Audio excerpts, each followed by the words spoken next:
Our host starts to tell a story, and we have to continue the story when the bell rings. We also have to sneak in a secret phrase so that the contestants can't guess it, so we have to be very clever, or else they'll guess our secret phrase every time.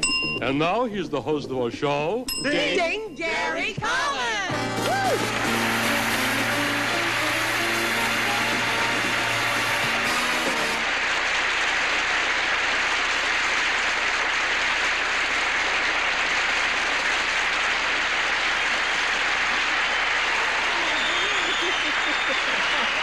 Gary, go like this. We're a hit. What? Lipstick. Born Free. Joanne gave me a kiss there, and I got lipstick all over me. Thank you. We're here to play an exciting game and have lots of fun listening to some of the funniest and wildest stories you have ever heard. And I am delighted to welcome our celebrity talkers, some of the brightest minds in Hollywood. Hello, everybody. Oh, that is funny. Ah, yes. Everybody ready to go? Yes. Hey, Gary, what? Billy paid me a lot of money to plug a movie. He wants to tell you about a movie he made. Billy, is that true? yes, I just Not about what you said to Dick. No, but it's written by the Joan movie. Rivers. It's called Rabbit Test, and I play the first pregnant man. The first pregnant man. Did you get varicose veins? Now, have Avery tell you his camel story. It's really wonderful. no, thank Avery, we're going to save the camel story for later. Let's find out who's going to be listening to these tall tales. Let's meet our contestants, our returning champion, Sharon Walters, and your challenger is Rochelle Anapolsky. Welcome, both of you.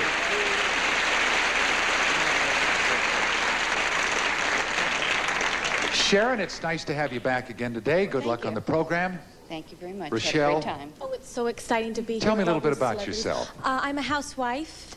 From And where? From Encino. What's your husband do? He's a clothing salesman for Clothing women. salesman. Women's clothing salesman. Women's clothing? Yeah, women's. Don't have to worry about that, do you? That's great. All right, good luck to both of you. Let's find out how we play Keep Talking. I start a story, and at the sound of the bell, our two celebrity talkers must keep that story going. Now, somewhere within that story, one of our stars is going to sneak in a secret phrase. Rochelle, Sharon, it's your job to find it.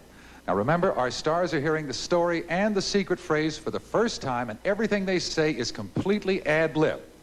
If you're ready, let's begin our first game with Joanne and Dick. Terrific. Come on down.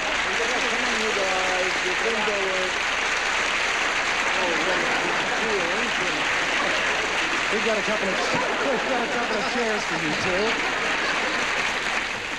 I wonder whose music stand this is. Why? It might be Joel Gray's. Joel Graves. I thought it was Paul Williams. I seem to remember that line. Aha. Stars, here's your secret phrase. Take a look at it and let's show it to our home audience.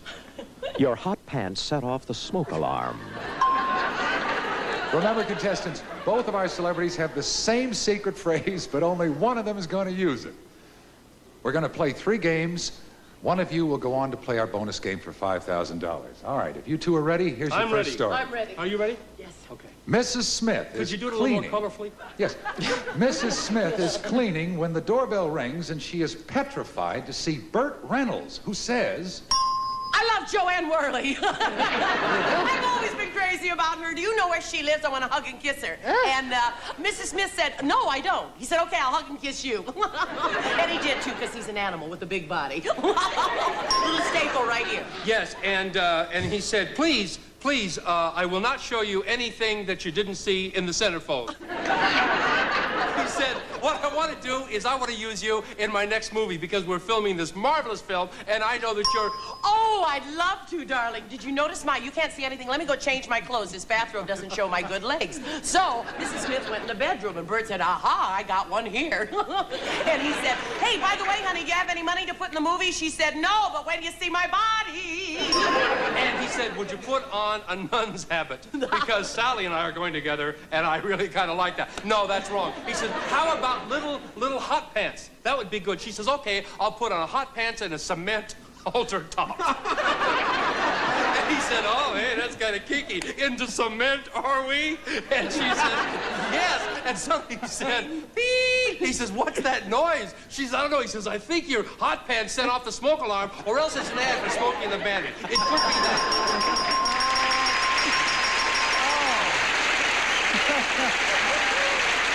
thank you, Dick. Thank you, Joanne. Oh, Sharon, Rochelle, $50 to each of you for the correct secret phrase. Sharon, you're our champion. Let's start with you. What do you think the secret phrase was? Well, I was really, really impressed with all this body language. So were we. So I said, hot pants and a cement halter. Hot pants and a cement halter. I don't think I can accept that. No. Sorry, you'll find out in just a minute. Rochelle, what about you?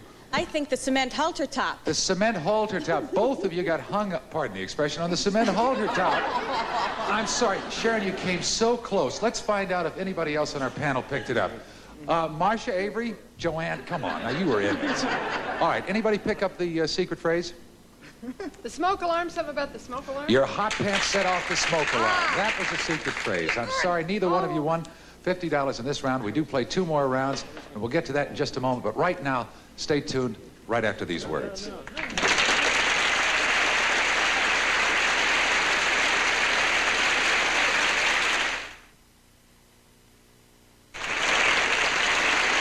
know, the funniest thing was that hot pants and the halter, they weren't in the same phrase, and yet you picked them up. You came so close. Time for the second game. Neither one of you have any money on the board. We're going to have 2 more games now. And you know, at the end of those 2 games, one of you goes on for the bonus round. Let's play this second game with Avery and Marcia. Oh! Good, good, good, good.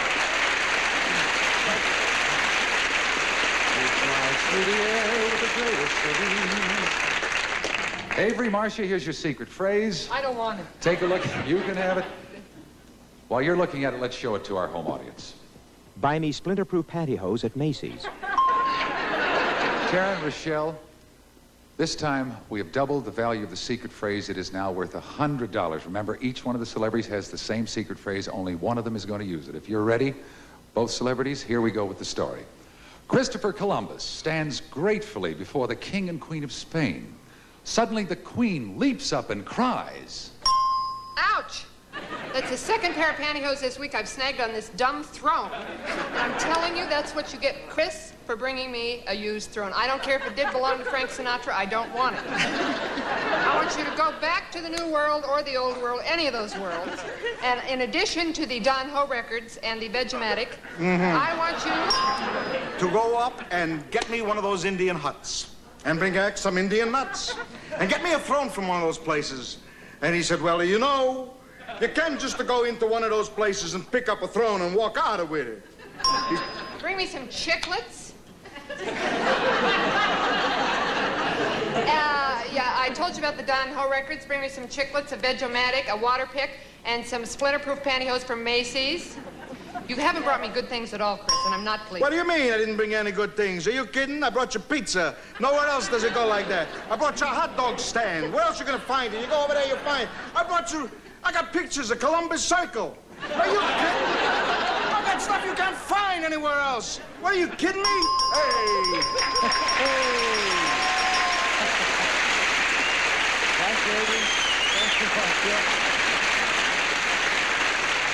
All right, girls, $100 for the correct secret phrase. We started with you last time, Sharon. Let's go now with Rochelle.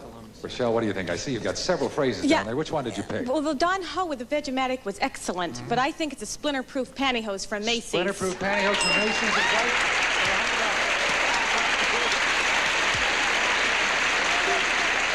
All right, you step out in the front. Sharon, what did you have? Well, I was torn between that and between Indian huts and Indian huts nuts. and Indian nuts. Well, I know. You see, that's the thing. They'll put different phrases in there, and you don't know which one they are. Good guess. I'm sorry it was incorrect. That means, Rochelle, you're out in front with $100. Not to fret, Sharon. We've got one more game. All right, let's move on with that game with Billy and Polly.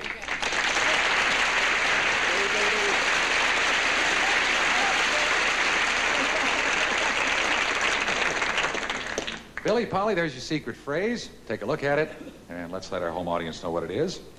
My chastity belt accepts only exact change. Contestants, this is our third and final game in this portion of the program. It's anyone's game because we have doubled the value of the secret phrase to $200 now. So even though you've got $100, Rochelle, Sharon can catch you and pass you on this question. So listen very, very carefully. All right, celebrities, if you're ready to go, here's your story. It's a little past midnight. Romeo nervously paces the ladder places the ladder against the house and climbs up. Gently, he taps on Juliet's window. Slowly, the window opens and a voice says, Claudius, is that you? Oh, wrong tower, I'm sorry. He then gets a ladder, goes up to Juliet's tower, and he climbs up real slow, and he, Juliet, where art thou? I've solved the problem. The super gave me the key to your chastity belt. At that point, Juliet screams, is that a dagger I see before me? You're just happy to see me. Well, So Juliet says to Romeo, she says, I'm sorry, Romeo, but I have very bad news for you because my father had the model of my chastity belt changed. And it doesn't take a key anymore. You have to have a lot of money. But I have plenty of money. I don't usually carry money. I watched Carl Malden. He said never carry doubloons. But I've got whatever money you need. I've got hundreds of thousands of drachmas. Whatever you need. I've got hundreds of thousands of dollars. But is that enough for what I need? Well, I don't know if it'll be enough or not because my chastity belt only takes exact change. But anyhow, we'll get on with it and see if we can't. Thank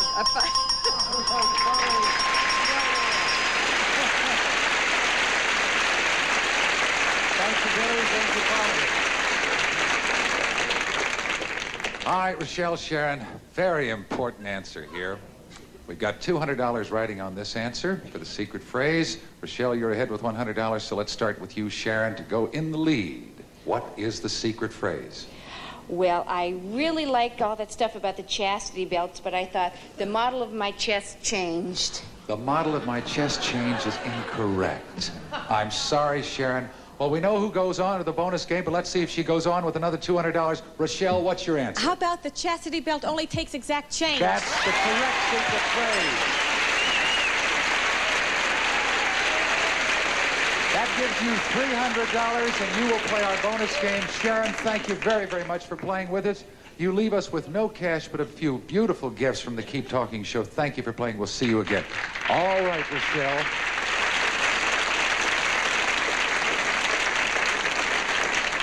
You've got to pick one celebrity to play the bonus game with you. Who is it going to be? I'd like Joanne, please. Joanne, come on down here and help Rochelle.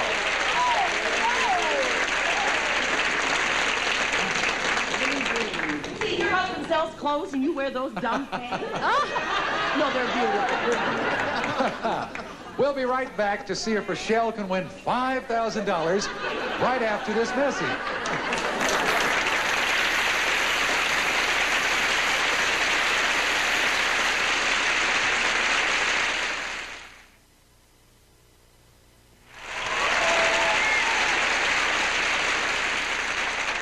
Rochelle, it's a big moment. It's time to play our $5,000 bonus game. We're going to show you 4 phrases. Now, there they are up on the board. You'll notice that there are words missing from each of them. You have got to fill in those missing words in each one of the phrases one at a time. Joanne is going to help you put those words back in. We will give you $500 for each phrase you complete, and if you can complete 4 phrases in 60 seconds, you'll win $5,000. Rochelle, are you ready? Joanne, ready? Yes. Start the clock. Flipper paid money to an ex-wife. Money to his ex-wife, alimony. Yeah, to gonna have a baby. She's pregnant. Right. Matrimony. Shamu is Shamu the killer whale. Right. The Frenchman. The Frenchman runs his tummy. No, puts his hand in The Frenchman Napoleon. Right. Pulled a living, holds the boobies in his it. boob. His No. bra. A living Right. bra. From his arrow man. From that his wears collar. Yeah, no, the whole thing the is whole called shirt. the man. His arrow shirt. A lady who sat in the tuffet. Little Miss Muffet. She swears the Black Widow. The spider. Bid her in English you toasted. Who? A toast of my English muffin. Right. At bedtime, the lady on the Charlie's Angels, all the hair.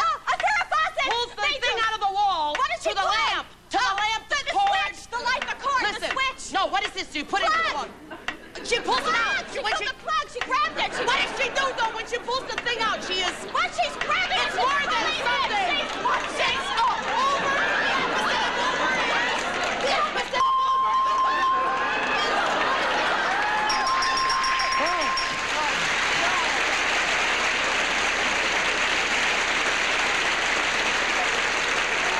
You came so close.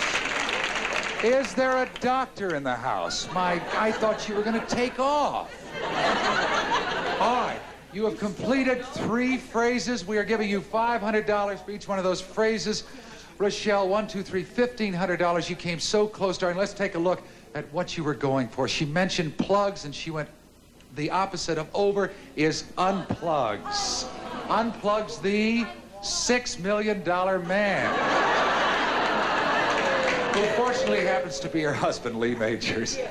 Rochelle, you did really well. $1,500. We add that to the money you won from the game. That's $1,800. Of course, the bonus game next time we play will be worth $6,000, and we'll be right back to meet your new challenger right after these messages.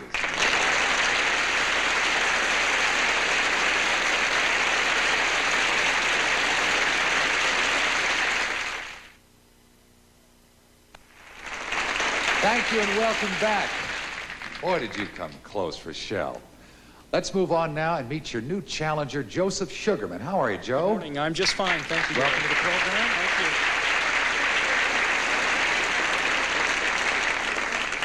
Joe, you look like you ought to be in show business. Do you do anything like that? No, I'm an interior designer. An interior designer? Yeah. You mean colors and fabrics and stuff, or? And custom furniture, custom interiors. And what are your hobbies? Anything special you like to do? I like to play golf. Play golf. What's Yes. your handicap? I'm a 3. You play You golf. don't look like a You 3. play golf. Joe, you know how we play the game? Yes, I Let's do. move right along. We'll start this game with Marcia and Dick. Oh, my goodness. Dick, Marcia.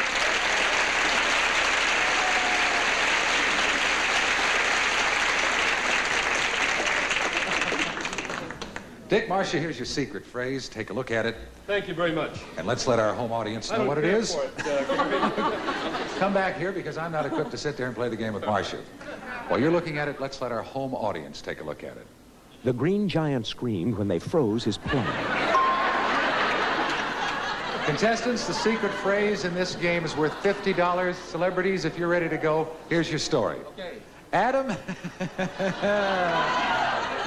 and Eve are standing innocently in front of the forbidden fruit stand, feeling the produce, when suddenly a deep voice says, What the hell you kids doing there? You ain't got a thing on you, disgusting. It makes me puke at nakedness. Adam, pick up a melon and cover yourself. Come to think of it, make it a grape. Who cares? Eve, you use the melon. I don't care. Listen, you're in the wrong department anyway. What you want is frozen stuff down... Eve said, I don't like the looks of this place, Adam. You know we can get better produce down at Alpha Beta in Eden. And not only that, I mean, it looks mealy and mushy, and I've heard very strange things about this shop to begin with. Very, very, very strange things about this shop. So very, very, very, very strange. Then I'm gonna go back to the frozen food department, because we've got everything here. We got little Pillsbury guy, he's frozen like this, in a pose. Another pose like that. The little guy, he's got little icicles hanging from all over his body. It's so cute. The little Pillsbury guy.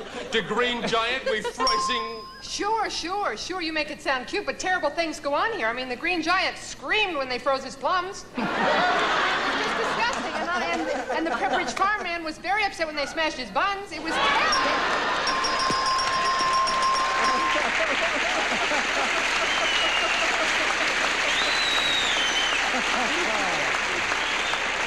well, I must say, you guys told a superb story, and then Marcia wound up with a rhyme.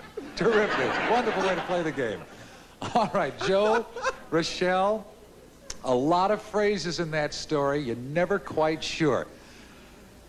Rochelle, you're our champion. Let's start with you. What do you think the secret phrase was for $50? I think it probably was the Green Giant scream when they froze. I think it was plums, but I like Adam, pick up a melon and cover yourself. Adam, pick up a melon and cover yourself is incorrect. And you'll find out in just a moment. Joseph, how are your ears on that story? I must say, I went for pick up melons and cover yourself first, but I finally chose the Green Giant screamed when they froze his plum. You're absolutely right.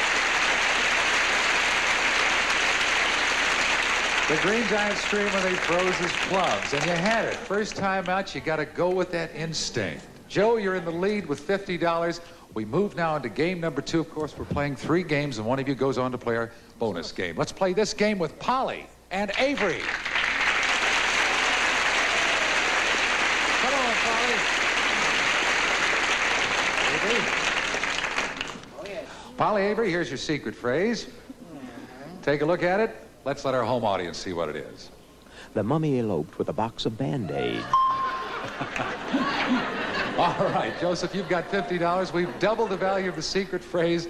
It's now worth $100, so either one of you can go out in the lead with this. If you're ready, celebrities, here's the story. A group of archaeologists at the ruins of an ancient tomb carefully blast a stone away. As the dust settles, they hear...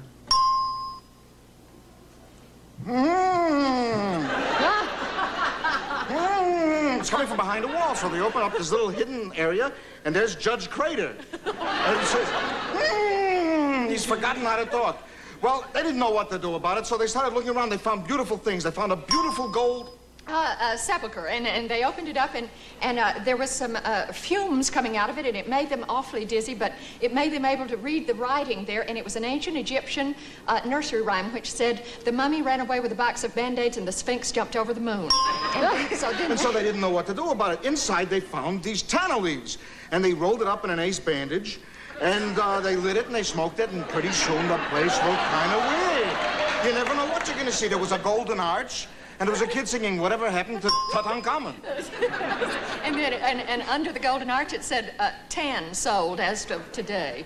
Thank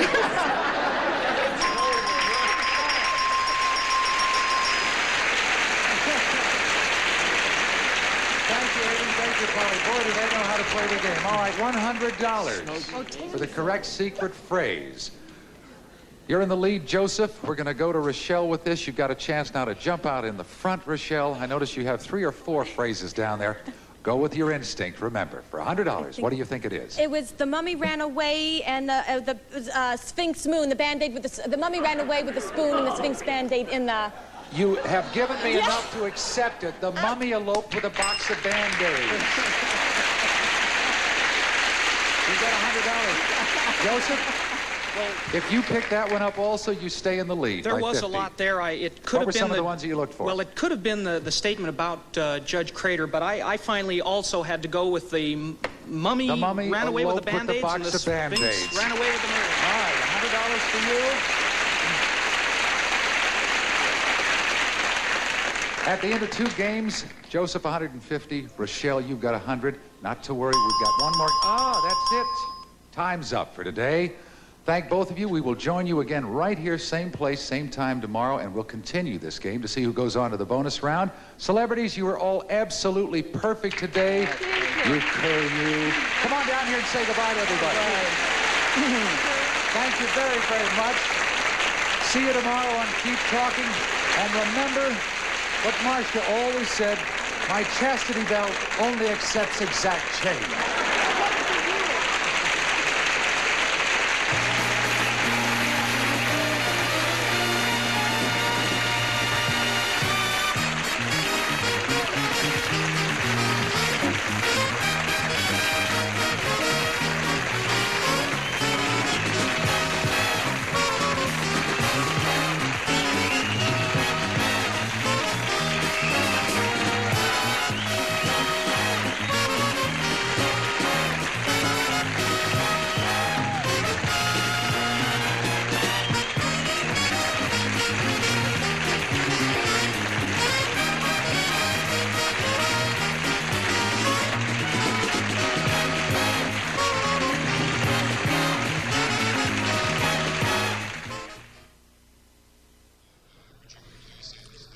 Bullseye, B-194, March 21st, 1982. Time to get down and get funky.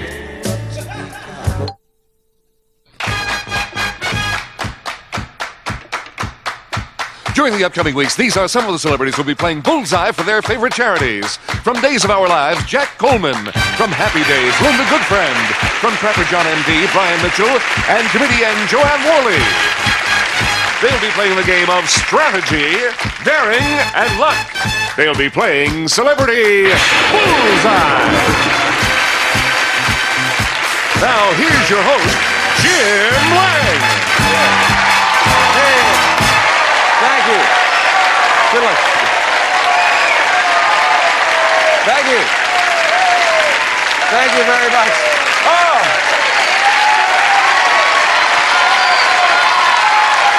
Thank you very much, and welcome to Celebrity Bullseye, the show where the celebrities play against each other and win money for their favorite charities. And Charlie, would you please introduce our two stars. Our current champion with winnings totaling $4,900. The star of Days of Our Lives, where he plays Jake Kozacek. Meet Jack Coleman.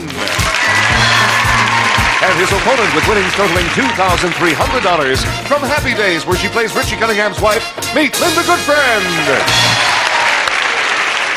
Welcome back to Celebrity Bullseye, Jack and Linda. Jack, yesterday you told us you were related to Benjamin Franklin. How did you find that out? Is that something you've always known your whole life, or was there a family tree traced back? Well, no, I just, obviously my parents knew. I was never told until I was about 12 or 13 or something, and all of a sudden it was just kind of mentioned. I'm the youngest of 7, so by that time they're sort of bored telling the story, I guess. That's kind of impressive, though, I'll tell you that. You're doing extremely well, Jack. You've won $4,900, and your charity is what? Juvenile Diabetes Foundation. Great charity, and they can use the money.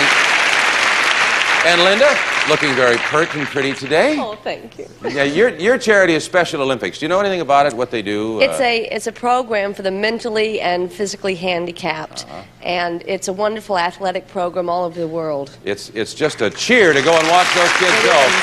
And they need the money, and you've got $2,300 for them already.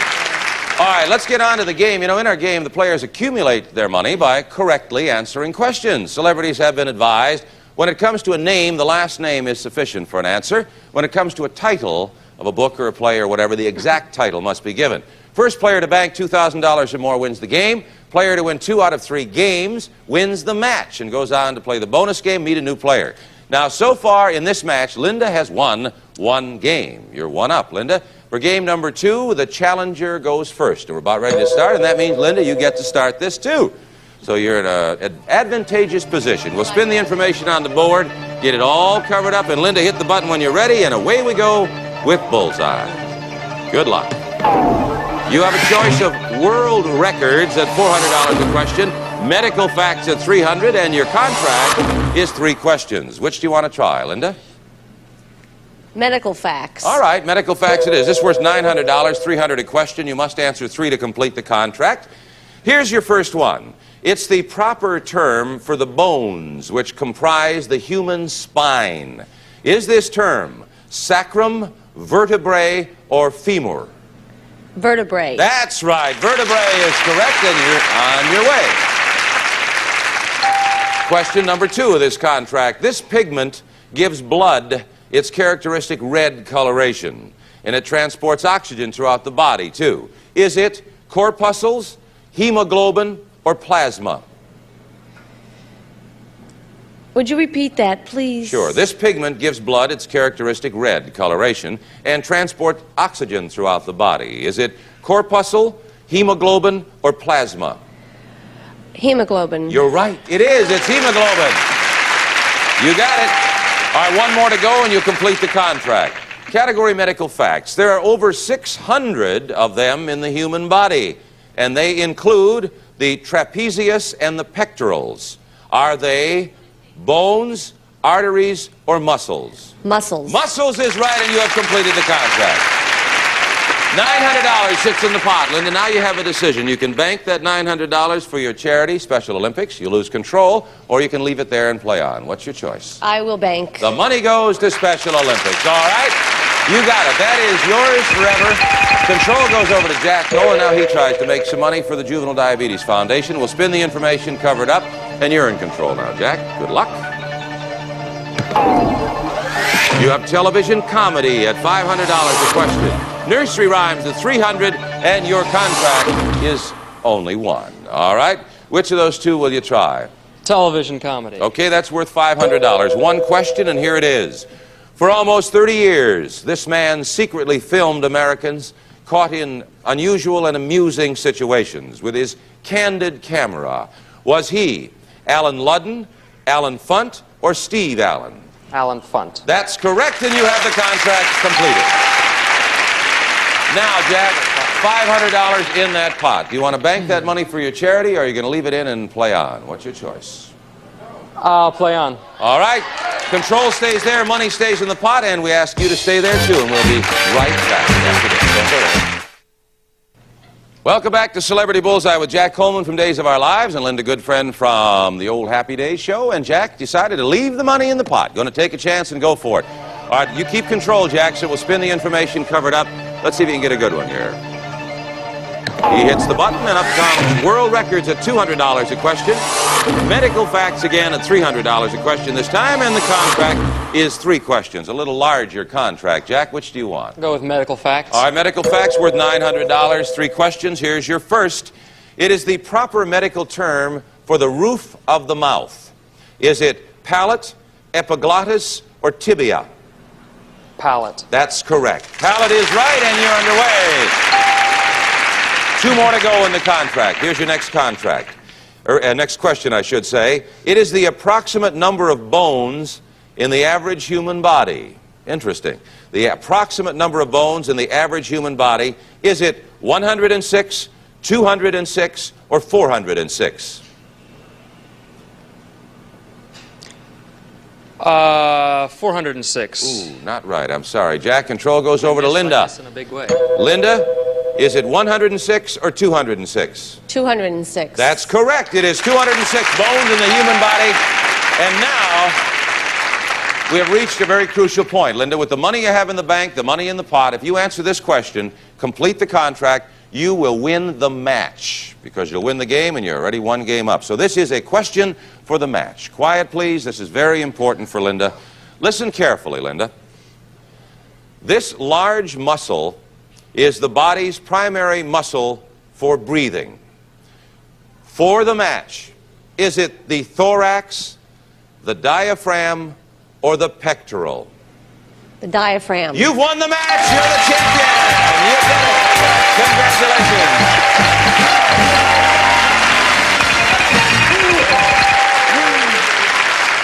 Well, I want to talk to Jack for just a moment. Jack, you did very well. You won $4,900 for Juvenile Diabetes Foundation. That's great. And you made a lot of new fans here, and you showed that you're really a good guy after all. You go around strangling women on Days of Our Lives. You did good work, and I hope you can come back and visit us again. Thank you very much. Thank you very much. Jack Coleman. And Linda, you just picked up another $2,300 for Special Olympics. They'll love you. Your total is $4,600 and a chance to make some more in a bonus game. You ready? Come on, join me over here. Let's go.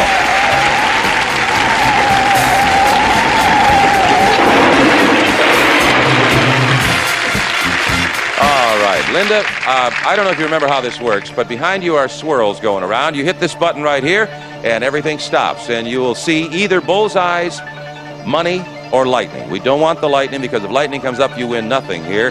But if you get 3 bullseyes, 1 in each window, we'll double the amount of money that you've accumulated here. You can stop any time after any spin and walk away if you want to do that. And we start with spin number 1. All set? Okay. Okay, here we go. Just hit the button, get the good touch. Looking for bullseyes. There's 1. How about another one? Come on. Oh. Didn't even get a chance to accumulate any money. Well, I tell you, that does not affect, as I make clear every time, the $4,600 you've already won. Okay. That goes to Special Olympics, and you have an opportunity to meet a brand new challenger as champion. You all set? Yeah. Okay, go grab a spot over there.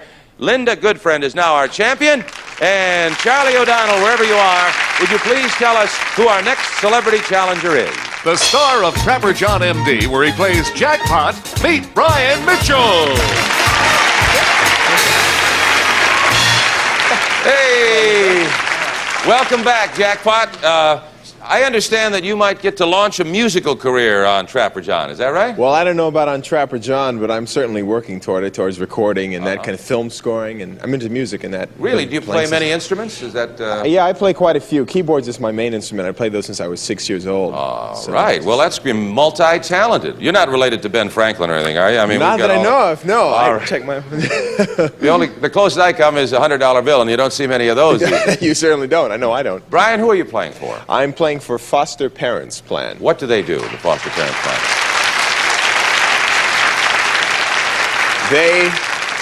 They help underprivileged children all over the world and their families. To find families for these kids yes, that exactly. other people don't want? Exactly. Well, they need the money. Go ahead and make yes, some. All I'll right, do good that. luck. You got it? If you win it. Linda, you are now the champion. You're over there on the champion spot, so you go first in this match with Brian, and we'll spin the information on the board, and remember, it's 2 out of 3. Game number 1. Here we go. Foreign words, that's a visual category at $300 a question. Public opinion at $200 a question. And it's a bullseye. Now, of course, you know, Linda, that means you can go on as long as you want, or you can stop right away if you don't like what you're doing. Which one of those categories do you choose? Foreign words. All right, foreign words. This is a visual category, so I'm going to ask you both to turn around and take a look at our screen, and we'll show you some foreign words. Linda, this is the first one, and it's a Spanish word. In Spain, you should pay attention to this word. What does it mean? Stop. It does. Halt. Stop. All right, alto is right.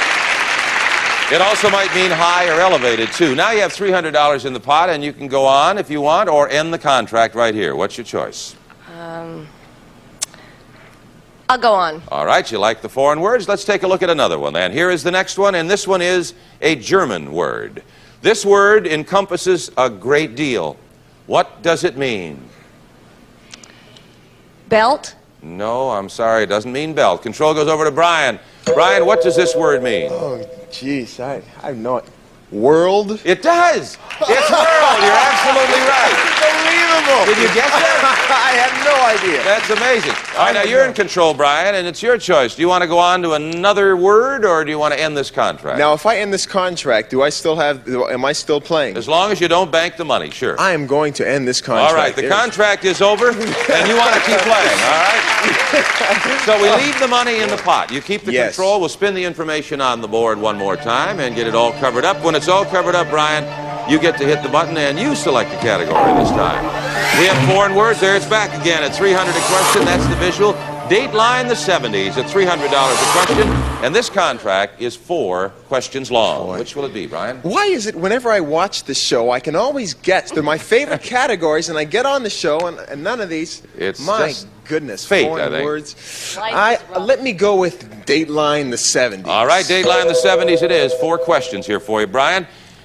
The date is January 1979. This woman politician is dismissed by Carter. According to a White House official, she attempted to lecture the president. Was she or is she Margaret Chase Smith, Shirley Temple Black, or Bella Abzug? Bella Abzug. That's correct. Bella Abzug is right, Brian. You're right, and you're underway. Still have 3 questions to go in this contract, and we'll get to those questions when we return right after this. Don't go away. Promotional consideration provided by new Boraxo heavy-duty hand cleaner. It works without water, so your family washes at the scene of the grime instead of at your sink. Also for international entertaining or everyday meals, West Bend's Electric Oriental Wok. It's ideal for stir-frying, simmering, and stewing. Also snowy bleach, now with new advanced stain-fighting action.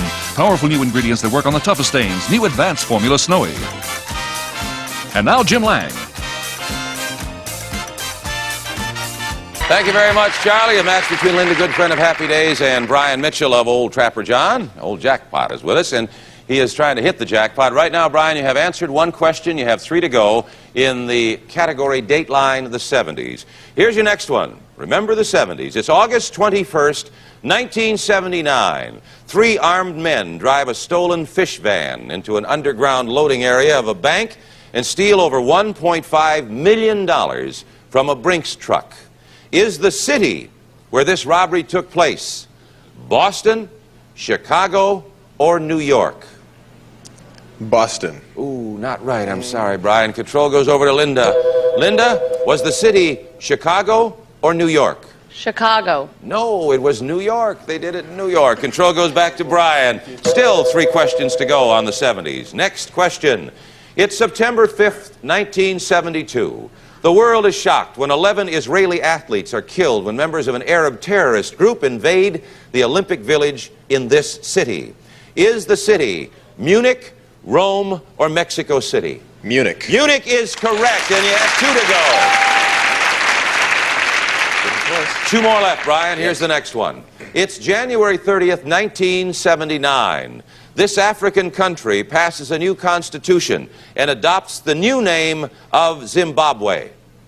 Is its former name South Africa, Rhodesia, or the Belgian Congo? Rhodesia. That's right. You're absolutely correct, and you have 1 to go. This is to complete the contract, Brian. It's July 17th, 1979. The Somoza family has ruled this country for over 42 years. But dictator Anastasio Somoza resigns under pressure and flees to Miami. Is this country Nicaragua, Guatemala, or Panama? Nicaragua. That's correct, and you have completed the contract. Wonderful. Very good. Now, Brian, you have $1,800 in the pot. You can bank that for the foster parents plan, lose control, or leave it in there and play on. It's your choice. That'll support a lot of kids. I'm gonna play a chicken and take the money and All run. right, it goes to the kids. The $1,800 goes to the foster parents plan. But control goes over to Linda and gives her a chance to make a comeback here. So we'll spin the information this time and let Linda stop and hit the button when you're ready, Linda, and see what you get. You get to choose between the old foreign words, visual category at 200, Dateline the 70s again for 200, and this time the contract is 3. Why do these keep coming up? I'll try the 70s. All right, you're going to go for the 70s too. Brian did quite well there. Let's see if you can. Here's your first question. It's September 11th, 1973. A violent military coup in this Latin American country results in the deposing of President Salvador Allende. Is the country Panama, Chile, or San Salvador? San Salvador. Ooh, not right. I'm sorry. Linda, control goes over to Brian. Brian, is it Panama or Chile? The question one more time, please. Sure, it's September 11th, 1973. A violent military coup in this Latin American country results in the deposing of President Salvador Allende. Is the country Panama or Chile? I am going to say Panama. No, I'm sorry, it was Chile. That's not what I was Chile. going to say. I know. You were going to say it and you said it. I'm sorry. Control goes back to Linda. Linda, you still have to answer 3 questions in this contract. Here's another one. It's 1972. This strategically located Pacific island, which was captured by American forces in World War II, is finally returned to Japanese control. Is the island Taiwan, Okinawa, or Macau? Okinawa. You're right. It's Okinawa. And you have 1 down, 2 to go. 2 more left in this contract, Linda. It's October 20th, 1973. In what has been called the Saturday Night Massacre, President Nixon has just dismissed the Justice Department's special Watergate prosecutor. Was this prosecutor Sam Ervin, John Sirica, or Archibald Cox? The second, Sirica. Nope, not right. I'm sorry, Linda. Control goes over to Brian. Brian, was it Sam Ervin or Archibald Cox? My goodness, I must have been out of the country during the 70s. None of these. Let's see. I'll go for Archibald Cox. You went for the right one. That time it's Archibald Cox. Unbelievable. And now, Brian, with the money you've already banked and the money in the pot, if you answer this question, you win the first game of the match. Okay. But first you have to answer the question, Shoot. all right? Quiet, please. This is the important question for the game. It's March 28th, 1979. An accident at the nuclear power plant at 3 Mile Island releases dangerous radioactivity. For the game, in which state did this take place? Was it Pennsylvania, New York, or Tennessee? Pennsylvania. You won the first game of the match. Congratulations. Wonderful.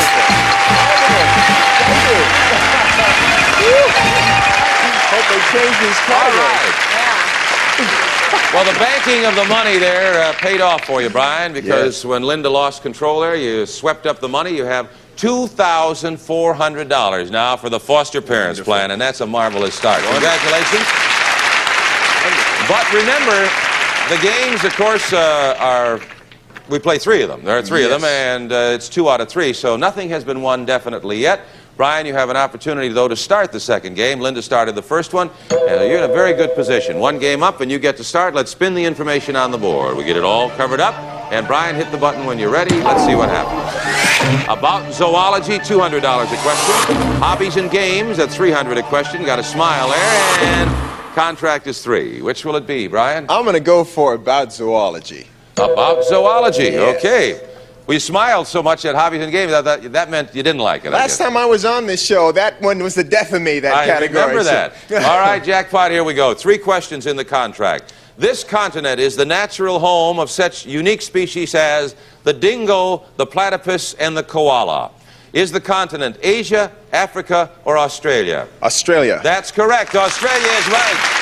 You have 2 more to go in this contract, And we'll get to those in a bit, but we'll be right back in a moment. Don't go away. Thank you.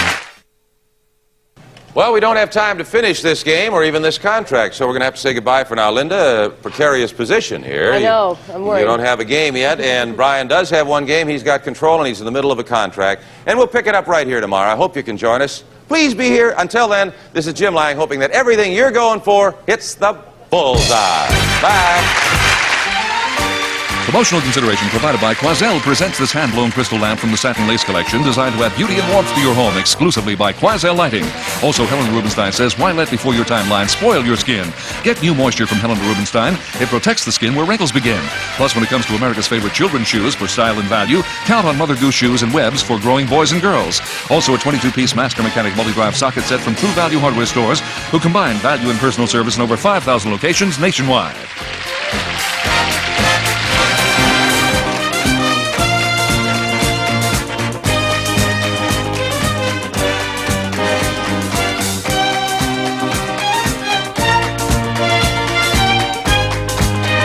Celebrity Bullseye is a Jack Barry and Dan Enright production.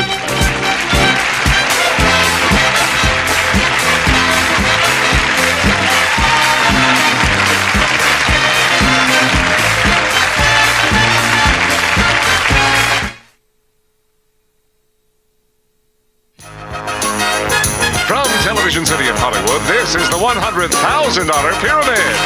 Today's special guests are from Mama's Family, Vicki Lawrence and Charlie Siebert. Your host is Dick Clark.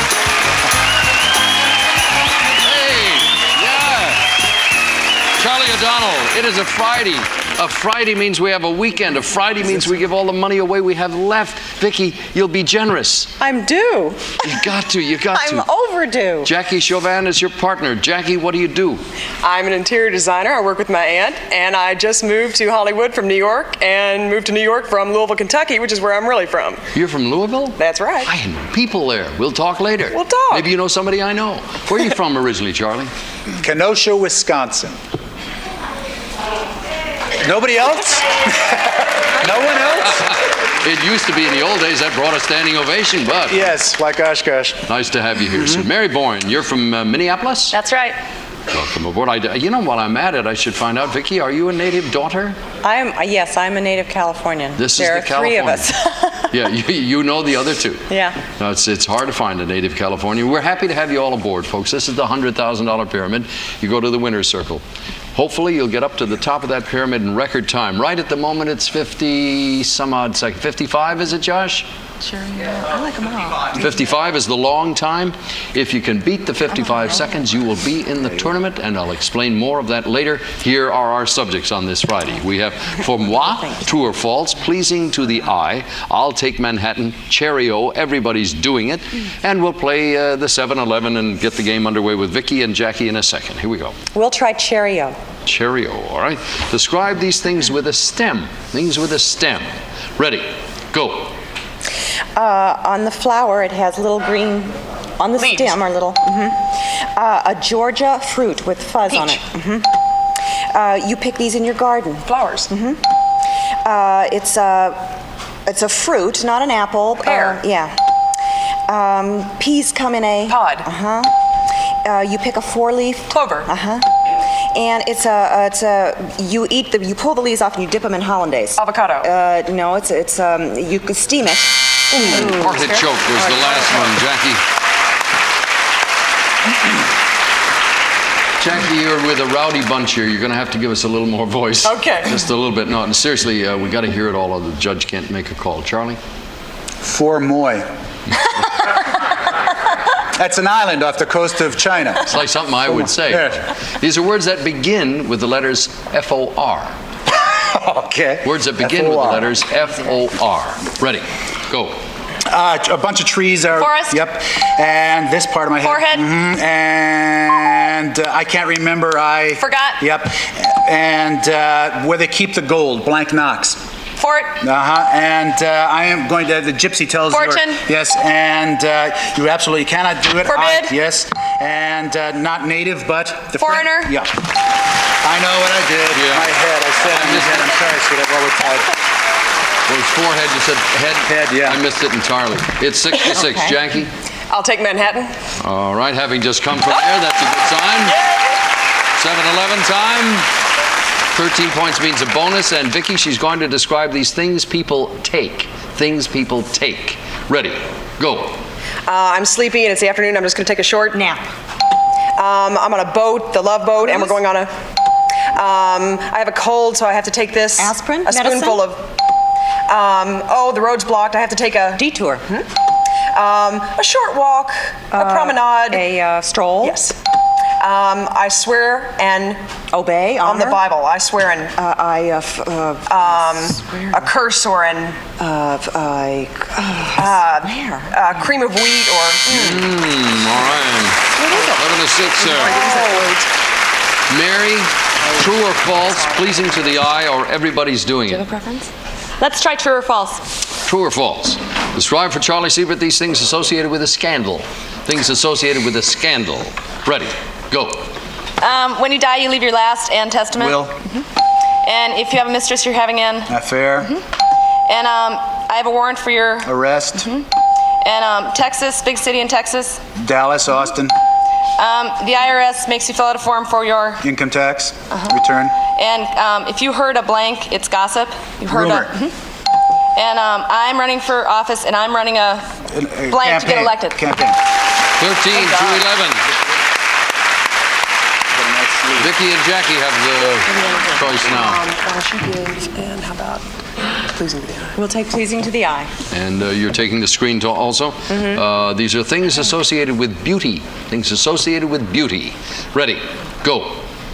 This. Smile. Things you put on, rouge and Makeup. lipstick are all... Cosmetics. Yeah. She wears a banner. Here she is. Miss America. She's not cute, but she's... Pretty. Yeah. She's got a very shapely... Figure. Beauty and the monster. Beast. Beauty and... you go to a health club and you sit in a jacuzzi or a... Sauna. Water. The whole health club is called a... spa. Yeah. That's it. 18-13, 5-point spread. Charlie and Mary, got to get 6 out of 7. You want the gentleman to give on your side? Yes, please. All right, Mary, Charlie, describe these things that became a fad. Things that became a fad. They need 19 for the win. Ready, go. Wearing these, a handlebar. And running. Jogging. Yep. And this, the Duncan. Yo-yo. Yeah. And not maxi, but... Mini. And not temporary, but... Permanent. Yeah. And chubby checkers dance. Twist. Yes. And that's all we need. The hula. Allison hula hoop. Let's go for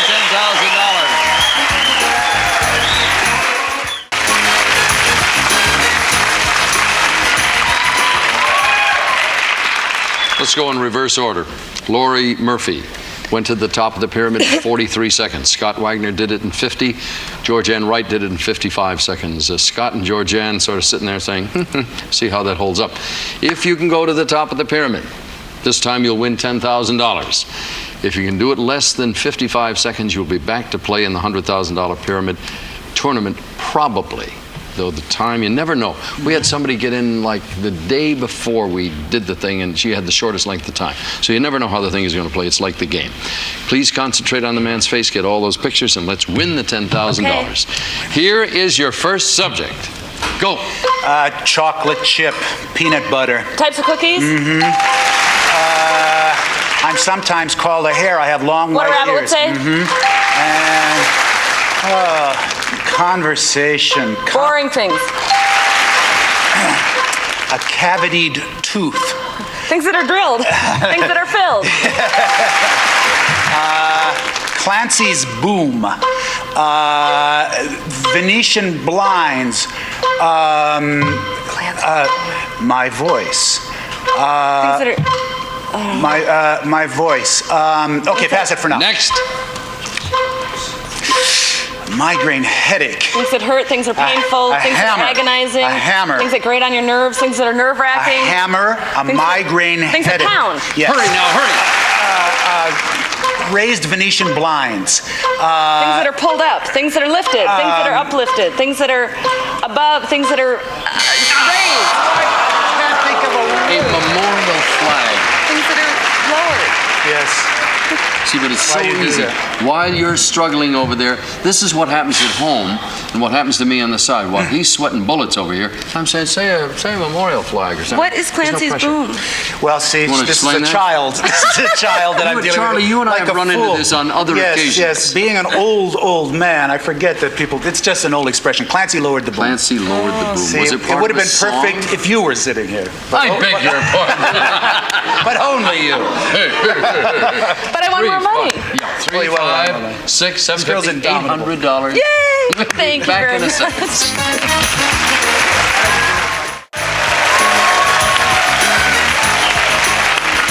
The $100,000 pyramid will play off in a $100,000 tournament in a few weeks. There will be 3 people back here.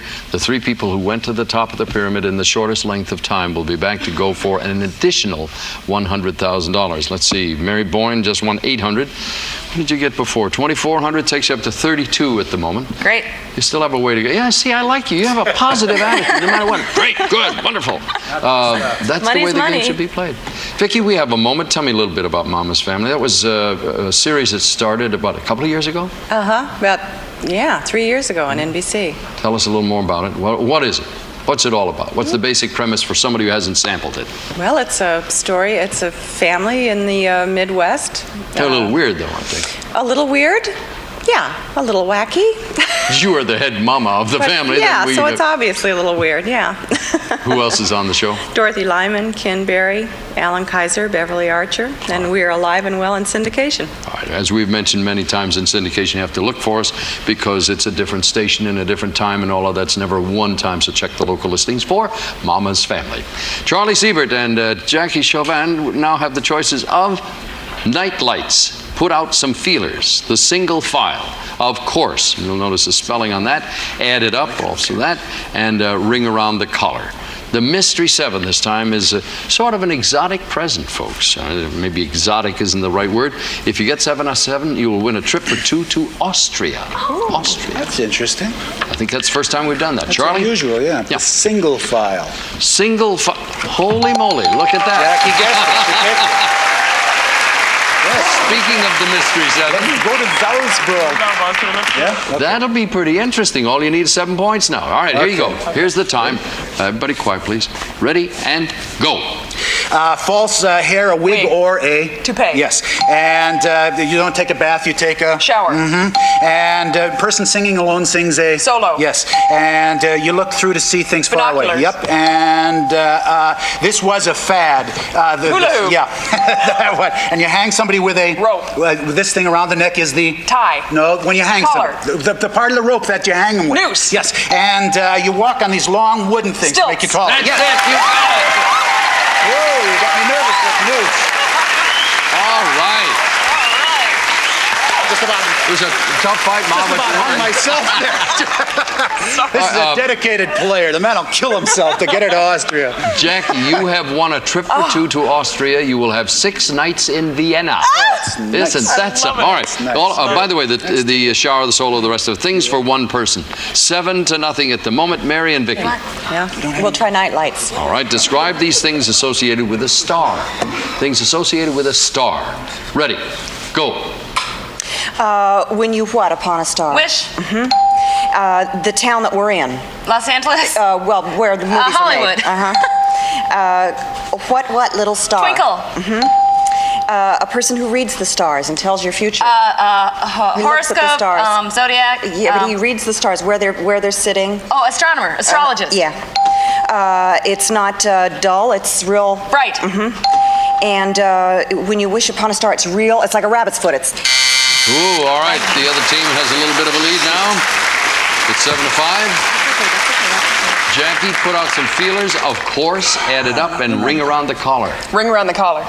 Describe for Charlie these things associated with a necklace. Things associated with a necklace. Ready. Go. It's a gift or a Present. A red stone. Ruby. An original is made by An artist, a jeweler. Calvin Klein is a Designer. You dress up and go to a masquerade ball in a Costume. a ball of twine or String. little round things. Pearls? Not pearls, but beads. Yes.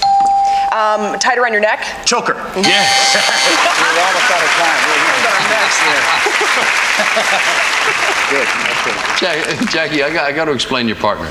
He's looking at you with one eye. He's checking the clock over your shoulder with the other, and he's giving you the little hurry-up signal while you're doing. That's why he's wondering. But you got it. Just in time for choker. 14-5. Mary? Add it up. All right. You are to describe these people or characters who've appeared in commercials. People or characters who've appeared in commercials. I will tell you that they're all very well known, if that's any help. All right, ready? Go. He wears a glove on one hand. He's black. He sings. Michael Jackson. She's on Dallas. Victoria Principal. He's a comedian. He doesn't get any respect. Oh gosh. Okay, go on. It'll come to her. The cat. Garfield. Chuck, the rifleman. Chuck. Connors. No, the karate guy, I guess. Judo guy. Chuck Norris. Okay, the Morris, cat. the cat. Okay. The tennis player. Robbie Dangerfield. The tennis player with the bad temper. John McEnroe. And Okay, you got them all. Bells weren't ringing, but you got the one. Oh, it's a tough fight, Ma. You got John McEnroe, you got Morris, you got Rodney, even though you didn't get bells on all of them. All in a torrent. So, ma'am, everything all right? 14-10 is the score. Yeah. The score is correct, they're telling me. We have put out some feelers, and of course, Vicki and Mary, you have the choice. Oh. What do you think? of course. Of course. Would you like to give her a... Yes. Of course. Describe these things that are rough. Things that are rough. Ready. Go. Not a crocodile. Alligator. And when you don't shave, you get a beard. No, stubble. Just when you don't shave, you have stubble. If you have little hairs on your legs, what are the little hairs on your legs? Oh, on your shaving, your beard is your. If you go like, what are you doing? Okay, the beard Whistle. is. No, the beard. It's like the beard. Whistle. Okay, what's the beard then? I don't know. Pass it. Whiskers. If in football, it's not touch. It's thrown? touch or no touch. Tackle. Football. And in the desert, I'm giving up. I'm going home. I'm absolutely going home. Okay, come on. I'm leaving. Thank you very much. Take you out to the woodshed. Go to your room. She has been saying all day, I don't know what's wrong. Yeah, she's back there wailing on beating herself. Very, very bad days. She is one of the best players we've got, but she's having so much trouble. You have won the game. Let's go for $10,000.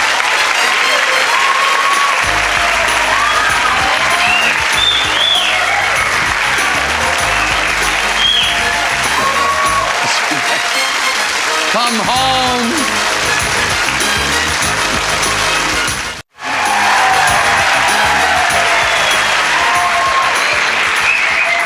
I'm out of here. So long, Vic. Here's all the clothes I want. Here's the little badge you need to get into the damn building. Here's my duffel bag. Leave it here. It'll serve as good luck. You always travel with your pillow? The only week I've ever had here. Sit now, really. No. Good luck to you, Jack. Sit down and watch. Sit down and watch Jackie win. No, come here. All right, then My house. No. It's just the worst week I've ever had here. Look, even my hanger broke. Everything. I'm probably going to crash on the way home. It's going to be on your shoulders. Hey, do me a favor, please. What? We're down to the serious business. I know you are, and that's why I'm leaving. I'm going. So You want the other piece of your hanger? Anything else? You want this? I don't want Are you it. leaving the duffel bag? You're I'm taking taking my one. You want your badge? I don't want the badge. I'm never coming back here again. Thank you all. Bye, Vicky. Goodbye, Vicki.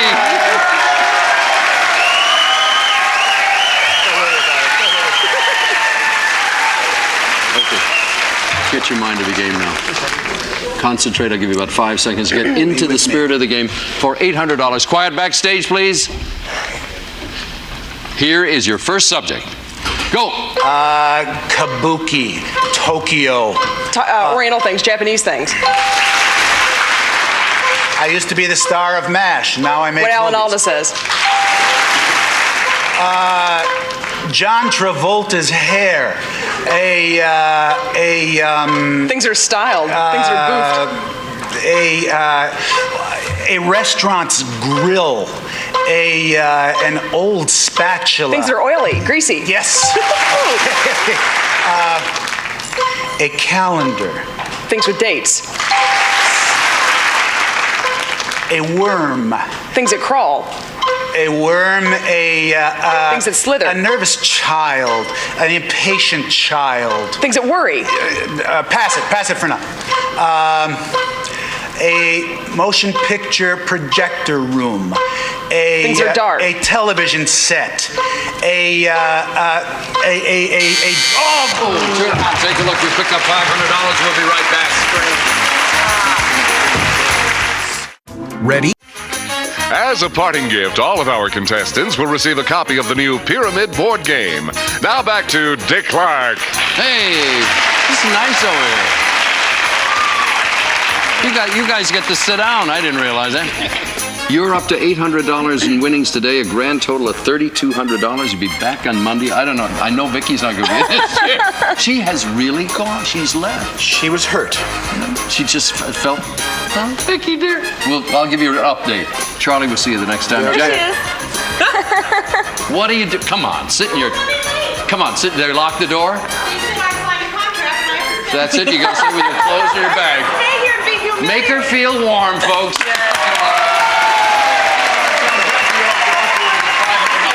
We'll see you the next time.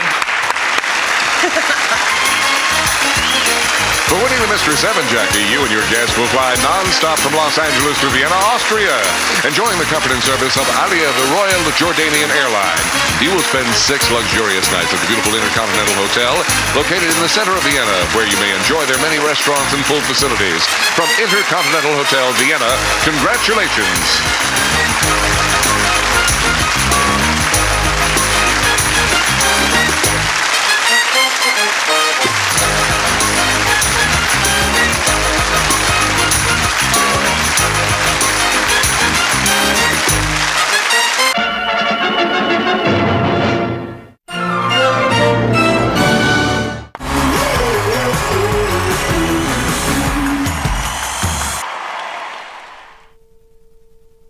This is Jeopardy, show number 105. VTR 21179 airs on 22779. Yay!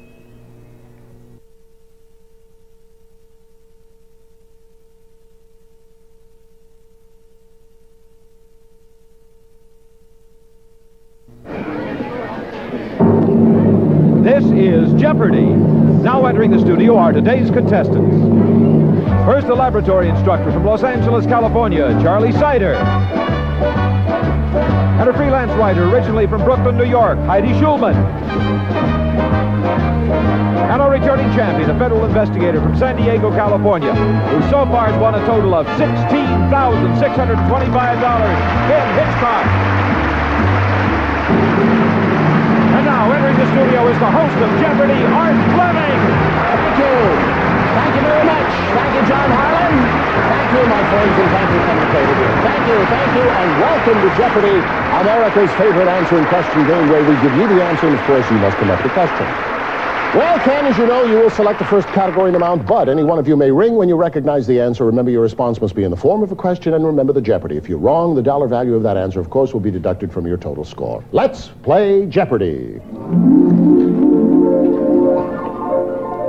Now the day's category starts with L, followed by trees, feathered friends, Academy Awards, hodgepodge, and Beatle music. Remember, there's a daily double hidden somewhere on that board. Players, hands on those buzzers. Please don't hit those buttons, though, until an answer is exposed, okay?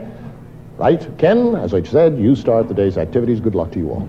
May we have Academy Awards for 25, please? The answer is, in 1977, Benjamin Burt was honored for creating the robot voices for this film. Charlie? What is Star Wars? That is correct, sir. Speak up, please, and select. Beatle music, 25. The answer is, in their 1965 movie theme, this song's title preceded I Need Somebody, and it's Ken. What is Help? Help, right.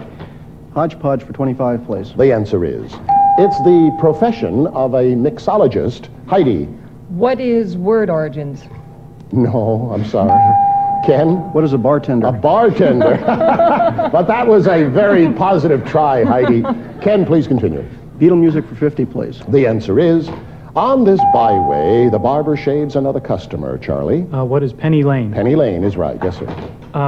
Hodgepodge for 50. The answer is, this animal is associated with the zodiac sign of Capricorn. Ken? What is a goat? A goat, right, sir. Starts with L for 25, please. Switch to the other side of the board. The answer is London's famed insurance underwriters, Charlie. What is Lloyd's of London? Right, Lloyd's of London. Feathered Friends, 25. The answer is the small chicken whose name describes boxers weighing 113 to 118 pounds, Charlie.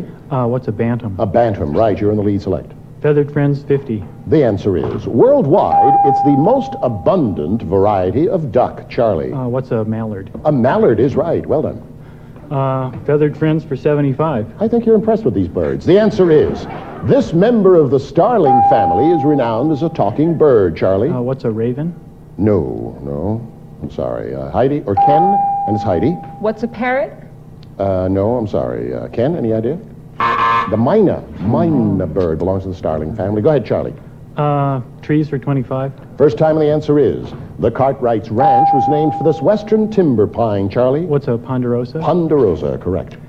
Trees for 50. The answer is this kind of tree is named for horticulturist David Douglas, and it's Ken. What's a fir? That's right, the Douglas fir. Starts with L for 50, please. And now Ken is in the lead. The answer is from the Yiddish, the word for a variety of smoked salmon. Charlie. What is lox? Lox, right, yes.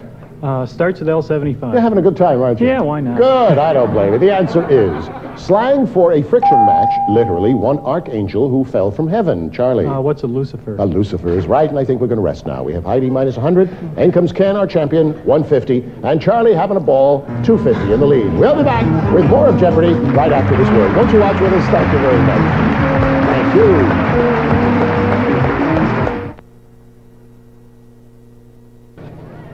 Welcome back to Jeopardy, my friends. Let's meet the day's players. Our champion again, Ken Hitchcock, winner in 2 appearances of $16,625. Ken, you told us that you were an inspector for the Federal Bureau of Alcohol, Tobacco, and Firearms. Do you have any plans for the money, sir? Well, I'm not exactly sure, but I think I can find some place to use it. I'm sure you will. Indeed, a pleasure to have you come back and play our game. Welcome. We meet now Heidi Schulman. Heidi, welcome. And you are a writer of poems and fiction for children? I am. Good. Could you give us a little example of some of your poetry? Well, some of the things I write are about imaginary animals, and they're long, but I'll give you the beginning of one. Let's see. Galoop the Galoo was descended from a tribe known no longer to man. His dad painted stripes on small zebras, and his mom was an Idaho yam. This presented Galoop with a problem when he would apply for a job. If I tell the truth about my parents, he said, everyone thinks I'm a slob. Tune in again tomorrow to find out what happens to Galoop, okay? All right, let's meet Charlie Seiter. Charlie, a pleasure to have you come play our game. You do what kind of work, sir? I'm a laboratory instructor. In what laboratory, what field? I manage a chemistry teaching laboratory at a university here in town. Okay. And you are married. Any children? Yes, I have a little girl named Mary who watches this show with me and is learning to speak in questions, basically. That's marvelous. I've been doing that for years. Okay, pleasure to have you come play our game. Let's continue the game. And Charlie, you were the last correct questioner, so please you select, keeping in mind that there's a daily double somewhere on that board. Go. Trees for 75? The answer is the Mormons named this desert tree for its likeness to a biblical figure. Charlie? What's a Joshua tree? That's right, the Joshua tree. Go. Trees for 100? The answer is, there it is, the daily double. Okay. Now we have Ken with 150. Charlie, you have 325. Heidi's in a minus situation, but as you know, you can wager all of your 325 or any part of it. What are you going to do? Oh, 200? $200? Okay, the best of luck to you, sir. With trees, the category, the answer is the dendrochronology. Dendrochronology, I got that. Hooray. Is historical research in which these are studied. Charlie. What are tree rings? Right, good for you. Why didn't they say that up front? Dendrochronology. Well, get it. Okay, correct select. Trees have been so good to me. I'll go for 125, please. I'm going to leave that alone. The answer is the tree family to which the coconut belongs, Charlie. What are palm trees? That's right, palms. Well done. Now, with wrapped up all 5 trees, what are you going to do, sir? Well, I don't know. Beatle music for 75? The answer is she picks up the rice in the church where a wedding has been, Charlie. Who's Eleanor Rigby? Right, Eleanor Rigby. Beatle music for 100? The answer is he sees the sun going down and the eyes in his head see the world spinning round. Heidi. Who is, Oh, I'm sorry. Charlie. Who's the Fool on the Hill? The Fool on the Hill, right, yes. Beatle Music 125. The answer is, she's the meter maid from the Beatles' Sgt. Pepper's album, Charlie. Who's Lovely Rita? Right, good for you. Boy, you know your tunes and you know the Beatles. Now what? With $9.50 to your credit soon. Hodgepodge for 75. The answer is, name for the building in which an ambassador lives and works. Ken. What's an embassy? Embassy is right, sir. Go. Academy Awards 50, please. The answer is, Nino Rota couldn't refuse the Oscar for his score of this movie sequel, Charlie. What is 8.5? No. Oh, Heidi or Ken?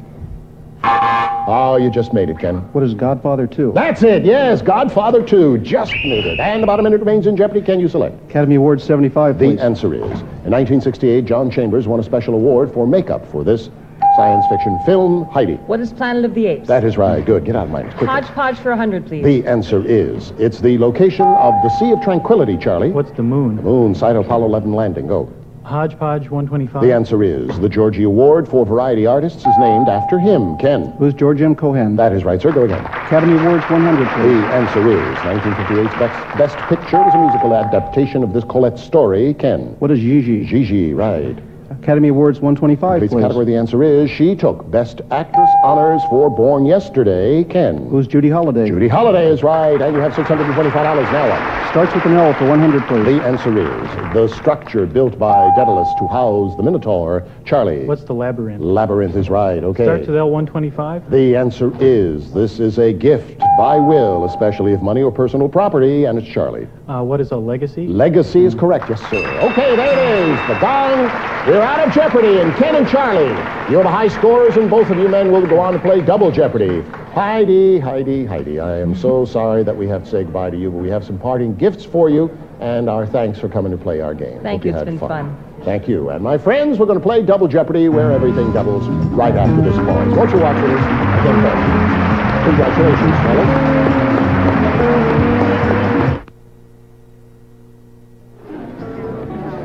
Welcome back to Jeopardy! Once again, here's the host of Jeopardy, Art Fleming! Thank you, John Harling, and most of all, thank you very much. This is Double Jeopardy, where everything is doubled. The monies are double. There are 2 daily doubles on that board, and the 2 of you are facing each other in head-to-head competition. So, let's play Double Jeopardy. At this point in our game, the categories are travel and tourism, history, lakes and rivers, theater, insects, and the U.S. Senate. Players and viewers, when you hear this sound, the game will be over and the winner will go on to face that Super Jeopardy bonus board. We have Charlie in the lead, $1,225. Ken, our champion, is low with $625. So Ken, it's up to you to please start Double Jeopardy. Good luck to you both. Let's try theater for 50, please. The answer is the rogue of itinerant puppet shows who tricked his hangman, John Ketch. And it's Charlie. Who is Punch? Punch, correct, yes. Lakes and rivers for 50. The answer is Calcutta is near the mouth of this great river. Ken? What's the Ganges? The Ganges, right. Let's try history for 50. The answer is, after World War I, this republic replaced the German Empire. Charlie? What's the Weimar Republic? Right, Weimar Republic. Go. Insects for 50. The answer is, it's also called the measuring worm. Charlie? What's a tapeworm?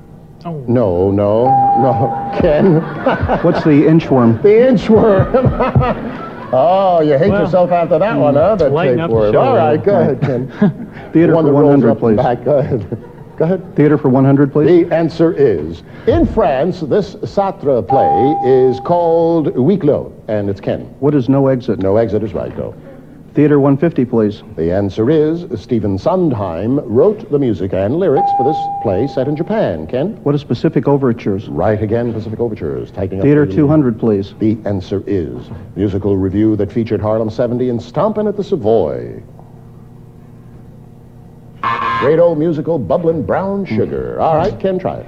History for 100, please. The answer is, in December 1921, Great Britain granted Dominion status to this neighbor, Ken. What is Canada? No, sorry. Charlie, any idea, Charlie? What is Ireland? That is right. Southern Ireland. Good. Travel and tourism for 50. The answer is, the state gives tours of this late publisher's castle in San Simeon, California, Charlie. What is California? For Hearst Castle. Now the judges will accept that. Okay, yes, it's William Randolph Hearst's. You're sure now? Yeah. Oh, okay, fine. Go ahead. Charlie? Travel and tourism, 100. The answer is the birthplace of Muhammad. It's visited yearly by thousands of Islamic pilgrims, Charlie. What is Mecca? Mecca is right. Go. Travel, 150. The answer is this center of Renaissance art is known as the City of Flowers, Charlie. What is Florence? Florence is right. Go. Travel for 200. The answer is the Russian resort of Odessa is on this body of water, Charlie. What's the Black Sea? The Black Sea, right, sir. Travel, 250. Completing the first category, the answer is this Italian city is spread over 118 islands in the Adriatic Sea, Charlie. What's Venice? Venice is right. Good. $2,125 you have, sir. And there are still 2 daily doubles on that board. Go. History, 150. The answer is, there's the first. The first of 2. Well, Charlie, you have Ken with $875. You have $2,125. How much is your wager to be this time? Go with it? I'll go for 300. 300, okay. Good luck to you, sir. With history, the category, the answer is the American president who attended the Potsdam Conference. Who was Roosevelt? Franklin Roosevelt. Sorry, it was Harry Truman. Harry Truman. All right, you're still in good shape with $1,825. You continue, please.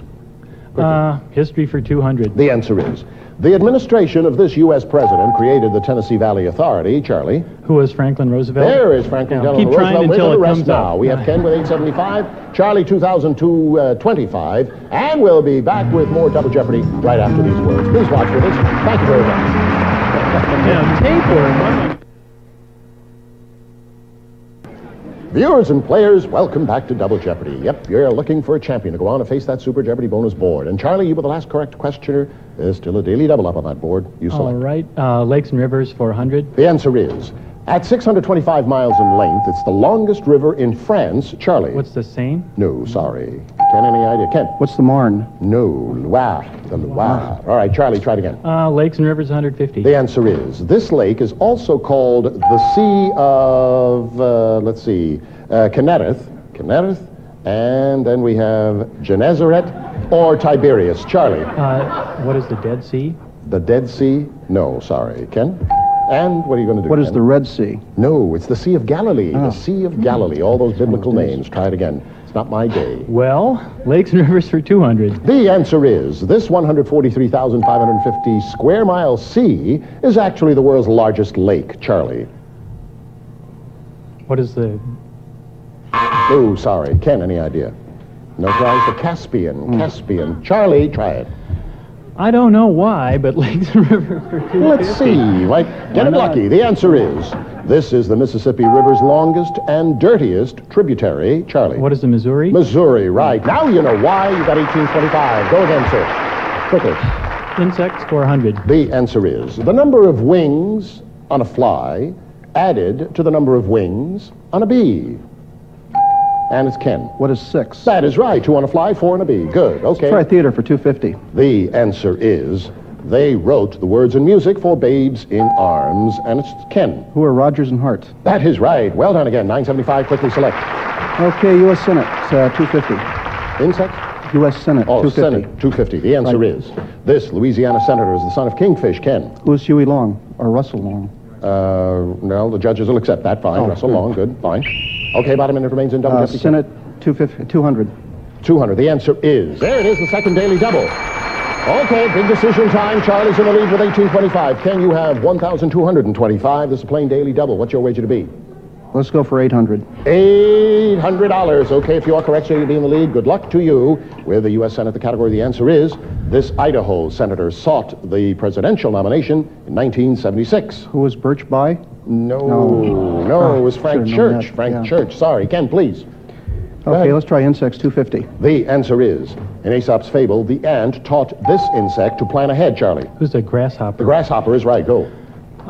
History for 250. The answer is, Marco Polo visited this Mongol emperor, Charlie. Who is Kublai Khan? Kublai Khan, right. Go again.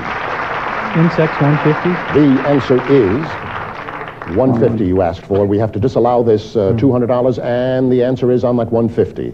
All right. Another nickname for this paternal relative of the spider is the harvestman. No idea? Daddy Longlegs. Daddy Longlegs. Oh, there it is. The gong. Double Jeopardy is over. And Charlie, with a total of $2,325, you are the new champion. Well done. Congratulations. And Ken, I'm awfully sorry to have to say goodbye to you. You'll receive your wings of $425 won today. Added on to your previous, your grand total is $17,050. Well done. We have some nice gifts for you, too, sir. Hope you had fun. We did, having you as a champion. Now, Charlie, as you know, the new champion always faces that Super Jeopardy bonus board for the first time, and the board is worth $5,000. We'll be back, my friends, right after this word to see what Charlie does and the Super Jeopardy bonus board. Watch. Well, Charlie, congratulations. You are facing that Super Jeopardy bonus board for the first time, so this is your chance to win $5,000. As you know, each correct question lights up a square and earns you $100. However, you light up 5 squares in a row, up or down, across, or diagonally, and you will win that $5,000. Taking a look at those categories, they are mountains, inventors, fiction, the White House, and nations. Remember, your response must be in the form of a question, and remember the Jeopardy. An incorrect question or a pass is a strike, 3 strikes, and you are out. Okay? So now, for $5,000, get set to pick a category and a number. Good luck, and go. Okay, nation's number 1. The answer is, in the middle of its national flag is the 24-spoke wheel of Asoka. What is India? That is right, yes. Nation's number 2. The answer is the country which shares the island of Hispaniola with Haiti. What is the Dominican Republic? That is correct, sir, yes. Nation's number 3. The answer is the Etruscans settled there circa 800 BC, the Greeks circa 700 BC. What is Italy? That's right, yes, good. Well done. All right. Nation's number 4. The answer is, at the closest point, this European nation is less than 10 miles from Africa. What is Spain? That is right. Okay, if you come up with this one, you get $5,000. Good luck and go. I'm going to do inventors number 1. Is that what you want to do? A little. Yeah. You're sure now? Inventors number 1? I just want to warm up before I hit. Okay, fine. Inventors number 1. The answer is, he invented the carpet sweeper in 1876. Who was Hoover? Oh, no. Strike 1. It was Bissell. Bissell, right. Are you warmed up enough? Nation's number 5. All right, nation's number 5. Good luck. The answer is, at its tip is Punta Arenas, the southernmost city in the world. What is Argentina? Oh, no. Strike 2. It's Chile. Chile. All right. Sorry. Quickly. Mountain's number 1. The answer is range of which Mountain Aconcagua is the highest peak. What are the Andes? Andes is right, yes. Mountain's number 2. The answer is the country in which communism and victory peaks are located. What is the Soviet Union? That is right. Go again.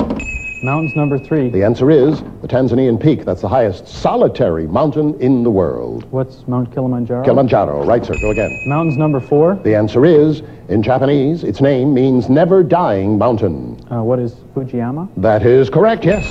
Mountain's number 5. All right. You're sure now? The answer is the Northwest Indians called it the mountain that was God. What is Mount Rainier? Right, for $5,000. Good. Congratulations. Well done. Well, let me tell you, Charlie, added on to what you won earlier, your grand total is now $7,325. And we'll be back to talk to our champion right after this. Congratulations. Well done. Good. Hey, Charlie, I'm glad you're having a good time, but boy, you've gone all over this board today, I'll tell you. How do you feel now that you've won it? Relieved. Relieved. Well, tomorrow's another day. Next time, though, you're going to be facing 2 new challengers, and if you win again, we're going to add $2,500 to the bonus. You'll be going for $7,500 additionally. Have to go until next time, my friends. Take care of yourselves. See you then. Bye. Some of our contestants receive Bissell's 2-in-1 formula carpet shampoo and soil guard keeps carpets cleaner, brighter, longer, and an electrofoam shampoo will save time and work with Bissell. Or enjoy great tasting soup in an instant with Lipton Cup of Soup. Hearty, satisfying, no wonder it's America's Right Now soup.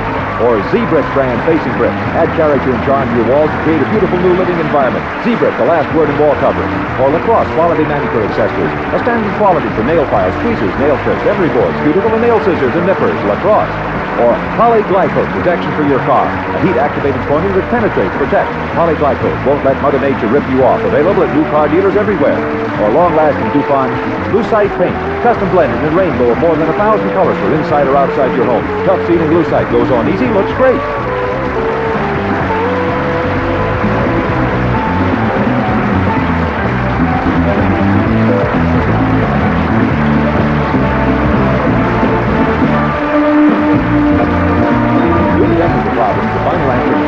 for Jeopardy were recreated in the program edited.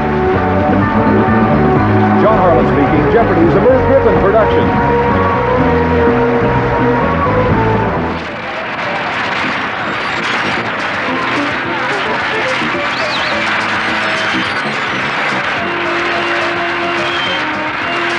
And now, let's meet the keeper of the Crosswits, Jackpot.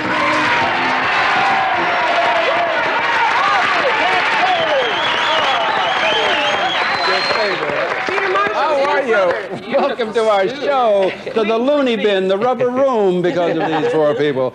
Welcome back. Joanne Worley, how are you, love? You're stunning. I'm sitting in scarves today. Everybody is wearing scarves, and I'm sick of them. I bought this when they were expensive. I'm furious. And you ladies know what I mean. Eating his heart out over your scarf is Jamie Farr from They were Nashville. mine to begin with. I just loaned them to her for the show. Say hello to your captain. He's an economics student from Baltimore, Maryland. Says that he plans to be rich by the time he's 22. Saul Ortas. Sir Ortas, how are you, Saul? How old is Saul now? I was going to ask, how much time have you got to go? 9 months. 9 months to get rich. You better marry a rich woman. What are you doing to achieve that goal? Well, a friend of mine and I started a business importing ceramics from Israel. And so far that hasn't done too well. And he moved back to Nebraska, so I just have a closet full of ceramics. What can they sell Tell ceramics? them to Georgie What- Jessel. Yeah, what are you doing with them? Well, whenever my parents or I go to some friends or guests for an occasion, they always get ceramics. Have you noticed the invitations tapering off a little bit, Sam? Well, a little bit. Be great for Jewish weddings. Yeah, I You could know. break them, you know. Right, yeah. Terrific. Well, and we are welcoming back Pat Harrington, mustache and all, from One Day at a Time. And Karen Morrow, back again. You're teamed up with a crazy person there. Yes, his stripes. Your team captain is from Staten Island, New York. She's a registered nurse. She says she's allergic to cats. I don't know if this is a joke or not. Lorraine Mannix is your name, right? Oh, that's a different kind of cat, isn't it? How are you, Lorraine? Yeah. Oh. Irving Katz is the guy that she's...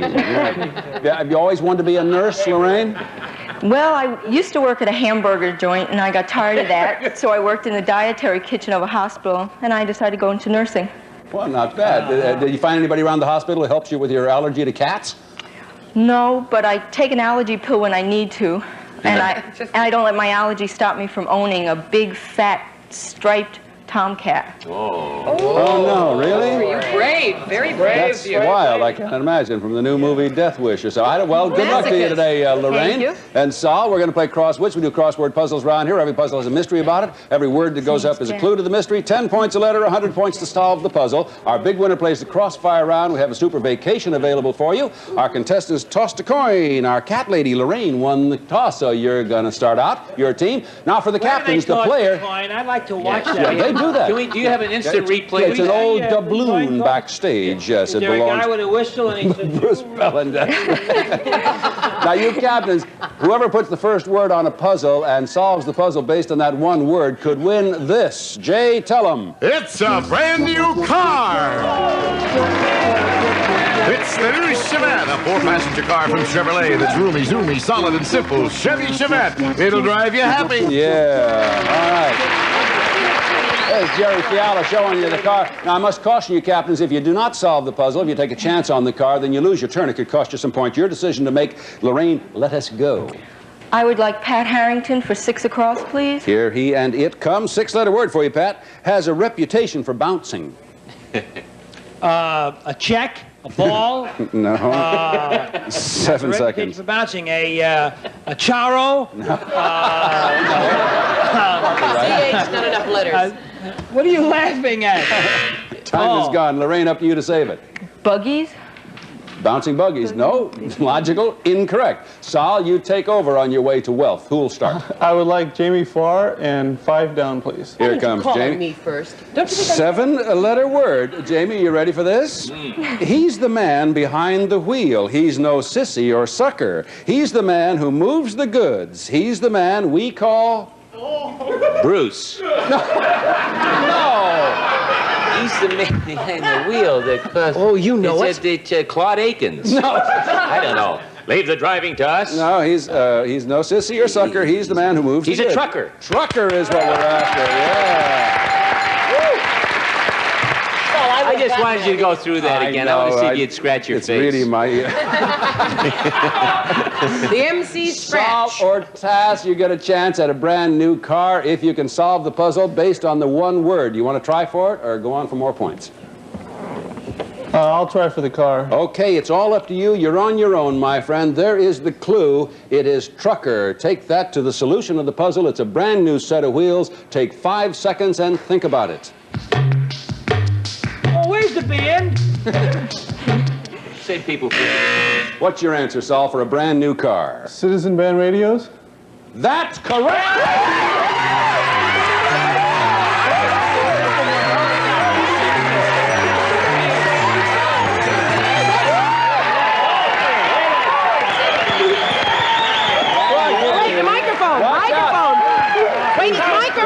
Microphone there. You might heard a microphone. Oh my gosh, you're gonna get microphone-itis there. There, she's gonna show you your brand.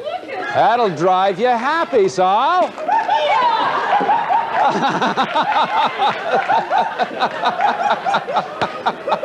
Oh, yeah, that was okay. Saul or Tass, you did it.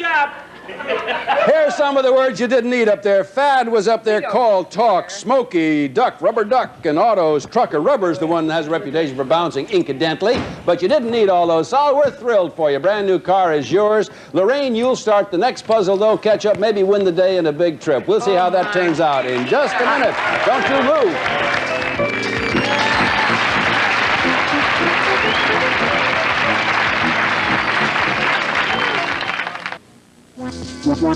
Some of our contestants will receive hand cream. For hands as soft and smooth as rose petals without that greasy feeling, use Rose Milk Skincare Cream. Rose Milk, you can feel the difference. Or cremettes, the macaroni and spaghetti in the famous green box. Cooks up firm yet tender in just 7 minutes, the way you like it.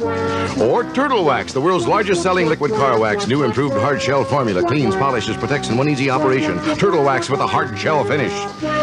Or Next Party, mix with the best. Canada Dry Mixers. Enjoy long-lasting carbonation, smooth taste. Canada Dry Mixes, famous for quality. Yeah. Thank you, Jay Stewart. Well done as usual. Well, Saul Ortas, on his way to wealth and riches by the age of 22, has won our car. But Lorraine, you start the next puzzle and you can catch up. You're just 140 back, looking for people. People. I would like 2 across, please, for Karen Morrow. It is 7 letters, Karen. The only time they'll come to your house now is if you have a golf course in the backyard, it seems. Golfers, gophers. No. Homemakers, trees, gardeners. 7 seconds. Tennis players, politicians, presidents, neighbors. How about it, Lorraine? Caddies? No. No. You'll see in a minute. All right, Saul, who are you going to start? Don't be pretty sure about that. Well, not necessarily. I'll tell you if nobody gets it. Okay. I know the answer. Get your jacket fitted. I'm smart. And scratch your face. I'm going to scratch my face. All right. Joanne Worley, 2 across, please. Same one. I like the only No, do you know it? Okay. The only time, maybe that's boy, did I get nervous. The only time they'll come to your house, Joanne, now these days, is if you have a golf course in your backyard. Bob Hoping, Crosby, the Hollywood Hackers, Roger Perry, my husband, who's wonderful, the Shaggy DA for Walt. I have no idea what this is. Golf balls, people who hang around golf courses, hookers. Do you know, Saul? As opposed to the slicers. Yes, I understand. Yes, we golfers know. Doctors. What? Yeah, right? Just the shorts. Just the shorts.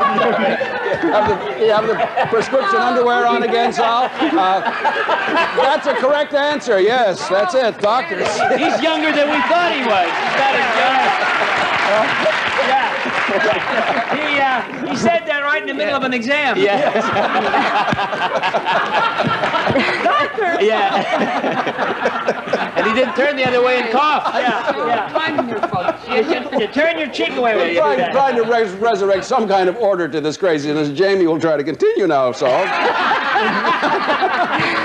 Have the same haberdashers. Yes, that's right. 3 down, please. Here we go. 8-letter word for you. Has an R to begin. What the R in RSVP asks for. Republicans. No. R and V, respond. Responds? That's a form of the word, James. Respiratory. Saul, you have to give me the correct Responds. word.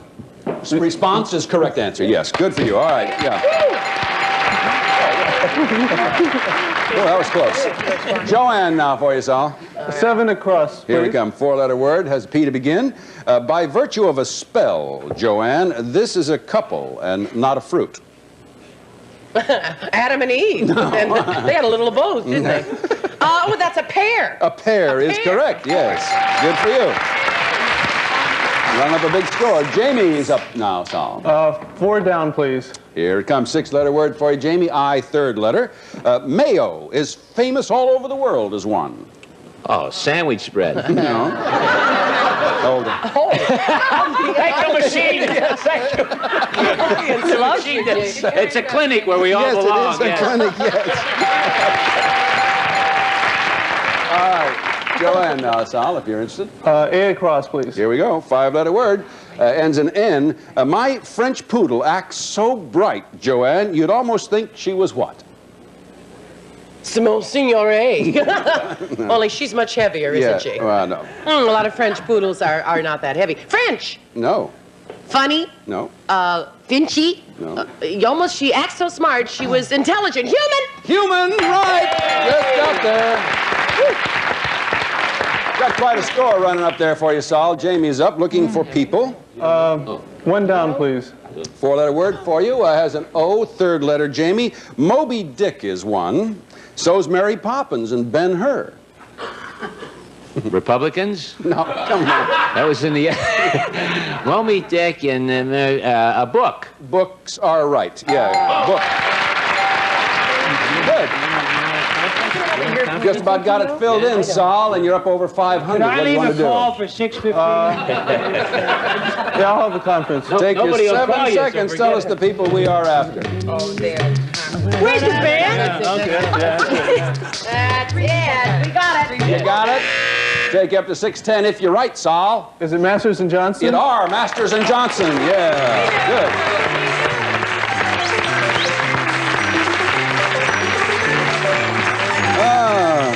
Okay, what the revolution of the 60s that most folks fought lying down, 5 down, was sexual. And, clinic cases were up there, too. You didn't need that.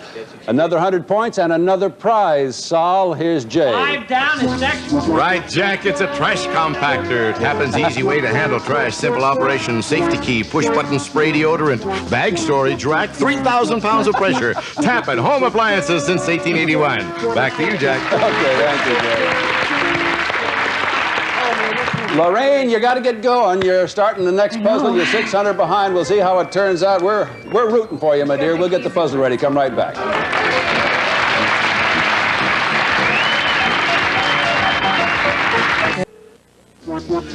Some of our contestants will receive confident car care with superb multi-viscosity Kendall motor oil. Use a specially engineered high-quality motor oil from Kendall, the lubrication experts, and drive with Kendall confidence. Or delicious Johnson's Fill and Eat Ready Crust, waiting to become a pie, and heat-in-the-pouch ice cream topping from Johnston's, the dessert people. Or Nescafe Regular and Nescafe Decaffeinated, 97% caffeine-free, the world's largest-selling brand of instant coffee.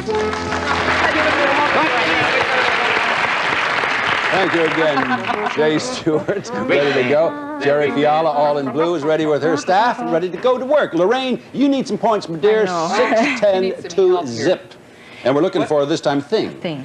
2 across, Pat Harrington, please. Go get him, Pat. This is a 6-letter word for you, Pat. In the wide world of sports, this man suffers the agony of defeat in the mouth.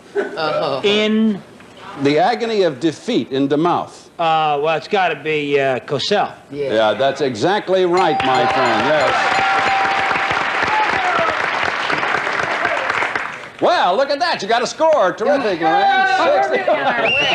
2 down, please. Okay, Karen is going to get 2 down. 5-letter word up there. Starts with C. On a cold night, Karen, it's better over you than under you. Comforter, couch, crows, cocoons, crayons, counterpanes, crazies, collides, An instant analysis before your very eyes. Lorraine. Coats? No. No. Interesting. All right, Sol, your team is up. First time on this puzzle. Joanne Worley, one down, please. You didn't trust me when I said I thought I knew what to know. Yes. Oh, you Man thought you has knew his own mind. Yeah, that's why he's going to be rich. Most men do. 4-letter word has an L. Third letter. If you don't have any on top, Joanne, you might be called this. Oh, silly, flat-chested. However, I don't have that problem. Bruce Bellin. Bruce. 7 seconds. Thin, no boob, McCarthy, on top. What do you say, Sal? Bald? Yes, sir. Oh! Isn't that interesting?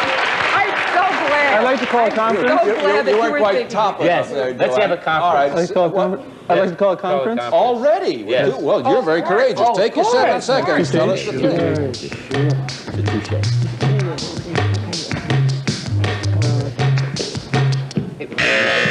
All right, it would take you up to 750 even if you're right. The thing, Sol. A toupee? Yeah, a toupee.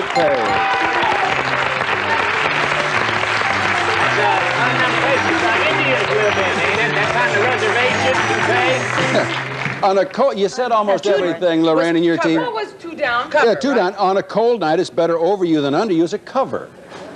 Just a plain cover. Just simple as that, a cover. And then number 3 across, John Peters does it for Barbara Streisand. Hair. For cross, false was that one. And 1 is not as good as 2. Head, 3 down. And Joanne calls her epidermis. She did what to it? She calls her epidermis skin. Skinhead. That was it. All right, they solved the puzzle. Jay, you got another prize for this Jim man? You bet! For his bedroom, Imperial Englander Tensionese sleep set. Nylon cushion, this surface conforms to your body's movements for superb comfort and support. Tensionese only from Englander. Okay. Do you have a band card? Well, Sol, 750 to 60, and oh, somebody's trying to pass. Sol, good news for you. You're our winner. Congratulations to you, Sol Ortez.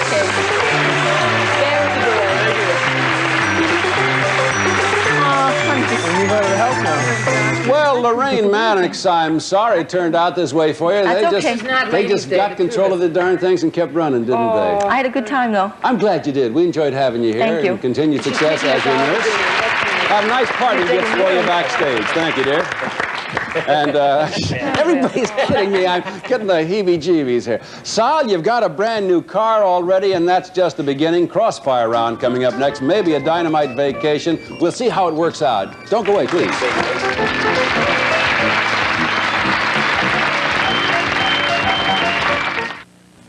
Stabler fractured his beard. Way back in the Super Bowl. You remember that, huh? Yeah. Sol Ortez is up here to play the Crossfire. Got the car already. I am intrigued. Why do you feel that you need to or can be rich by the time you're 22, 9 months from now? He's kidding Well, I himself. just have a good business sense. How about those? I'm good with money. Wait a minute. How about those things from Israel, those ceramics? Well, that was just one shot. Trying other things. What that other might things? work. Well, we once tried. We were thinking about during the bicentennial year. We were thinking of selling a bicentennial prayer, but we gave that up because we felt sorry for the people who would buy it. Well, I'd reckon. Yeah, try as hard as you can on the Crossfire, Sol. Put the prayers on the ceramic. Tie it. Jay, would you tell him about one of the other prizes he's got to be going for? Well, if you guess all 10 words, you'll win the Maytag Giant Capacity Dishwasher with 3-level washing action, top, center, and bottom, and exclusive self-cleaning micro mesh filter. Quiet operation from Maytag, the dependability people. Back to Jack and Saul. Okay, there's your puzzle up there. 10 words on it, Sol. There's 60 seconds cranked up on the clock. A good vacation trip waiting for you if you're successful. Either of your partners will come out and help you. Who'll it be? Well, because you look so good in black lace, I'll go with Jamie Farr. Okay, so close there.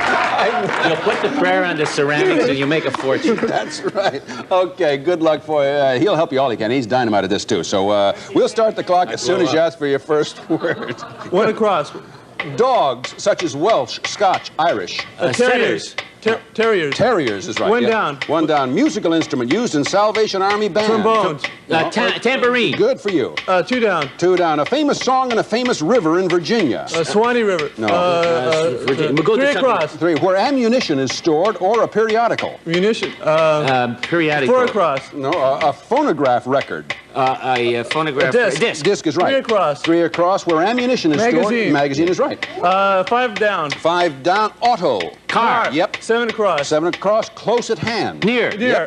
6 across. Untidy, klutzy person. Clumsy. Slob. 6 down. Okay. A watering place. 8 across. 8 pain.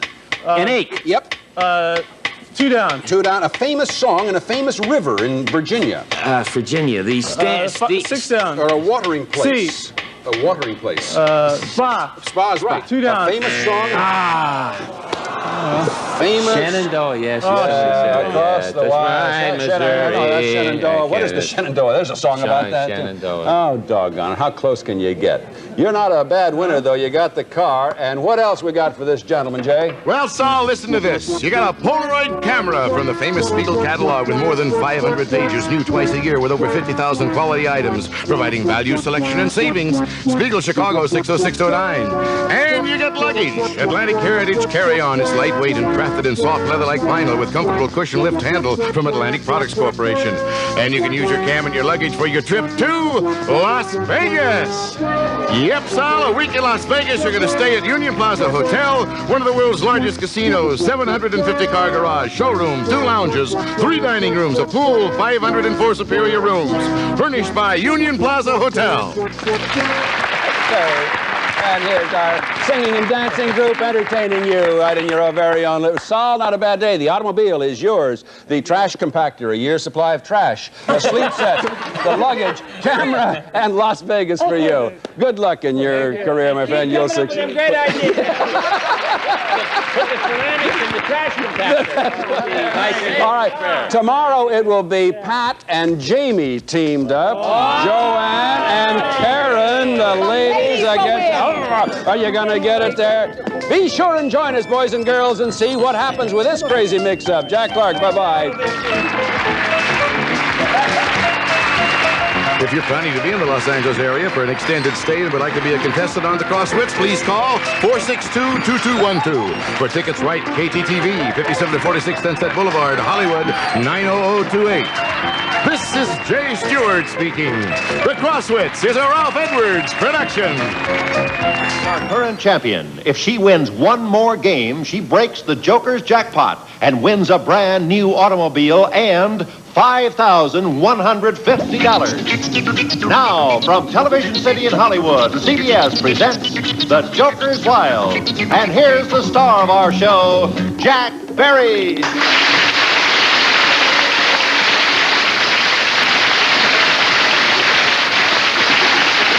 Thank you very much. Thank you so much, and a most cordial welcome once again to The Joker's Wild, the game where players determine their own fate by spinning the category wheels. And at the very start of the show, let me make an apology for my voice. I am just that short of laryngitis. We'll do the best we can and hope it won't interfere with your enjoyment of the program. A very exciting program coming up where a lady might break the jackpot. Let us reintroduce our 2 players, please. Let's welcome back the current champion on The Joker's Wild, an avid bridge player. Here is Issa Crino. Issa's opponent spent 13 months in South Vietnam as a pilot and was shot down 4 times. Here is Captain Bill Lawrence. Well, it's nice to have you both back with us. Issa Crino, this is a big moment for you. You won 2 games previously. You've already won $1,250 in cash. Yeah. All you have to do, as you know, is win 1 more game. You'd break the jackpot, which now has $5,150 in it. You'd also get the automobile, which is worth $2,340. All in all, you'd win almost $9,000. What kind of a weekend did you have? Are you serious? Pretty tough. I can well understand it. Your challenger is a gentleman who has a very distinguished career in the Army. How many missions were you on, Bill? I flew about 400 missions at Vietnam. 400 missions. And are you a regular Marine? Yes, I am. What do you fly? I fly mostly OV-10s, which is a light reconnaissance aircraft, and Huey gunship helicopters. Very good. We're delighted to have you with us here on the program, and we will play this very, very exciting, very tense game right after these words. with this third and critical game for Isa Crino. You are risking $1,250 to play in this game, Isa, and here are the categories that we will be using in the game. They are Frank Sinatra, annual events, big cities, entomology, and poetry. Champion goes first in this, her third and final game. Isa, spin and very good luck. Thank you.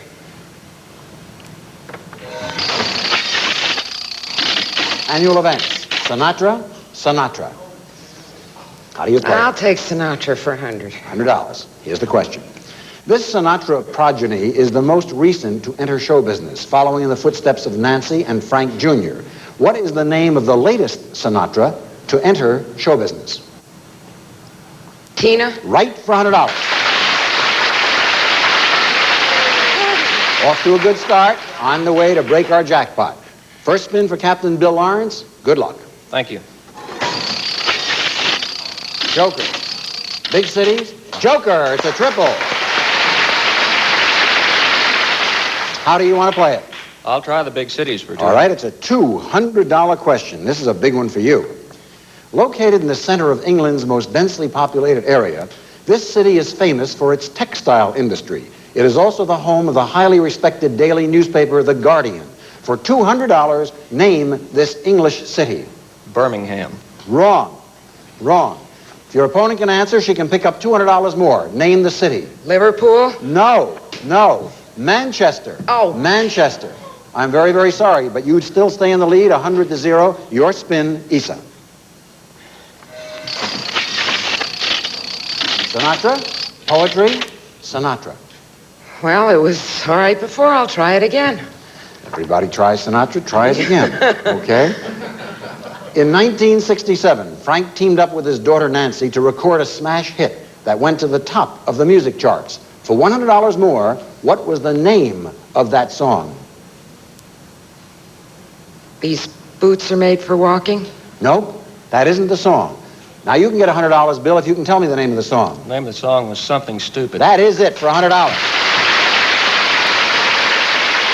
And it's your spin, Bill.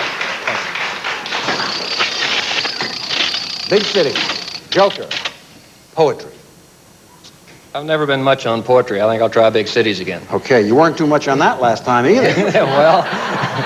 But it's a $100 question, and here it is. This South American city was given its name because two people who lived there believed it to be healthful. Name this gigantic port city.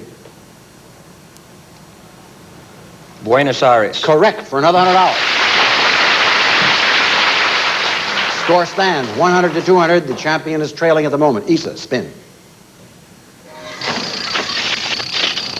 Sinatra, poetry, annual events. $50 questions, each one. Well, let me try poetry. Poetry, okay. I've had it with Sinatra, I think. The oldest epic poem written in English, this work tells the story of the nephew of King Hygelac, who barehanded defeats the monster Grendel. Name this oldest of all English poems. Beowulf? Correct, for $50. You go to 150.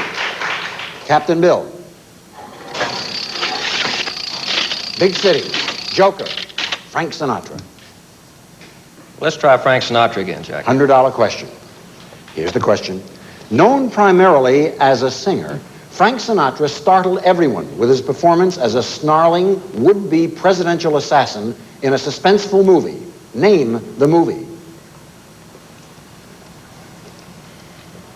The Manchurian Candidate? That is not it. $100 more is yours if you can tell me, Isa. Repeat it again, yes. please. Known primarily as a singer, Frank Sinatra startled everyone with his performance as a snarling, would-be presidential assassin in a suspenseful movie. Name the movie. It isn't The Killers. Sorry, I'll have to give it to you. The name of the movie is Suddenly. Yeah. Suddenly. Now you know it. Score stands 150-200. Isa, your spin. Joker. Big cities, big cities. How do you play it? I'm going to try it. All right, you're going all the way, a $200 question. When the communists invaded Czechoslovakia in 1968, the eyes of the world were fixed on this capital city. For $200, name the city. Prague? Correct. You go to $350. Captain Bill. Annual events. Joker. Poetry. Let's try annual events. Okay, a $100 question. This major New York department store holds a yearly Thanksgiving Day parade through the streets of that city. What is the store that lends its name to the event? Macy's. Right, you go to $300. Score stands 350 to 300. Anybody could win at this juncture. Issa, what do you do? Joker, Joker, entomology. Look it over carefully. This is critical. Tough category, but you have choices and ways to go. What do you do? Entomology. You're going to go all the way. If you answer this question correctly, you will have $550. That's enough to win the game and break the jackpot, but your opponent does get his one final spin. Among the deadliest enemies of man, these insects come in the Culex and Anopheles varieties. I'm going to spell that for you. C-U-L-E-X and Anopheles, A-N-O-P-H-E-L-E-S varieties. For $200, what are they? The most deadly? Among the deadliest enemies of man, these insects come in the Culex and Anopheles varieties. What are they? Spiders? No, that is not right. I caution you now that if your opponent, Captain Bill Lawrence, can give me a correct answer, he will have $500 and he will be the new champion. Bill Lawrence, for $500, can you tell me what they are? Mosquitoes? Right, for $500.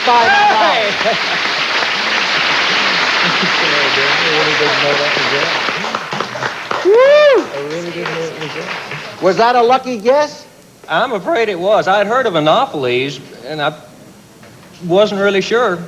Well, boy, whatever it was, you have broken the winning streak of Issa Crino. You have won $500, and in a moment we'll find out whether you can win some wonderful prizes and go on. The two of them are holding hands. I think that's very nice and a very good sportsmanship on the part of Issa Crino, who I think is crying a little bit at the same time.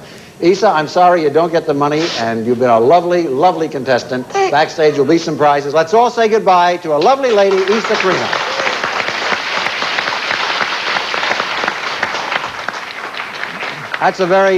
It is a very sad moment when you're on the verge of breaking the jackpot and are defeated. I'm sure it's very hard for anybody who's not in that spot to realize what a tremendously important moment it is. We'll continue our game with our new champion right after these words. Captain Bill Lawrence said to me, you know, I feel very guilty about beating her. And Bill, I just want to assure you that that is the name of the game. It has happened a number of times in the past. You are here to win. You played fairly and squarely. And Issa, I'm sure, was just overcome at the thought of being so close to victory and having it snatched away from her. But now you are the champion, and you have won $500. Incidentally, you've been in tough spots before many times. Weren't you wounded a couple of times? Yes, once as a pilot and once with the battalion when I was a forward air controller. I see. On dangerous missions? Well, they weren't too much fun at the time. I should say not. And I hope this will be more fun for you now that you have won the championship. As you know, one of the virtues and rewards of winning the championship is you get a chance to spin now for some prizes. Up there are jokers and devils. If you spin 3 jokers, you get a prize. If you get a devil, you lose. Let's find out what is the first prize he could possibly win. A sharp 19-inch color portable television with remote control and automatic color system that locks in picture, plus free tuner for UHF channels. Okay, let's have our fingers crossed for Captain Bill. 3 jokers get you the prize. Good luck, Bill. Joker, Joker, Joker. Okay, that's prize number 1. Now, let's see if you're going to go on or not as we tell you about prize number 2. An original Doughboy swimming pool designed for your family fun in mind. Complete with filtration equipment, maintenance equipment, and skimmer. Now, Bill, let me caution you. You can quit. We're not forcing you to go on. The devil's come up a lot lately for reasons which we'll never know. That's the way the odds work. Do you want to go on and take a risk, or do you want to quit? Perfect spot in my backyard for the swimming pool. You want to go for the swimming pool? You want to go for the swimming pool? Certainly do. Okay. Good luck. Spin and let's see what happens. Joker, Joker, Joker. Now you've got 2 prizes. Let's take a look at the 3rd and final prize for which you're eligible to spin. Roy? You'll win an exotic vacation for 2 in beautiful sun-drenched Hawaii. A full 2-week stay, airfare and accommodations at the luxurious Ala Moana Hotel at the entrance to Waikiki. A glamorous vacation worth over $1,100. What a look on Bill's face. He doesn't know what to do. Bill, the devil will lose you all the prizes. You want to quit or go on? Go. He wants to go. A fighting Marine. All right, here we go. Spin. Good luck. Joker. Joker. Joker! Got it all the way. Congratulations, Captain Bill. You have marvelous, marvelous prizes and a trip. Incidentally, no matter what happens from here on in, those prizes are yours, including the trip to Hawaii. We hope you're going to enjoy that. But now you have a decision to make. You can quit right now, and the $500 and the prizes are yours. But if you go on and you lose the next game, you'll lose the $500. If you should win the next 2 games, you'd break our jackpot. Our jackpot, courtesy of Isa Crino, whose money went into the jackpot, now stands at $6,400. In addition to that, you would also get as a bonus this lovely gift. The 73 Vega, the little car that does everything well, rides comfortably, corners flat, and steers easily. Vega from Chevrolet, building a better way to see the USA. All told in cash and prizes, you could go home with better than $10,000. It's your choice. Do you quit or continue? Go. He's going. He's going. Okay. In order for you to go and see if you can do that which Isa Crino unfortunately was not able to do, break the jackpot, we have to have another player for you. So, Roy, would you tell us who will oppose Captain Bill Lawrence? All right, Jack, our next player had an embarrassing experience in Switzerland. Here is Elise Katz. Nice to have you with us. What was this embarrassing experience you had? Oh, I was hoping you wouldn't bring that up. It's too late now. We brought it up. Well, it's a very long story, but try to keep it down to 30 minutes. Yeah. That's all we have on the air. To make it very short, my girlfriend and I were dating 2 Italian boys, and all they spoke was Italian, and I speak a little bit of Italian. And I told them that I wanted some candy, and they thought I wanted to go take a shower with them. I would sure either way would be very sweet. Well, we hope the game will be sweet for you and you won't go to the showers on the show. Players, here are the categories which will confront you as we do play this Captain Bill's second game. Stage names, the underworld, capitals, World War II, and tennis. Bill, you're risking your $500, as you know. Spin in your second game. Good luck. Thank you. Joker. Joker. Joker! You know what that means? Yes, I do, Jack. That means, under the rules of our game, if you can answer any one question on any of the 5 categories, you would be the winner of the second game and win $500 more. I will have a special announcement to make about Elise if you accomplish that. I'll tell you what that'll be in just a moment, Elise. Which of the categories do you want to play? Jack, I'm a Marine. I've got to try World War II. World War II. Okay. Answer this question correctly. $500 is yours. You'll have a grand total of $1,000 and 2 games. This bridgehead across the Rhine marked the first crossing of that river by American troops in World War II. I can tell by the grin on your face you know it. For $500 and the second championship game, name the town where this bridge was located. Remagen. Right, for $500.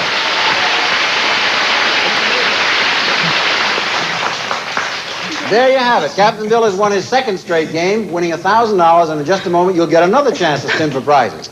Elise, this is really, I believe, the first time it has happened that anyone on the very first spin against another player has been able to pull 3 jokers.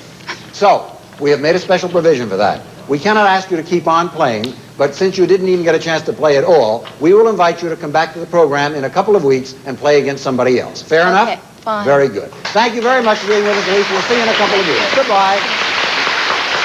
And we shall go back in just a moment and give Bill a chance to spin for some more prizes after these words. Just been able to do that which no one else has been able to do since we've been on the air, and that is on his very first spin against a new opponent, pull 3 jokers and answer a question. And those are two of the quickest games we've ever had. You realize now that you have 2 games, you only have 1 more to go to break the jackpot. But before we do that, Bill, we have to give you a chance once again to spin for prizes. Same rules. If you get 3 jokers, you win a prize. If you get a devil, you lose. What's the first prize you'll be spinning for this time? The Toyo 8-track player and AM/FM stereo with telescope antenna, fast-forward tape control, headphone jack, twin speakers, and attaché-type case from Toyo. That's yours for 3 jokers. Spin and good luck. Joker, Joker, devil. I'm sorry. This time you don't make it, but you do have all those other beautiful, beautiful prizes. And now comes a moment of rare decision for you. I'm sure that in Vietnam, for all those months, you had to make many decisions. This one should be a snap. You have 2 games under your belt. All you have to do is win 1 more. If you do, you would break our jackpot. Our jackpot now stands at $6,400. You would win that and also the car. You would take home with you prizes and cash totaling almost $12,000. If you should lose the next game, however, you would lose your $1,000 in cash. Bill, do you quit or press your luck with him? You've been very lucky to continue. He wants to go. Okay, he's going on. He's going.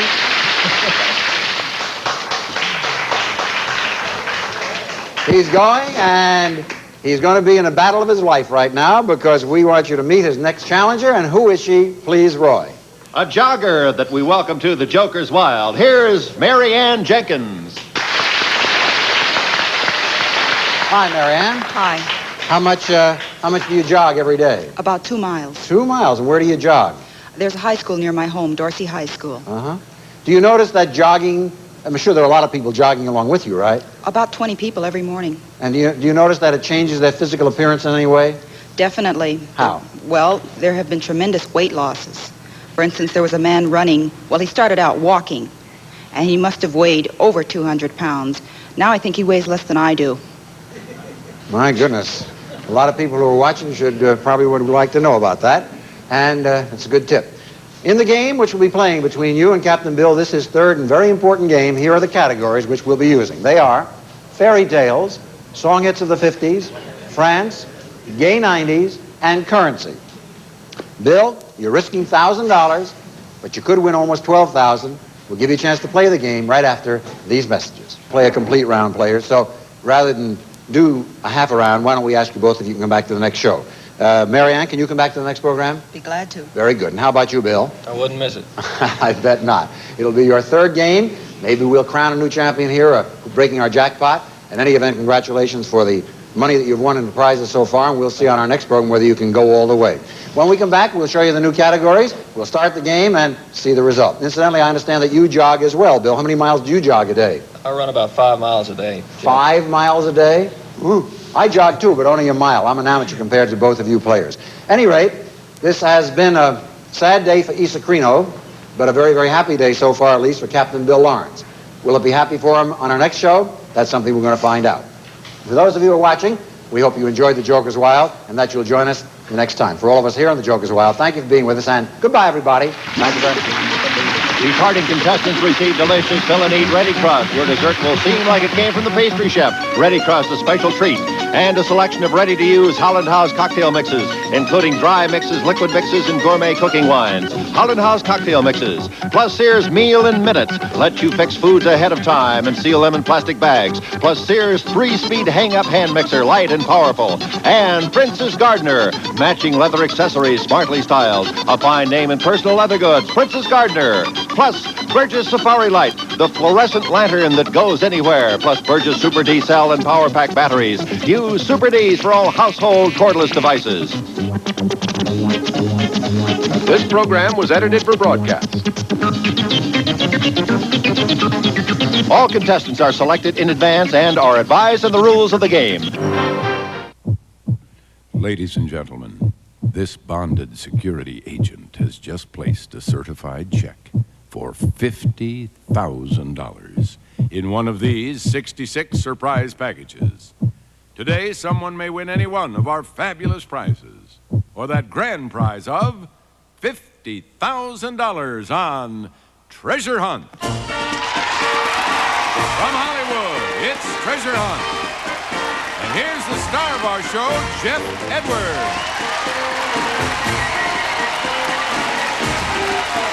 Thank you very much. All right.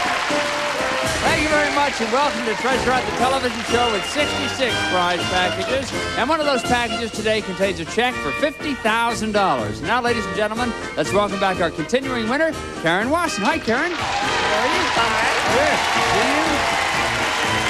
This is Karen's second day with us, and so far she's won $2,959.50 in cash and prizes. Now it's time to find a new challenger for you, Karen, so you hang on. As you know, we've pre-selected members of our studio audience to participate in Game 1. So everybody in this section, please hold up your balloons so we can see them. Hold them up good and high. And one of those balloons contains a star. If your balloon has a star, we want you to please stand up, okay? Put your balloons on your laps. Pop those balloons. Looking for a star. Pop the balloons. Somebody's got... All right, here we go. No, wait a minute.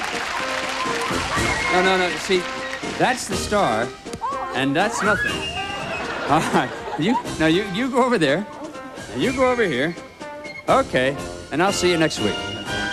As you know, there's a pop-up surprise in one of these mini treasure boxes, and one who gets that surprise will try to find our richest treasure. Our new challenge, yours gets first choice. So which box would you like? This one over here. That is yours. Karen, this is yours. And do the hooks. I think I can do the hooks. Oh, this is going to be a great day, I can tell. All right, everybody ready? Open the boxes. There it is, Karen. You're going for $50,000 again. Would you take your box back to your seat? You're going to change it later for some nice gifts. Thanks for being with us here on Treasure Hunt. Well, you did it again. I know. As you know, Karen, you can go on winning and winning just as long as you keep picking the mini treasure box with a pop-up surprise. In just a moment, you're going to go up there behind me. You're going to choose a package, and that package could represent anything from a real clunk to a jackpot of prizes, or it could be our grand prize of $50,000 in cash. But before you make your choice, we're going to show you some of the surprises waiting for you here on Treasure Hunt. For example, you could go on to win this. You could go on to win this exciting Treasure Hunt music package featuring a unique audio center from Sylvania. AM/FM, separate belt-driven automatic record changer, 4-speaker sound system, 8-track and cassette tape players.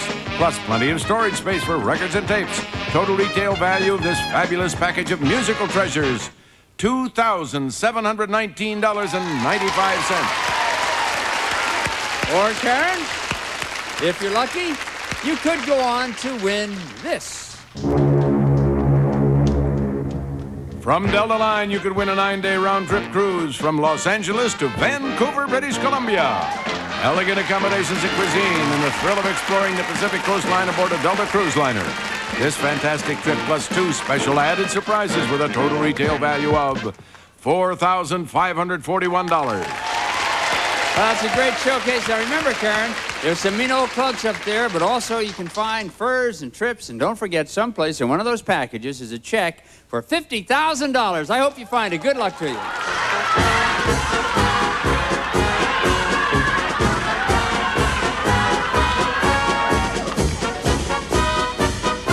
Okay, Karen, come on back. 52 is right there. Jenny Greenwood. Why box 52? That's when I was born. You were born in 1952, huh? All right. Gee, that makes you, what, 43, 44? Oh, well, never mind. I'll figure it out later. As you know, each package comes with a cash award envelope. This is your money to keep, unless you decide to give it back to me for the contents of this package. And we'll find out exactly what Karen's cash award is right after this message. And welcome back to Treasure Hunt. Okay, Karen, the time has come now to find out how much money is in your envelope. You all set? I'm ready. All right. We find out that... Huh? Excuse me. What? I'm in the middle of a show. I know that, sir, but my father bought the first minute of Treasure Hunt here so I could do my first dramatical debut on TV. So if you don't mind, could I please have that microphone? You're telling me your father bought a minute of television time for you to have a dramatic on this show now? Yes. Excuse me, Karen. Okay. Thank you. What light through window yonder? Juliet is the east, and you know these things are hard, excuse me. What light through window east is yonder? Juliet is the east. boy. By my watch, you got about another 50 Okay, seconds. okay. Try what light? What light? And Juliet is the sun. Arise, my fair son, and kill the envious moon, who is already sick and pale with grief. That thou art her maid is much more fair than she. Be not her maid, since she is envious. That's your minute. That's it. Your minute is up, for crumb's sake. Will you look, I don't understand this. You're telling me your father bought a minute at a time for you to do this? Yes. Who's your father? You are, Mr. Edward. Oh, well.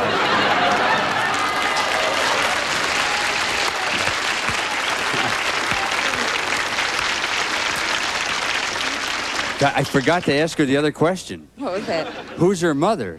Anyway.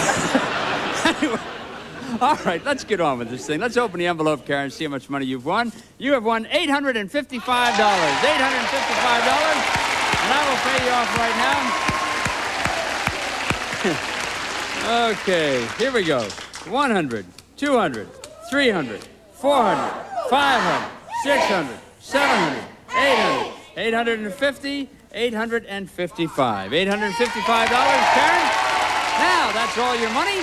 You can keep that money, or you can give it back to me for the contents of this package. Could be something good, could be a clunk, could be $50,000. So what are you going to do? The money or the box? I'm going to take the box. She says she will take the box. I take... Too late. Too late. No. It goes right back in my pocket. She said she would take the box, and I have the money. And now, let's take a look and see what it is that you now own. What? Well, Karen, $855 is a lot of money to just throw away. You want to see? You want to see? Here. What does that say? Your prize just arrived at the studio. Your prize just arrived at the studio. That means we're going to have to wait just a little bit, but your prize just got here. Would you like a little sneak preview? Yes, I would. Okay, fellas, would you open curtain number 1, please? Let's take a look and see. Oh, there it is. There's your prize. It's coming in right now. There it is. Oh, that's kind of exciting. Boy, I think it's really exciting, isn't it? Okay. All right, there's your prize arriving here at the studio. Now, obviously, we're going to have to wait around a little bit while the guys take care of the prize. They get a little nervous here. They're a little camera shy, but there's your... Is that exciting to you to see it arriving like that? Huh? Okay. Now, what we're going to do is... I tell you what. I just love to do this. Let's take one more look at your prize. Okay. And let's take just one more look so we can see what the guys are doing with Karen's prize here. Oh, they're opening it up? Opening it up. All right. It won't be long now, Karen. It won't be long now. Okay, now, I think that what we better do is get you ready to handle that prize, okay? Okay. Okay, because you're definitely going to have that prize. Now, thank you, Jan. Here's a bullwhip. You're going to need this. Hurry up, hurry. We don't have much time here. This is important stuff. It's a bullwhip. I better get this on you here. Oh, I like this part of it. Oh, let me do that again. Okay. You having a good time? Yes. I'm having a wonderful time. Here. Now we're going to put this mask on you. Okay. It's very important, see. Whatever you want to protect, you... I knew this day was going to be like this. All right. Now, you just hang on. This is just going to be fine. Oh, I'm sorry.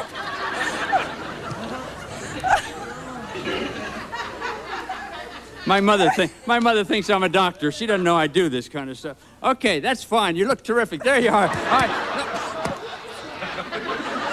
Now let me explain to you what we're doing here. Okay.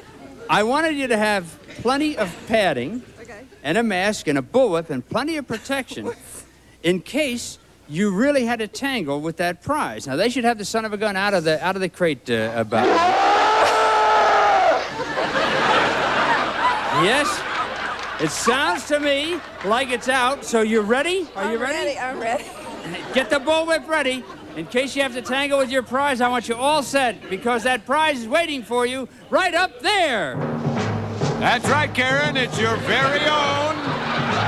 Wait a minute. Wait a minute. Stop the music. Hold everything. It got loose. The prize got loose.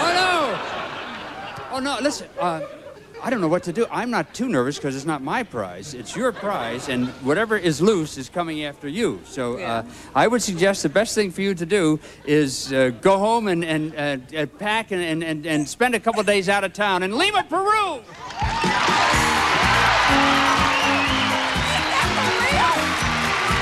That's right, Karen. You and a guest of your choice will be spending 10 glorious days on a cruise in the romantic environs of Lima, Peru. You'll fly to Lima via Avianca, Colombia's international airlines, bringing you more of exciting South America than all other airlines combined. You'll fly the continent of enchantment in style, splendor, and total confidence aboard Avianca. And finally, you'll enjoy Delta Line's 10-day luxury cruise from Lima, Peru to Los Angeles, California. Exotic sightseeing, friendly service, elegant cuisine, and splendid days at sea aboard a Delta cruise liner. Total retail value of this fantastic South American vacation, $4,498. Well, and you know you're going to have something to bring all those presents and gifts back from Lima in, so you've also won this. Here's a fine collection of Skyway's newest luggage. For easier handling on stairs, curbs, and tight places, luggage on wheels. Outdoor twist fabric in colors including Times Squares and Bark from Skyway. And you'll never struggle loading film again.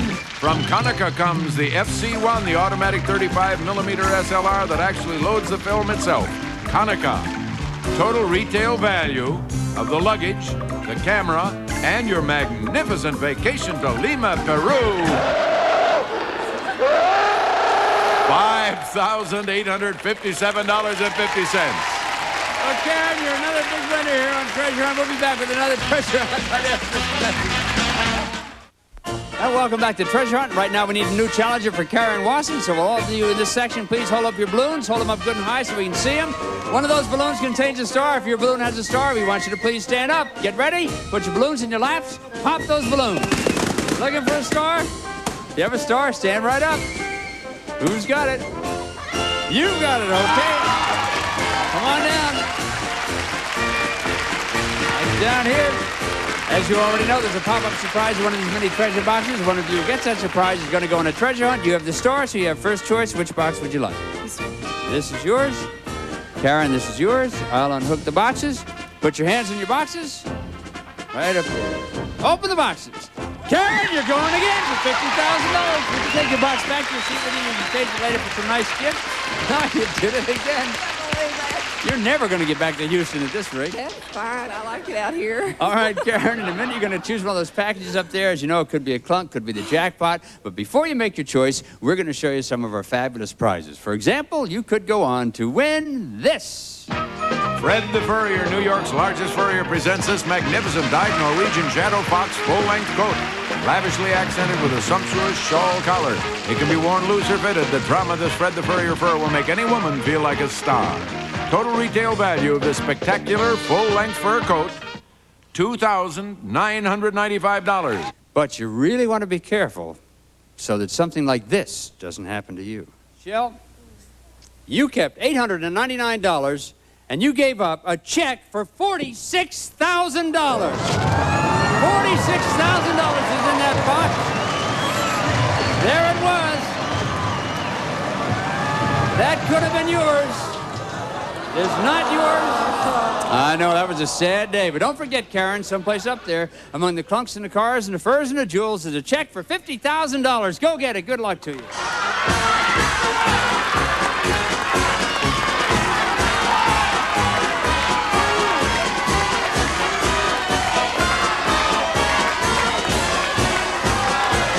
Come on back, Karen. Come on, man. What number did you pick? 65. 65. Okay, pretty yellow box here. Why 65? No reason at all. Well, I know why. It's my age. Thank you very much. Really tacky of you to do that. Thank you, Jan. As you know, each package comes with a cash reward envelope. This is your money to keep unless you decide to give it back to me for the contents of this package. We'll see how much cash Karen has this time right after these words. And welcome back to Treasure Hunt. Okay, Karen, the time has come to find out how much cash is in your envelope this time. And you have $990. $990. And I will pay you off. Ready? 100, 200, 300, 400, 500, 600, 700, 800, 900, 950, 960, 70, 80, 90, $990. And now comes the toughest decision. What are you going to do? Do you keep the money or do you take the box? Could be something good. Could be a clunk. Could be $50,000 in cash. And now what do you do, Karen?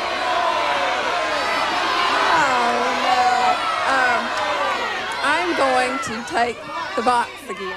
She says she's going to take the box. I take back almost $1,000. Into my pocket it goes.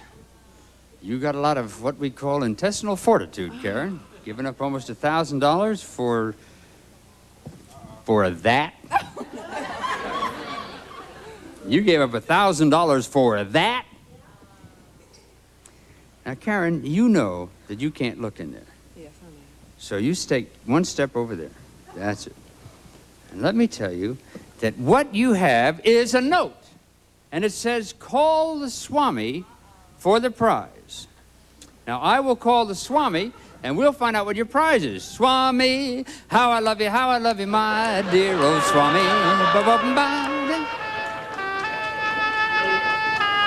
Ah, there is the Swami. Swami, we understand that you know something about Karen's prize. Yes, I did. Yes.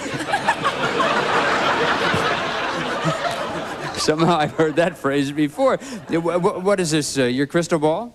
Yes, and only I can see into it. All right. Would you please tell us tell us about Karen's prize? Yes, I will. Let me concentrate. Okay.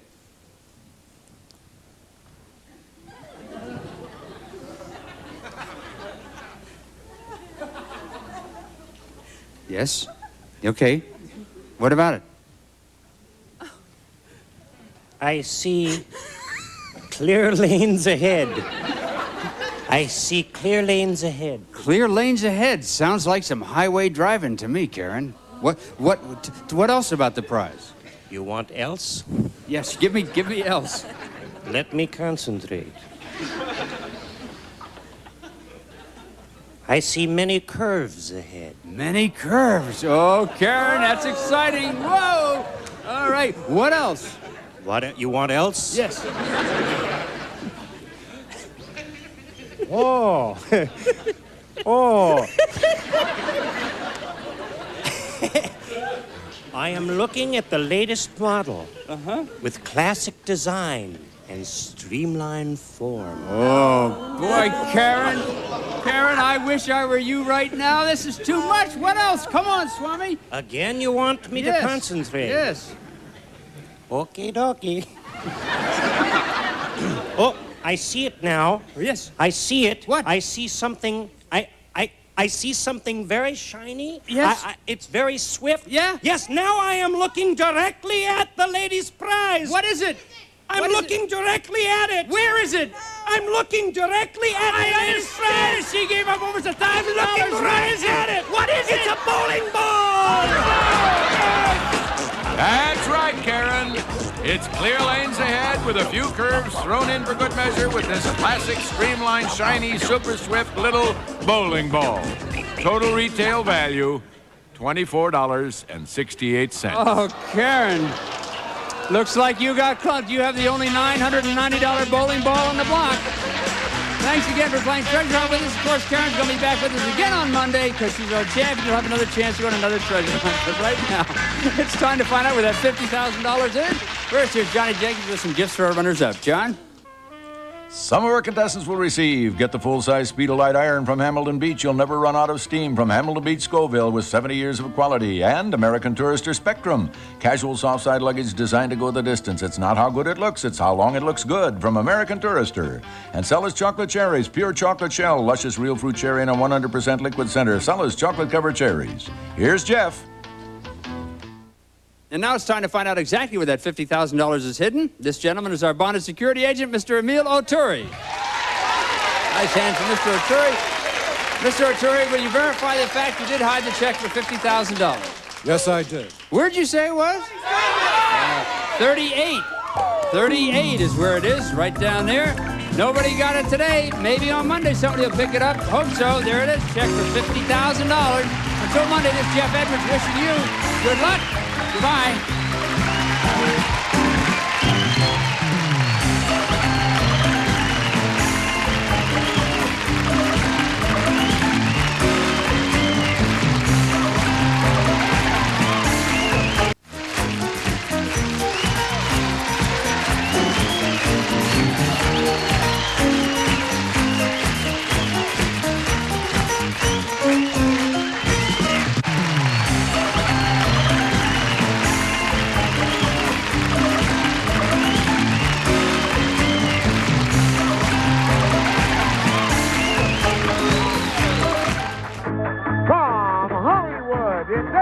Game of strategy, knowledge, and fun. It's Tic Tac Dough. And now, here's our host, Wink Martindale. Hello. Thank you.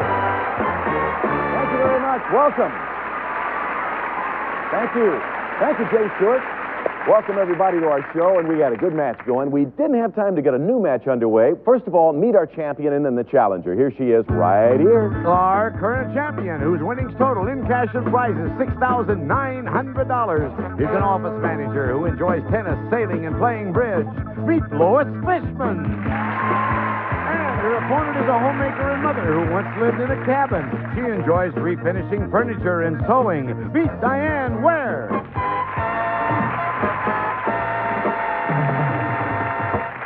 Not that Lois is so big and huge, because she's a little dainty lady, but when Diane walks in, she looks like a little child compared to her. How you doing, Diane? I'm fine. I told you about... I'm 5'4". I think that's about normal. That's right. That's about normal. My wife's about 5'4", so I feel right at home with you. Diane, you are... well, come on, people. Now, listen, not that at home. You're a homemaker, and you have children, or what? I have one daughter, 14. 14 years old. Difficult to raise a teenager these days, or is it easy? So far, so good. That's good, Diane. Welcome to our show. Good luck. Okay. Say hello to our current champion over there, Lois Fishman. Hello. She has so much energy and vitality. She's won $6,900 in cash, mostly cash, but some prizes. And Lois, you feel like you're all ready and ripping and raring to go? Absolutely. How do you have so much vitality? At the end of the last show, I asked your husband, I said, does she have that much energy when she first gets up in the morning? He said all the time. Is that right? Well, he lies a little. Just a bit. Well, we're going to find out if your energy level is still way up there from the last shows as we get this new match underway, and I want to wish good luck to you both. Here we go.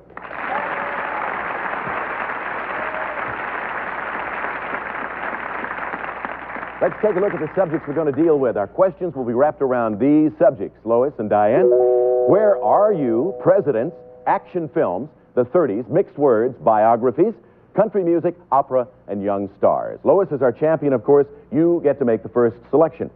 Okay, Wink, I think I'll go with Where Are You in that upper corner. Okay, that's our beginning point. Where are you? You are driving through Wyoming in the country's first national park. It's like another world here as you view the geysers erupting, thousands of brightly colored hot springs, and the forests of petrified trees. Lois, to put an X on that board, where are you? Yellowstone next. Right, Yellowstone National Park. Put an X there, $200 in the pot. Let's shuffle the categories all around.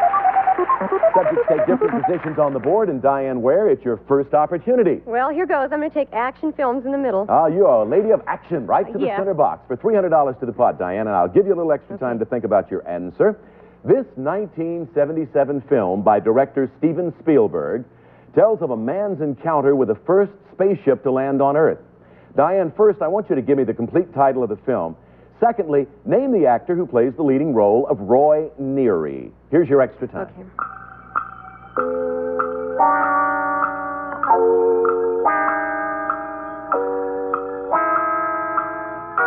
A picture that tells of man's encounter with the first spaceship to land on Earth. Give me the complete title of the film, Diane.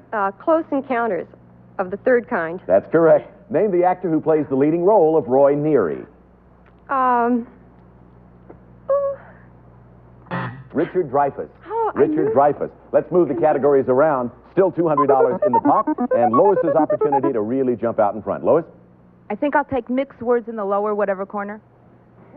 Now, you've done that so many times. Do you really know, that, Lois, that out of all your smartness over there, that's not the lower right-hand corner? Or are you just putting me on? What I'm not sure is if I go like this, it's a lower left, and if I go like this, it's a lower right, so I don't know which direction you want it, so it's in a lower corner. Did everybody get that all right?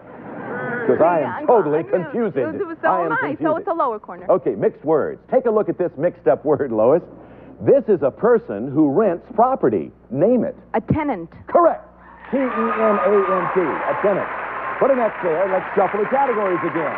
$400 in the pot. And Diane, you need an O. Where would you like that O to go? I'm going to have to try the center box again, country music. All right, again, we're at $300 to the pot, Diane. By the way, Diane, we haven't asked you this. Do you have anybody here in the audience that we might say hello to? Yeah, I do. I have my husband, And your husband's name is Steve. what? Pardon?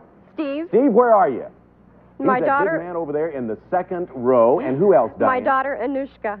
Hi, Anushka. What a pretty name. Very nice to have both of you here. All right, let's see how Mama does now as she goes for that center box and obviously needs that for a diagonal block. I do. Diane, this country music band leader was born with the first name Alvis, but his fans call him Buck.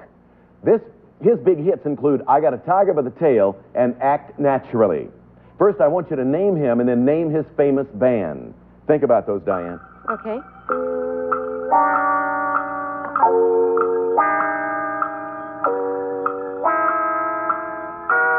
Remember, Diane, country music is the category. His fans call him Buck. His big hits include I Got a Tiger by the Tail and Act Naturally. First, name him, Diane. Buck Owens? Right. Name his famous band and you'll have a block. Well, I hope it's the Buckaroos. It is, and you got a block. Buck Owens and the Buckaroos. So we put an O there for a diagonal block. Another $300 in the pot takes it to $700. We'll continue the match as we come back to our game in just a moment.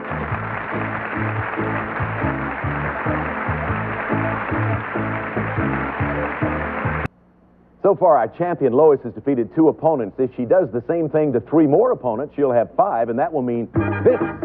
For your driving pleasure, Lois, you will win a brand new car.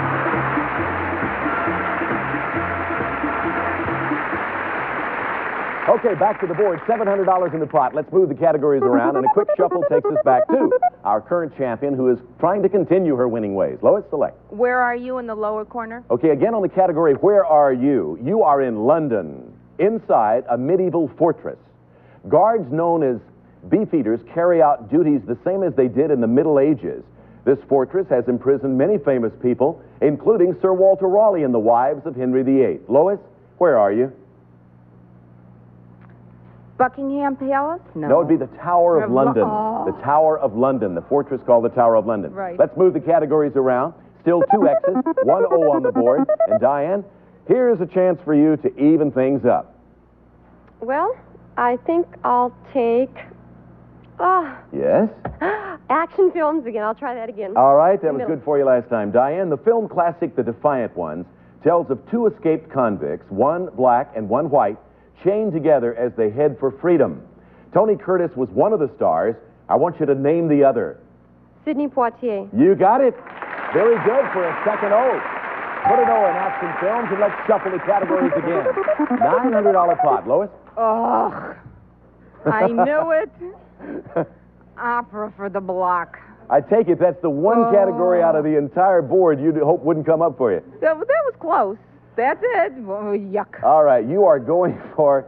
She's also coming up with a whole new vocabulary for us here on Tic Tac Dough. Spell yuck. No, that's not one of the questions. For opera, this would give you a block of Diane, Lois. Here's the question. This famous Milan Opera House is one of the most significant in the world. It was built in 1776 and has housed many premieres of great operas like Madame Butterfly. For a block, name this famous theater. The Met? No, it'd be La Scala. The Met would be in New York. La Scala. Teatro alla Scala. So still $900 in the pot. Let's shuffle the categories around and move back to Diane. Well, I'm lucky I'm going to get to try to win with bids, whatever that is. No, why don't we call that biography? Oh, bios. I'm not sure how many bids we could come up with. I thought it was a bridge term. Diane, never a dull moment around here, especially with lovely gals like you two over there. Diane, if you answer the question on biographies, you will have Tic Tac Dough. You'll become our new champion, and you will have $1,100 in cash. Here's the question for a win. One of the 70s best-selling autobiographies was written by a throaty-voiced actress who describes her marriages to Humphrey Bogart and Jason Robards. The partial title of the book is by myself. For Tic Tac Dough and $1,100, name the author. Lauren Bacall. You're a winner! You're right.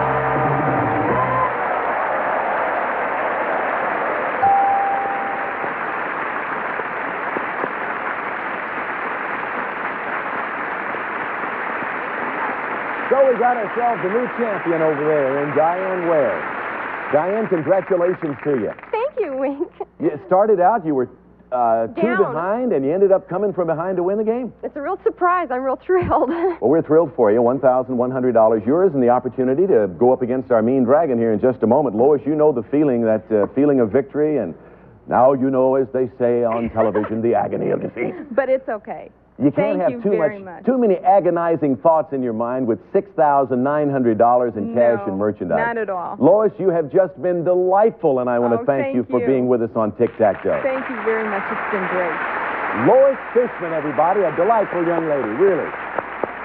Okay, Diane, let's play against the dragon. Come on over here. Here we go. All right. So you kind of turn right there. And, of course, you are up just a little bit there. We don't want you to go through the wall here. Behind the numbers are various amounts of money, a tick attack, and, of course, there is the dragon. Reach $1,000 or more, or get tick and tack, and you'll win a nice prize package, which we have planned for you. Let's take some time out, first of all, to look at these next gifts designed for your total relaxation. Here they are, Diane. First, Diane, after a busy day of being champion on Tic Tac Dough, you'll want to slip into something more comfortable, like this sensational new hot tub. Yes, enjoy the magic of your own hot tub experience. Soothe away aches and pains, or relax on a star-filled night with close friends and intimate conversation. Hot tubbing fun furnished by California Cooperage. Then dry yourself off and take a load off your feet. Relax in this soft new recliner from Catnapper, a wall lounger recliner featuring split pillow back, reversible seat cushion, and the remarkable wall hugger mechanism. Sits only inches from the wall, furnished by Catnapper. And finally, Diane, we're going to treat our champ to a relaxing little vacation. And you'll never decline the chance to recline on the golden beaches of fabulous Tahiti. You'll bask in the sun while surrounded by beautiful beaches, blue lagoons, and coconut palms in an exotic island atmosphere you'll never forget. It'll be 7 sensational days in the South Pacific, compliments of Club Universe. And Diane, this relaxing package is worth, in cash and prizes, over $4,200. That's one of the most favorite of all places that we give away on the show, the vacation to Tahiti. Of all the places I could have gone to, I couldn't have picked anything more exotic and wonderful than Tahiti, so, that's wonderful. Well, the one thing we don't want to do then is what here at the board? Lose to the dragon. You got it. Avoid the dragon, or you do lose everything. Get the tick and the tack, you automatically get the dough. Let's cover them up, move them all around on the board. And are you going to go to your contingent out here in the audience? Last night I thought of 2 numbers, so I'm going to try those 2, and after that I'll go out to the audience. Okay, fine. I hope they're 2 good lucky numbers. So too. What is the first of the numbers? The first one is 2. Number 2, Little Deuce, top center. What do we have behind number 2? A good lucky number. That's not too bad. Now, one more would give it to you if it should happen to be a tick. What's the second number you thought about last night? 4. She thought about number 4. She said 4 is going to be good. Could it be good for a tick and a win? $150. We'll take it. We'll take it. Okay. $850 a tick. Okay. My family says 3. Number 3, all right. Family says 3, and here we go. Taking a look at number 3, good for $500. You got $650. Well, I'm going to go for it. I think I'll take number 8. You need $350 more or tick to go with tack. And number 8 is the one she selected. Good for $350. Yes! You got it.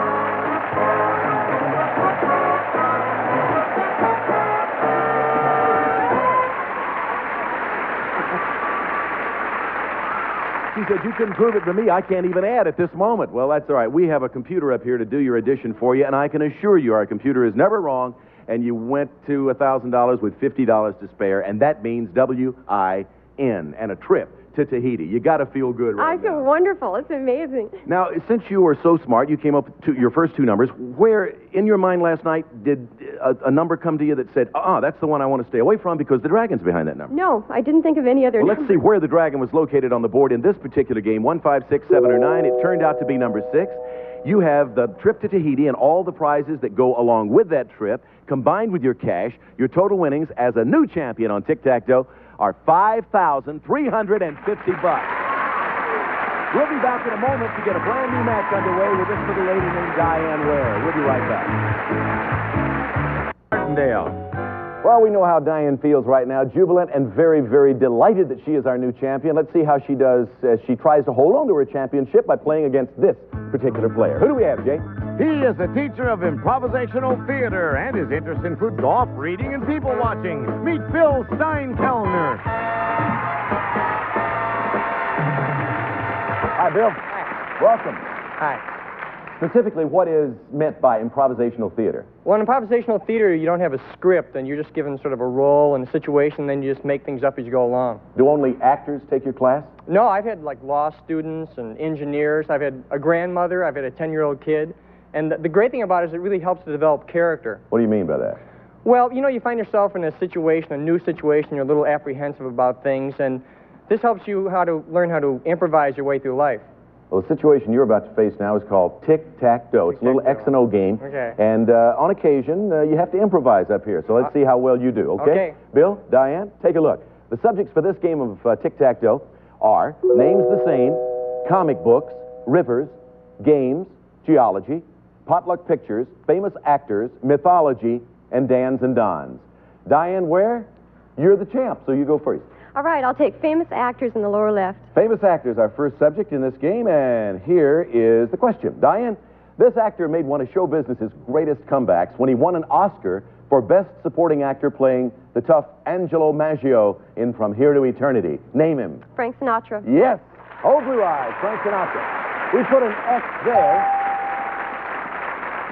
And before we ask Bill to pick out his first subject on the board, Bill, do you have anybody here in the audience going to help root you on to victory, I hope? Yes, I think I have my girlfriend, and...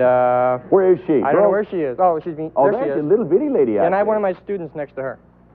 All right, a student and a girlfriend. That's right. All right, help him up here. Don't say Yeah. any answer, just think positive for this, Bill. More Let's move the categories around, $200 in the pot. And Bill, where would you like to move with your first dough? I'd like rivers in the center. In the center, we're at $300 to the pot. Bill, several of the world's rivers are considered sacred to certain religions. I'll describe two such rivers and you name them. One, name the river sacred to Hindus which rises in the Himalayas and flows through India. Secondly, name the river which flows into the Dead Sea and which was considered sacred to the early Christians. Here's your extra time to think about that.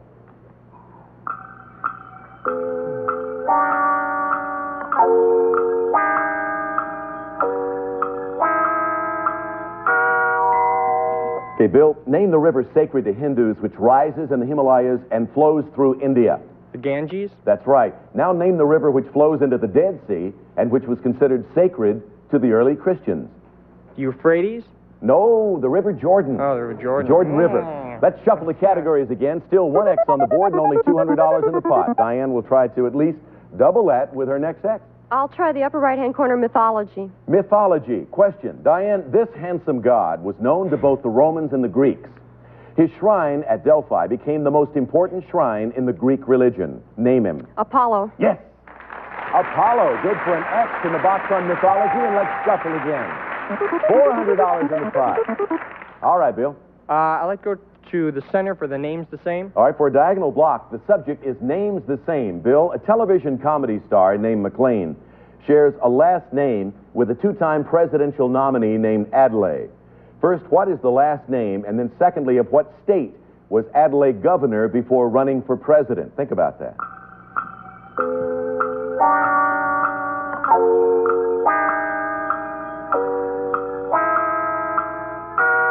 Bill, a television comedy star named McLean sharing a last name with a two-time presidential nominee named Adlai. What's the last name? Stevenson. Right. Of what state was Adlai governor before running for president? Illinois. Correct. Put an O there for a diagonal block on the board. $300 in the pot, and let's move the categories around.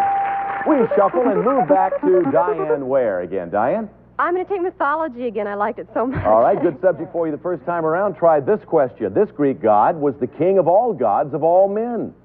He had infinite powers and was able to see into the future. The Romans called him Jupiter. What did the Greeks name him? Zeus. You got it. In mythology, another X. Let's move the categories again. $900 in the pot. Bill? I'd like to try mythology to block. Mythology for a block across the top of the board. This question, Bill. In Roman mythology, this impish character was the son of Venus and is best known as the god of love. To block Diane, name him. Cupid. Yes, Cupid or Amour. Cupid. Put an O there, good for a block. 4 boxes left on the board. In the pot, $1,100. Let's shuffle them around on the board. Diane, back to you. Well, I'm going to try for the win with famous actors. For a vertical win and Tic Tac Dough, you would win $1,300 cash for a correct answer to the question I'm about to ask. Diane, that would make your total grow to $6,650 in cash and prizes. For a vertical win, although this actor is actually part Irish and part Mexican, he's probably best remembered playing a Greek in films like Zorba the Greek and The Greek Tycoon. For Tic Tac Dough and a total of $6,650, name him. Anthony Quinn. You win.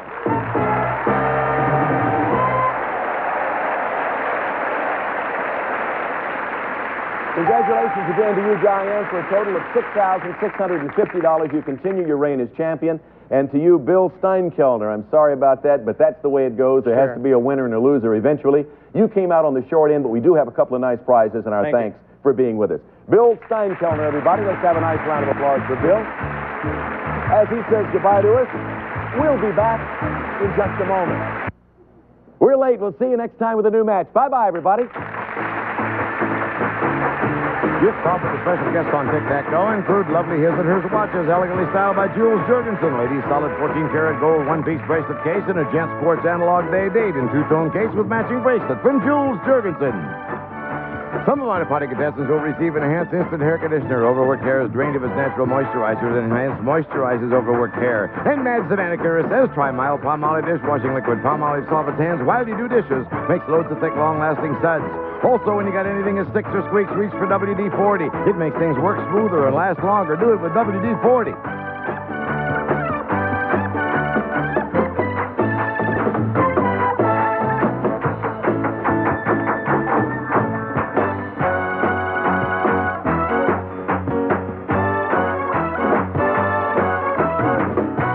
Tic Tac Dough is a Jack Barry and Dan Enright production.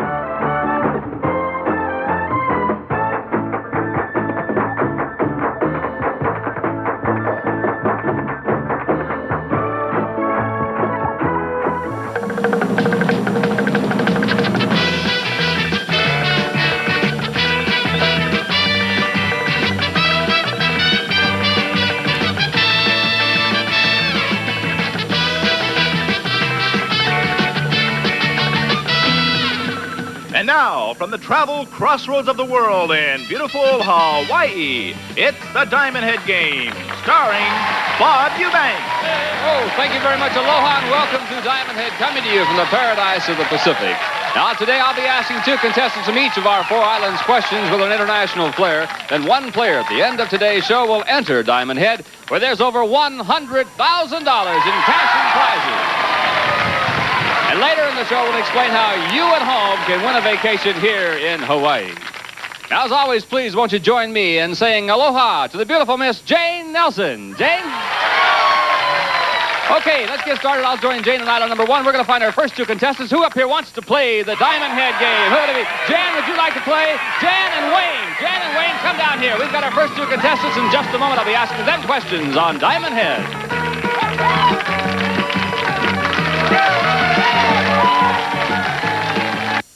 Except for Kellogg's Nutri-Grain bars.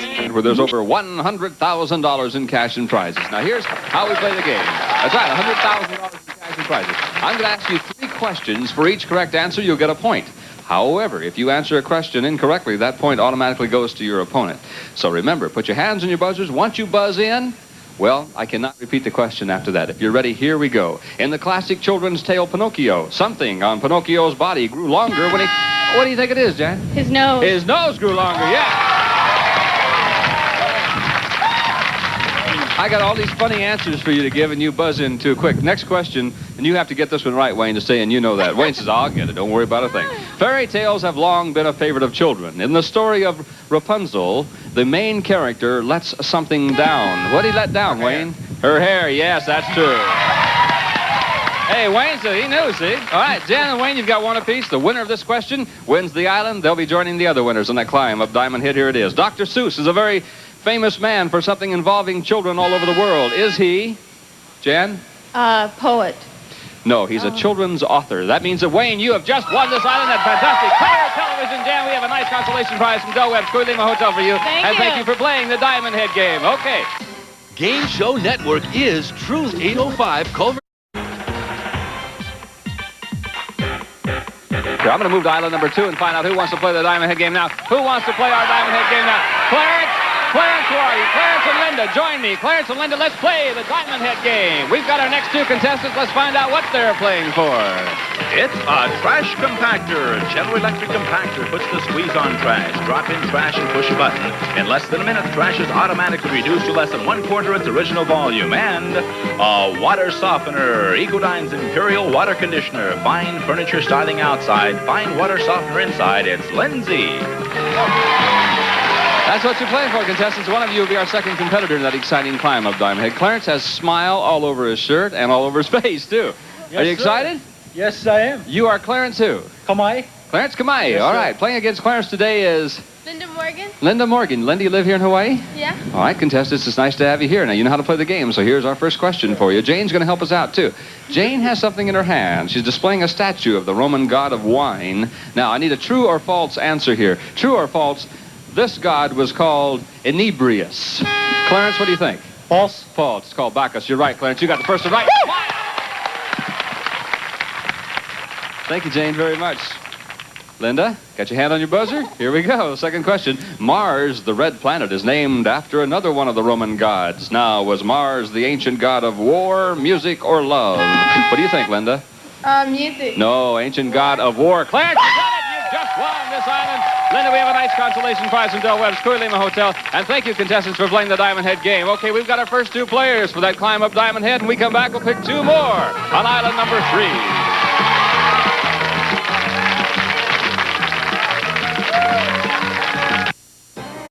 Here in Hawaii, and I certainly hope you'll send your postcards in on our home audience contest because we'd love to see you and love to have you join us here on the Diamond Head game in Hawaii. All right, let's go to island number 3 and pick our next 2 contestants. Jane Nelson's over here. Jane, let's see who up here wants to play the game. Let's take Bill, and Barbara. Bill and Barbara, join me and let's play Diamond Head. And Jim, what will be Bill and Barbara's prize today? Bob, it's a tea and punch bowl set. A silver-plated carafe with warmer, sugar bowl and creamer, and a silver-plated punch bowl set with tray, 10 cups, and a ladle, and a tea cart. Leonard Silver Manufacturing Company. Okay. You're not excited, are you? Bill, you want all that? You are Bill Lane. Bill Lane. And Barbara? Barbara Chanfrani. Barbara Jane Fry. It's nice to have you with us, Bill and Barbara. Are you excited? Oh, yeah. I can tell you are. Remember, the winner of this round will join our other island winners to compete out in that race up Diamond Head. And you know what's up there at the top? $100,000 in cash and prizes. Now, if you answer a question incorrectly, the point goes to your opponent.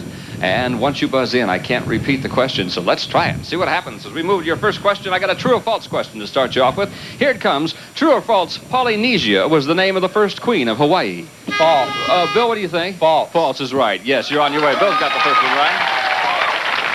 Now you got to stay in the game, Barbara, if I get this one right. Here it is. In Hawaii, you may overhear 2 men talking about a wahine. Would this be a nude beach? What do you think it is? A young girl. It's a young girl. That's what it is. You did it. I thought you would know what a wahine was. I tried. I couldn't get there fast enough. Oh, okay. I'm sorry. You're tied. Here it is. Last and final question. True or false again? I need a true or false answer. Hawaii is nicknamed the Pineapple State. False. Bill says what? False. Bill, you're right. You've just won. The Silver Ensemble. Barbara, thank you for playing the Diamond Head game. We have a nice consolation prize in Del Webb's Coolima Hotel for you. And now I'm going to move to our fourth and final island. We're going to find out who our next two players are going to be. So let's move over here and join Jane Nelson and see who wants to play the Diamond Head game on island number 4. Okay, let's take Mike and Patty. Mike and Patty, join me. Let's play Diamond Head. And Jim Thompson, what will Mike and Patty be playing for? It's Mini-Cycle, towers of off-road recreation with 2 Muskin Cat Demon Mini-Cycles, 3-horsepower engine, mag wheels, stripe fenders, and sun-swept seat, versatile and dependable from Muskin Corporation. Plus, Charm Poet, completely portable gas grill that goes anywhere. Camping, beach, patio, or poolside. Instant flame without starter fluids or charcoal. Charm Glow products. We have got our 2 final contestants today for our fourth and final island, and they are... Mike Higgins. Mike Higgins. All right, Mike, you don't need to lean into that microphone. They can pick you up from clear back over the ocean or somewhere. Playing against Mike will be... Patty Johnson. Hello, Patty Johnson. Are you ready to join the other competitors in the race up Diamond Head? Because one of you will do so. Here's your first question, and here's Jane Nelson to help us out, too. Oh, no. Jane is holding something that can be found in homes all over the Soviet Union and is used for brewing tea. Now, is this a samovar, scimitar, or commissar? You got to buzz in, Mike. What is it? Samovar. Samovar is what it is. You're on your way. Yes. All right. How did you know that? I knew it wasn't the other 2. Oh, you did. Thank you, Jane. Good. I say process of elimination. Patty, you got your hand on your buzzer? You got both hands on her buzzer. All right, here's your next question now. If I can pronounce it anyway. Balalaika. A balalaika is also something which is commonly found in Russian homes. Would it be used for mixing drinks, playing music, or swatting flies? Mike? Playing music. Playing music is right, Mike. You got it. We're on the island. The mini-cycles, the barbecue set. Patty says, dog. But Patty all is not lost. I've got a nice consolation prize from the Kuilima Hotel for you. And thank you. Now we have our 4 winners in just a moment. They're going to start that exciting climb of Diamond Head where there's over $100,000 in cash and prizes. We'll be back with that in a minute.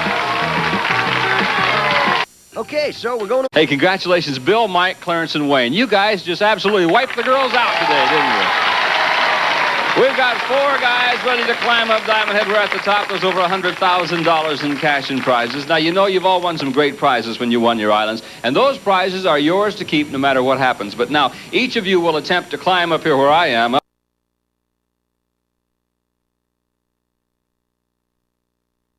To get inside Diamond Head and grab your share of over $100,000 in cash and prizes. That's what's in there. Now, here's how we're going to do it. I'll give you a category, and I'll show you a list of words that fit in that category. Then I'll be going around in order, and I'll ask you one at a time to recall a word until one of you is eliminated either by repeating a word or not responding within 3 seconds. If you get all the words right, then we'll play the round all over again. And to give you a little extra added incentive, Jane Nelson will step out there in just a minute and give the next 3 climbers who make it to the next level $50 in cash. That's what you'll have. As you know, climbers, our starting order was determined by a random selection. So, Bill, Mike, Clarence, and Wayne, are you ready to get started? Yeah. All right, here we go. Here's your first category. The category is movies. Reveal the words. Pillow Talk, Gone with the Wind, True Grit, Citizen Kane, Fantasia, Bus Stop, Cabaret, High Noon, The Public Enemy, Psycho, Dr. No, Old Yeller. Bill? Bus Stop. Dr. No. Psycho. Pillow Talk. Fantasia. Gone with the Wind. Clarence could not come. Clarence, smile anyway, Clarence, because you won a nice array of kitchen appliances, and thank you for playing the Diamond Head game. And now, Bill, Mike, and Wayne, step up 1 level. Come up 1 more level. Jane Nelson will now hand you each a $50 bill, guys. You are getting paid to climb a mountain today, and the most important mountain of your life. It's Diamond Head. Behind me, a fortune in cash and prizes. Here's your second category. Take a big, deep breath. Here it comes now. Second category is cities around the world. Reveal the words. Albany, Honolulu, Austin, Denver, Algiers, Liverpool, Amsterdam, Dublin, Tokyo, Atlanta, Little Rock, Athens. Mike, you go first. Atlanta, Athens, Little Rock, Denver, Albany, Tokyo, Honolulu, Little Rock. Little Rock was a repeated word, Wayne. You knew it when you said it, did you, Wayne? Thank you for playing the Diamond Head game. You want a color television, though, on your island. And Bill and Mike, come up here. And I'll tell you what, I forgot to tell you something, but I'll tell you right now. Jane's going to give you each a $100 bill for making it this far up Diamond Head. What'd you say? You're all right, though, aren't you? All right. Now remember, you can't say that. One of the 2 of you will enter Diamond Head and grab your share of a fortune in cash and prizes. And so here it is, our third and final level. Bill and Mike, Bill, we'll start with you this time. The category will be musical personalities. Let's reveal the words. Helen Reddy, Ray Charles, Bing Crosby, Louis Armstrong, the Beatles, Cher, Tommy Dorsey, Tony Bennett, the Rolling Stones, Doc Severinsen, Elvis Presley, Carole King. Bill? Ray Charles. Elvis Presley. Bing Crosby. Cher. The Beatles. Mike, you didn't make it in time. Oh, God, you want a mini-cycle for barbecue, Mike? Thank you very much. And Bill, come up here because you've done it. The moment of your life has arrived. You are now going to enter Diamond Head and take a look at what we've got for you, a fortune in cash and prizes as we open up Diamond Head. There it is, Bill. That's where you're going to be in just a moment from now. We're going to get Bill all ready, and I think he's ready to get in there. So we'll be back on the Diamond Head game in just a minute. You, Bill Lane, because this is the moment that you have been waiting for, as you know, right? Yeah. In fact, Bill said to me, he said, you know, I had a dream last night about being on the Diamond Head game. What happened? I won some money. What? Well, you've already won some money. You won $150 in your climb up Diamond Head. You won a nice prize in your island, and now, my friend, you are about to enter Diamond Head because already inside the big volcano are thousands of dollars in cash and $50 bills on up. And there are also some bills in there marked with some fabulous prizes. Bill and Jim Thompson's going to tell you about those prizes right now. Bob, first of all, we have a cruise, a 52-day cruise to Mexico, the Caribbean, and South America aboard a Prudential Cruises Santa Liner. Enjoy uncrowded luxury and personal service worth over $12,500.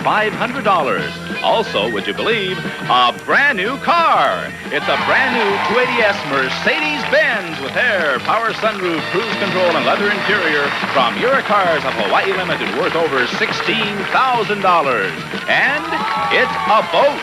Chrysler Sports Satellite 15-foot fiberglass lowrider with running lights powered by the Chrysler 45 horsepower electric outboard motor with cruise range indicator for fuel economy and a trailer, all worth over $3,600. Hey, let me tell you, there's several new cars inside Diamond Head today, and he says, I want that Mercedes. I tell you what, that sounds fantastic, I know, but I tell you, over $100,000 in cash and prizes, that I've got something else for you right here, because would you hang on to a $1,000 bill for me? Would you just hang on to that? That's all right, isn't it? Who's on there? Cleveland. Yes, Cleveland. How would you like to have a Madison? You want a Madison? That's a $5,000 bill. You can hang on to that. And I have a guy here named Chase. Chase is on a $10,000 bill, Bill Lane. You got $16,000 in your hand right now, making our total over $100,000. And now, when you come out, or when you go in there, you'll have 15 seconds to grab as many bills as you can. You can only grab the bills that are in the air. You can't trap them against your body or bend over and grab any of those bills. And I will give you a 5-second warning. At 10 seconds, I'll give you a 5-second warning to let you know that you have 5 more seconds to go. When the 15 seconds is over, if you have any bills in your hand, you'll have to let go of them. We only want the bills that are inside your treasure bag. All right? No, you don't get to keep those, but you can take them with you. And Jane Nelson, would you help us right now? When you come out, Bill, we're going to pull out a maximum of 10 bills, and we'll play another little game with you. But right now, Jane Nelson is going to take you inside Diamond Head, and Jim Thompson is going to tell us about another prize that Bill Lane will be looking for today. It's a trip to Mexico. We'll fly you from Los Angeles for a one-week stay at the new Holiday Inn of Guadalajara, Mexico, built in the colonial style of Mexico with spacious rooms, suites, and convention facilities. Holiday Inn of Guadalajara, Mexico. Okay, can you hear me in there? There's one thing I want to mention. Also inside Diamond Head are some $1 bills. And, Bill, you don't want to get any $1 bills. Oh, he has his $16,000 in his hand. Keep it in your hand now. And when I say go, you cannot start until I say go. I'll say ready, go, like that. See, not you. And then when you hear this sound, that's when your 15 seconds is up. And I'll also give you a 5-second warning. So, Bill Lane, you got all the rules down? You got your goggles on? If you're ready, let's fire up Diamond Head now. All right, Diamond Head is being fired up now. Take the $16,000 and let it fly. There it goes. Release the rest of the bills. Bill, ready, go!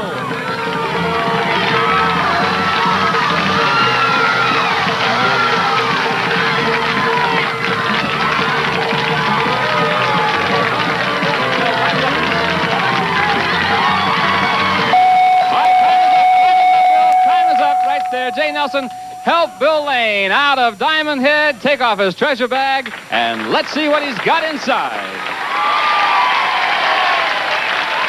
Come with me down the steps. Let me have your treasure bag, and let's see if your dream came true. Because, as I told you before, Bill had a dream last night that he was going to win some money on the Diamond Head game. Let's see if you you did. Now remember, Bill, I'll be drawing out a maximum of 10 bills, one bill at a time. Those bills are yours, but if I draw out a $1 bill, then you've lost everything that you've accumulated up to that point. So you understand how to play the game? So if you're ready, Bill Lane, let's reach inside. Let's pull out your first bill and see how well you did in Diamond Head in 15 seconds. You were off to a pretty good start. There's a $100 bill for you. That's not so bad at all. Now, remember, I told you that if you pull out a $1 bill, well, then you lose everything. So let's reach in and let's pull out your next one. The next one. Before I show you this next bill, I'll tell you what I'm going to do. You've got $100. You want a beautiful silver ensemble, which is yours no matter what happens. That's valued at over $500. You want $150 and you climb up Diamond Head. Jane Nelson, come out here for just a moment, because as you can notice, Bill Lane, that Jane has a treasure pouch on just exactly like the one you had on a few moments ago. Remember? Now, she has something inside her treasure bag right now. You've got $100 in your hand. Tell you what I'll do. I'll let you take that $100 and what she has inside her treasure bag and go home. Or you can go on. Now, let me remind you that the next bill I have might be a $1 bill, but it could be a $5,000 bill, a $10,000 bill, or it could be a new car. Now, you have to make that decision right now, whether you want to take the $100 and what she has inside her treasure bag with your silver ensemble and $150 and go home, or would you like to go on? Now, Bill Lane, what do you want to do? Oh, look at him think. What do you say? You want to go on. All right, before I show you this, Bill, Jane, what did you have inside your treasure? She had a bar of soap. But along with that bar of soap went this, Bill. Bill, you just passed off a deluxe washer with stainless steel tub, 2 automatic wash cycles, and bleach dispenser, plus a matching dryer, also a stainless steel drum from Servco Pacific Incorporated, worth over $700. All right, Bill, you just turned down a $700 washer and dryer, but all is not lost because you're still on your way, because there is a $100 gift certificate. So now you've got $200 in cash and prizes. Let's go to your next bill. Pull out the next bill, and here it is. There's another $100 for you, Bill Lane. You've now got $300 in cash and prizes. Let's pull out another bill. Before I show you this next bill, I will give you the opportunity of trading this next bill and whatever you have in your treasure pouch for a color television valued at over $300. You can take the color television valued at over $300. You've already got $300 in cash and prizes right there. What would you like to do now? He's thinking, Bill, what would you like to do? Got to make that decision. Hurry. I'll take the color television. He wants to take the color television valued at over $300. You got $300 in cash and prizes right there. You want a silver ensemble valued at over $500. Plus you want $150 on your climb up Diamond Head. All right, that means that you have a grand total of over $1,200. But what you turned down the next bill was $500 gift certificate. That's what you turned down. You want to look inside? Do we have time to look inside and see what else he has in there? We don't have time. Anyway, Bill Lane, you walked away with over $1,200 in cash and prizes on the Diamond Head game. Bill, thank you very much for playing the Diamond Head game with us. Jane Nelson, join me now, because that's all the time we have. This is Bob Eubanks and Jane Nelson asking you to join us in some more lucky travelers in Hawaii, when once again we'll play the Diamond Head game. Some of the travel arrangements are provided by for you. This is Jim Thompson speaking. The Diamond Head game is an Ed Fishman Randall Freer production. Some of our contestants today will receive AC Delco to tune up America, quality parts for your car, AC Smart Plugs, AC oil and air filters, and Delco points and condensers, and Ditto of California, feel the fit, the hottest jeans in the country. Ditto fit is unique. Every pair is hand measured. High risers, banana pants, and quick drawers.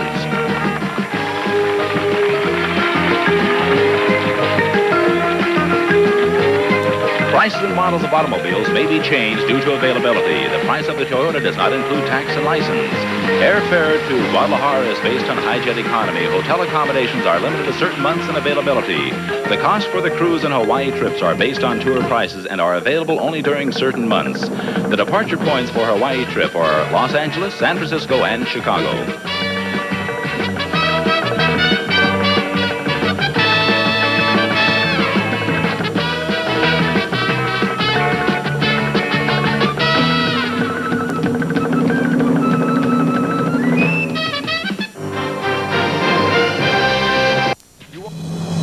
Tonight, one of these players will be cheating. The cheater will be given all the answers to all the questions. Watch carefully as each player looks in their monitor and discovers for the very first time whether they will be tonight's cheater.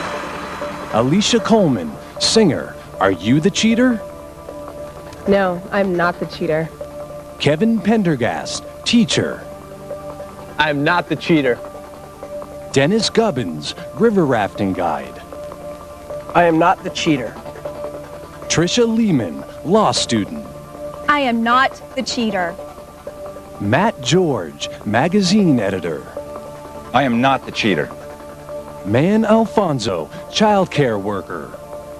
I am not the cheater. Ladies and gentlemen, welcome to Cheaters.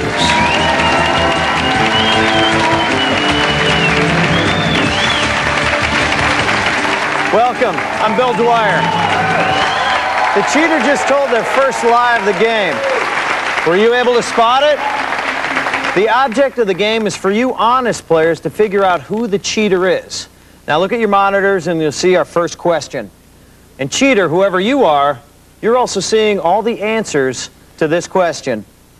We asked people, what parts of the body do people shave? The 10 most popular answers made our list. Now the answer that was given most often is the most obvious. It's worth only $1,000. The less obvious an answer is, the more money it's worth. And if you can give me answer number 8, 9, or 10, it's worth $15,000, $20,000, or $25,000. Yes. Cheater, whoever you are, you have all the answers. You can score as high as you want on every question. But careful now, because the honest players are on the lookout for you. They're trying to spot who you are. All right, I'll take one answer from each one of you, and I'll start with Kevin. Kevin, we asked people, what parts of the body do people shave? We're looking for an obscure answer now, not an obvious one. I think this one's pretty obscure. I'm going to have to go with toe knuckles. Let's see where that comes up. Wow. I didn't even know there was such a thing. I don't have any, but I've heard some people do. Right. Apparently nobody took the survey because not on the list. Toe knuckles. I like them braised with beans and rice on the side. Tricia. I would have to go with the bikini area. The bikini area? Yes. Yes, and thank you for that's good that you said it that way. That's an excellent answer, worth $7,000. Number 7 answer. Yeah. Wow. Just missed the big money, but still an excellent answer. Mon, what parts of the body do people shave? I'm going to have to go with back. Back. You need a long razor for that, don't you? That's true. Or some flexibility. Number 6 answer, worth $6,000. Great job. Yeah. You need a cooperative roommate for back shaving. Alicia, what parts of the body do people shave? I could be going in left field with this one, but I'm going to say knees. Knees? Those poor, poor people with their hairy knees. Not on the list. Did not make the list. Dennis. I'll have to go. I want to make some cash, so I'm going to go with legs. Legs. You're going with a more obvious answer. For money. The most obvious answer, worth only $1,000. What? Yeah. What? You're surprised? Matt. Well, isn't it obvious? Yeah. The skull. I know. You could say that. The skull. Huh? The head. You gonna go with the head? Yeah. Okay. You know, it's a number 5 answer. It's worth $5,000. Well done. And here, by the way, is what the cheater was looking at. All 10 answers up there. Face, armpits. Look at that. Neck. Number 10 answer. Nobody got that. Chest and arms. People actually shave their arms. All right, players. Now, this is your first chance to figure out who the cheater is. Do you have an idea? I'm sure you do. Remember, a majority of you must agree before you can eliminate a player. So, during this part of the show, try and convince the others who you think the cheater is. Now, we'll start with Alicia. Alicia, you've got no money. Who do you think the cheater is? Based on what I've looked at thus far, I would say that the cheater is Matt. Matt. Any reasons? He just really has this not innocent look about him. Matt, why don't you defend yourself and tell me who you think the cheater is? Actually, I don't want to defend myself because I'm really flattered, but I'm sure it's Dennis. Dennis. Really? And why is that? He's nervous as a cat. Nervous? I'm nervous in front of crowds. Who do you think it is, Dennis? I was going to have to go with Tricia, but now that Matt's bringing this heat toward me, I'm going to have to back up my friend Alicia here and go for Matt. Well, obviously. Middle of the road, number 5. Alicia with a very strong argument, apparently. Tricia, You were just almost accused by Dennis, who is straddling the fence. Who do you think it is? I would have to go with Matt. Matt. He's right in the middle. They're jumping on the Matt bandwagon. Mon, do you think that also? I would agree with Matt also, because of the way he said he wasn't the cheater. I didn't believe him. You know, I don't know if it's necessary, because this is a strong anti-Matt group, but Kevin? I'm glad someone else said Dennis. He seems very fidgety, very nervous. He came in there with a #1 ranked answer. I think it's Dennis. All right, let's find out now, players. It's time to vote. Now remember, if a majority of you can unmask the cheater, he's out of here. A majority is 4. 4 people must find the cheater, or else you'll lose half your money, and an honest player will be eliminated. The votes are locked in now and can't be changed. Remember, players, I don't know who the cheater is. Matt, we start with you. Who do you say is guilty? Alicia. Alicia. Dennis, who do you think the cheater is? Matt.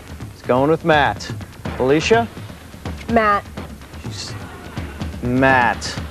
Mon, we look to you. Who do you think the cheater is? Matt. Matt. That's 3 votes for Matt. A majority is 4 in this round. That means if Tricia or Kevin votes for Matt, he's been eliminated. Tricia, who's the cheater? Matt. Matt.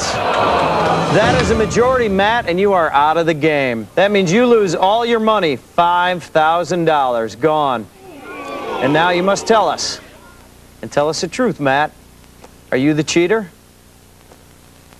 I am not the cheater. Oh. Players, you voted off an honest player. How do you feel? You should feel horrible, and here's another reason that you should feel horrible. You pay the penalty. Each one of you loses half your money. Oh. That's right. You better find that cheater before the end of this game, or you're going to go home with nothing. And we'll be back with more cheaters right after this.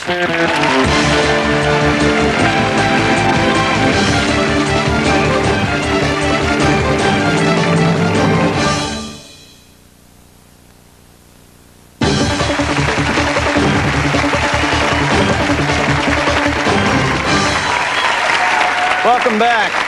Our players were unable in the first round to find the cheater, so because of that, each one of them has lost half their money. Taking a look, Alicia and Kevin with nothing, Dennis $500, Man $3,000, and Tricia $3,500. Well, players, this is round 2, 2 questions. Good luck trying to find the cheater. I'll take an answer from each one of you once again, and this time I'm starting with Tricia. Tricia, we asked people, what excuse does a girl give a guy when she dumps him? It's not your fault, it's me. Nice. Have you used that one? Of course. Well, it's pretty obvious. $2,000 answer. Number 2 answer. It's not, well, you're the only one applauding. It's so obvious. It's not Better you. than nothing. Again, it's only you applauding, none of us. Come on. What excuse does a girl give when she dumps a guy? I just can't be in a relationship right now, even though you're sweet. All right, okay, you're getting too deep now. Relax, relax. Sounds like you've heard it too many times. It's a number 3 answer. It's worth $3,000. I need my space. I don't want to be in a relationship right now. Alicia, you got no money. Let's get you up on the board. You know, it sounds a death in the family, maybe. Saying somebody died and she's distraught and she has to dump him. Whatever you say. Didn't make the list. But you should use that sometime, because you really sold it. Dennis, maybe you've heard? I've heard several, and I'll have to go with the most recent. I've fallen in love with somebody else. Oh, yeah. We all feel pretty bad about that. But you shouldn't. It's a number 4 answer. It's $4,000. All right. Thank you. Thank you. That should erase some of that hurt. Thank you. She's not on the game show, is she? No, she's not. So there, that should make you feel better. Kevin. Since toe knuckles didn't work out so well, I'm going to try to get myself on the board with this one. I will go with too busy with work. You're all right. Too much work. Sure. Too much work to do? Let's take a look. No, not on the list. So, seems like they should have been, but it's right there with toe knuckles. Did not make the list. Here are all the top 10 answers. This is what the cheater was looking at. Number 5, I'm a lesbian. Hey, me too.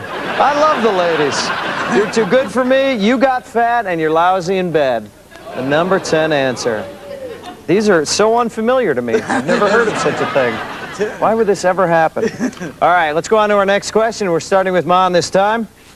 We asked people, what embarrassing things do people get caught doing when they thought no one was watching? Mon, yeah. Can you say manual manipulation? You can. The double M. That's a number 4 answer. Yeah, it's $4,000. Manual manipulation. Are you a doctor? Alicia. M&M has been taken, so you have to go with something else. Yeah. Okay. I would say pick your boogers. Sure. Yeah. Number 1 answer, the most obvious answer, $1,000. Picking their nose.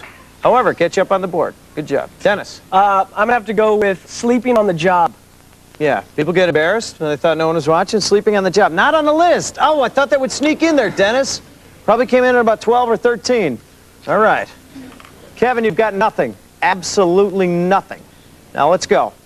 We asked people, what embarrassing things do people get caught doing when they thought no one was watching? Okay, this one's got to be on here. I'm going to go with picking wedgie. Okay. Not on the list. Oh, I'm sorry. I'm struggling, Bill. No, I'm sorry that you said that. Picking wedgie, indeed. Tricia. I'm going to have to go with sex. All right. It's a number 3 answer, $3,000. All right, not bad, not bad. You picked yourself up some money here. Here's all the top 10 answers. Look what you missed. Scratching, passing gas, singing. Our number 9 answer. Talking to themselves would have gotten you $25,000. Oh my God. And going to the bathroom. There you go. Okay. All right, players. Now, well, you've had another chance to try and figure out who the cheater is. Remember, a majority of you must agree before you can eliminate a player. So, try and persuade the others. All right? A majority in this round is 3. Let's go right to Kevin, who's got no money. Kevin? I'm struggling with the answers, but I know who the cheater is. You 3 have to listen to me. It's Dennis. He was nervous and fidgety. Now he's calmed down after a couple rounds. He's got a couple low answers in there. He gave a wrong answer the last time. I promise you it's Dennis. We got to get rid of him. Dennis, defend yourself against a man with no money. Exactly. That's my whole point. I am trying to make a little money so I can go home and get my kid a nice little present. You're going to take that away from me? I think it's Tricia. She's been middle of the road, nice, consistent. How much money does she have? $8,500. But man has 10. Okay, Tricia, it's you. Tricia, you are the second leading money winner right now. That might make you suspicious. Who do you think it is? I am not the cheater. I know who the cheater is. It is man. Only man would come up with such an intricate way of expressing. Don't hate me because I'm beautiful and smart. Who is it, man? It's Tricia, and I can tell you why. That's not why Tricia hates when you asked her the question, her eyes were on the monitor the whole time. Think I didn't catch that? I was watching. It's Tricia. Ladies and gentlemen, it's Tricia. Wow. Wow. You might have the audience behind you on that one, man. Alicia, any thoughts? I have to agree that it's our little honest sweetie Tricia over there. Tricia. She's turning red for one. In her answer, she made sure her next answer was just below so she wouldn't go over in money. Let's see if a majority of you have figured out who the cheater is. All right, players, vote now. You can vote against the person you just accused or anyone else, but the magic number is 3. 3 is a majority in this round. If the majority cannot come to a decision, an honest player will be eliminated once again, and you will lose half your money. Well, the votes are in. They cannot be changed. Kevin, who do you say the cheater is? I think it's Dennis. Dennis. Tricia, who do you think is guilty? Dennis. 2 for Dennis. 1 more, and he's gone. Mon, who do you say the cheater is? Tricia. Tricia. 1. Alicia, who's the cheater? I wasn't sure before, but now I'm going to say man. Man. Dennis, you make the right vote? Kevin. Kevin. Well, a majority of you were unable to agree, so now you must pay a very steep price. We're taking away half your money. And one of you will pay the steepest price of all. Since a majority of you couldn't agree, That means the cheater now gets to eliminate one of you. An honest person will be out of the game. Cheater, I'm talking to you now, and I don't know who you are. I'm going to read each name, and when I get to the person you want to eliminate, press the elimination button on your podium. Now, to protect the cheater's identity, I need all of you to place your hand on the elimination button. But cheater, yours is the only button that is actually working. Cheater, do you want to eliminate Kevin? Cheater, do you want to eliminate Tricia? How about Man? Cheater, do you want to eliminate Alicia? Alicia is gone. That means she loses all her money, $500, and is out of the game. Well, Alicia, I'm sorry, we know that you weren't the cheater because you were eliminated by the cheater. Congratulations, players. Once again, an honest player takes the fall. You better find the cheater next time or you're going to lose more money and another honest player will be voted off. We'll be right back with more cheaters after this.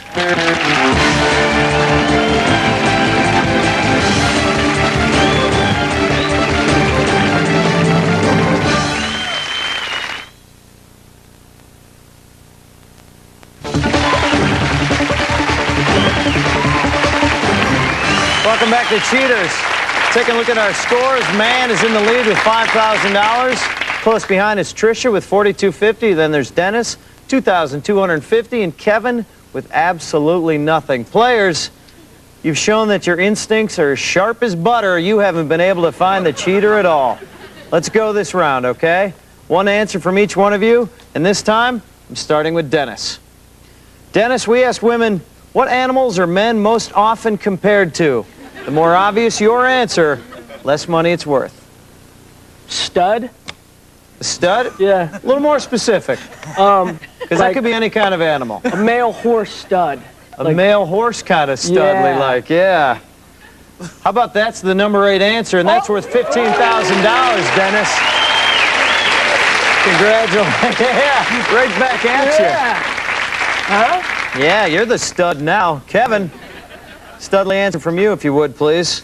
Bill, I'm not doing so well. Really? Yeah. With nothing? But it doesn't hurt. The only way we could be doing worse is if you gave me money.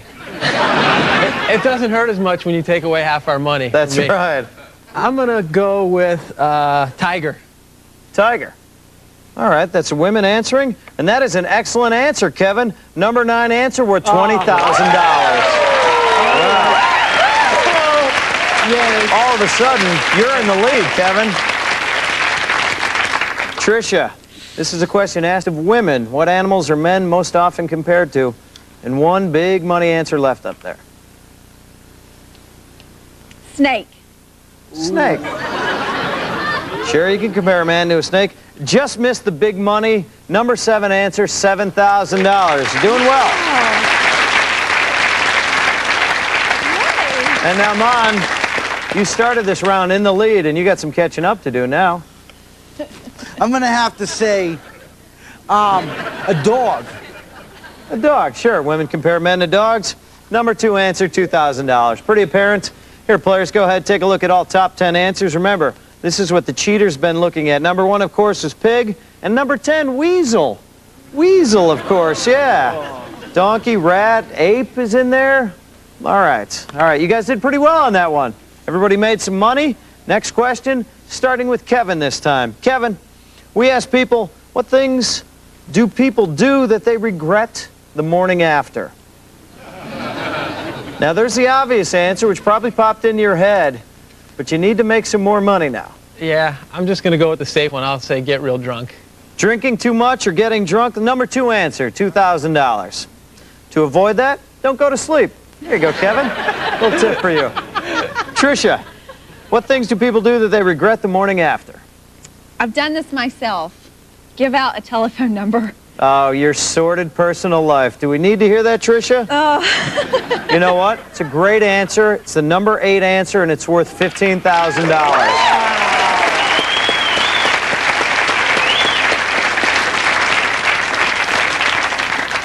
Come on. I'm going to say sleep with a fat girl. He's brutally honest. How can you not applaud his honesty? All right. You know what? That all gets lumped into the sex answer, Mon, which is the most obvious answer and worth $1,000. Still, thanks for sharing. Visuals. Dennis. Well, man took mine, so I'm gonna go with where you. And what was her name when he took her?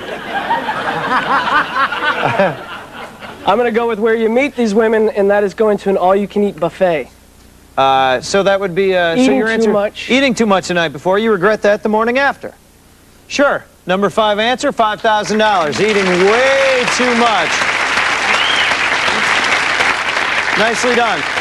Here's all the top 10 answers to that question. Number 10, change of hairstyle or hair color. You'll regret that in the morning. Shouldn't be doing it at night. And getting married, number 9. Oh, you'll regret that more than just the morning after. Take my word for it. You'll be regretting that a lot of mornings. All right, players, now you got to figure out who the cheater is. You haven't been able to so far this game. Remember, a majority of you must agree before you can eliminate a player. In this round, you need 3 for a majority, all right? Let's talk. Let the others know who you're suspicious of and try and steer them that way. All right, let's start with Mon, who now has the lowest amount of money. Who do you think is a cheater, Mon? I think it's Trisha. Trisha. And I thought it was last time. Right, you haven't changed that. And I still think it is. And it's because she pulled that last answer a little. I mean, giving your phone number away? Come on. I'll give my phone number away sober. Trisha? Ain't that deep. Trisha, Mon is miffed about a lot of things, including sleeping with that fat girl. I would just have to say as a woman that is something very dear to a female person that Giving out your phone happens. number. Who do you think the cheater is? Absolutely, it's Dennis. If Dennis? you will look at the scores, he is absolutely in the middle of the line. He's doing pretty well. Dennis, who is it? I think it's Trisha. And she has an anti-red bias, and I wish America would get on the boat and realize redheads are people too. We're not all cheaters. It's you. How about you, Kevin? Man, you got to change your mind. I'm telling you, it is Dennis. I promise you it is. He's got these middle-of-the-road answers. You took my answer. You know, went off the board one time. I'm going with my instinct. All right, 3 people have to find the cheater, or else you're going to lose half your money. So please, vote now. If you cannot find the cheater once again, an honest player will be eliminated. Votes are in. Dennis, who do you say is the cheater? Kevin. Kevin. 1 for Kevin. Mon? Trisha. 1 for Trisha. Trisha, who do you think the cheater is? Dennis. Dennis. Kevin, who do you say the cheater is? Dennis. Players, you were not able to reach a majority. So you know what that means. You lose half your money, and that's just a start. Now, the cheater gets to eliminate one of you honest players. All right, cheater, I'm talking to you again. I'm going to read each name. When I get to the person you want to eliminate, press the elimination button on your podium. To protect the cheater's identity, I don't know who he is. I need all of you to place your hand on the elimination button. The cheater's, however, is the only button that is actually working. Cheater. Do you want to eliminate Kevin? The cheater has spoken. Kevin, that means you lose all your money and you're out of the game. On the plus side, we know that you're not the cheater. Oh well. Players, you better find the cheater next time or else you lose more money and another honest player will be eliminated. We'll be back with more cheaters right after this.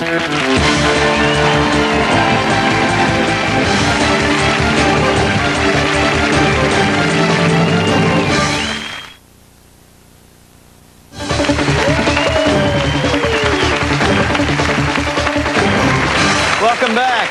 Who's our cheater? He's been here the whole game. Players, you haven't been able to find the cheater, and for that, you've paid a price. You've lost a lot of money. Let's try and do better this round, shall we? Now, we're going to start with Trisha. We asked people, if you could have any kind of superpower, what would it be? Invisibility. Invisibility. Yes. You think that's an obvious answer? I hope not. Not so much. Number 6 answer, Oh, $6,000.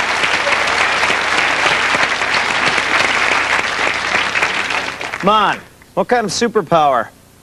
What would it be? I think it would be to be able to see through walls. X-ray vision, that sort of thing? X-rated vision is right. Shame on you. That's only a $2,000 answer, the number 2 answer. Well, that's what you get for having a dirty mind. Dennis? Dennis is busy taking notes, players. Take note of that. It's important. Thank you. Okay? Thank you for noticing. Dennis, what kind of superpower? What would it be? Well, living here in Los Angeles, I'd have to go with bulletproofness. Bulletproofedness. Well said. Let's take a look at our list. Excellent answer, Dennis. Number 8 answer worth $15,000. Thank you. Thank you. Indestructibility and vulnerability. Here's all the top 10 answers. Number 10 is time travel. That would have gotten you $25,000. And shape-shifting. Number 9, turn that fat girl into a thin girl, Mon. All right. Can't get it out of my head. Well done, Dennis. Thank you. Now our next question, and this time we'll start with Mon. We asked men, what things do most men think they're good at? We asked this of men. What do most men think they're good at? Well, I know Mon, you're what way I'm behind good with at. $6,000 now. I know what I'm good at. We know what you're good at. But you know what? My uncle thinks he's the best cook. So I'm going to say barbecue. Cooking? Barbecue? Barbecue. I'll tell you, that is a great answer, Mon. It's the number 10 answer and worth $25,000.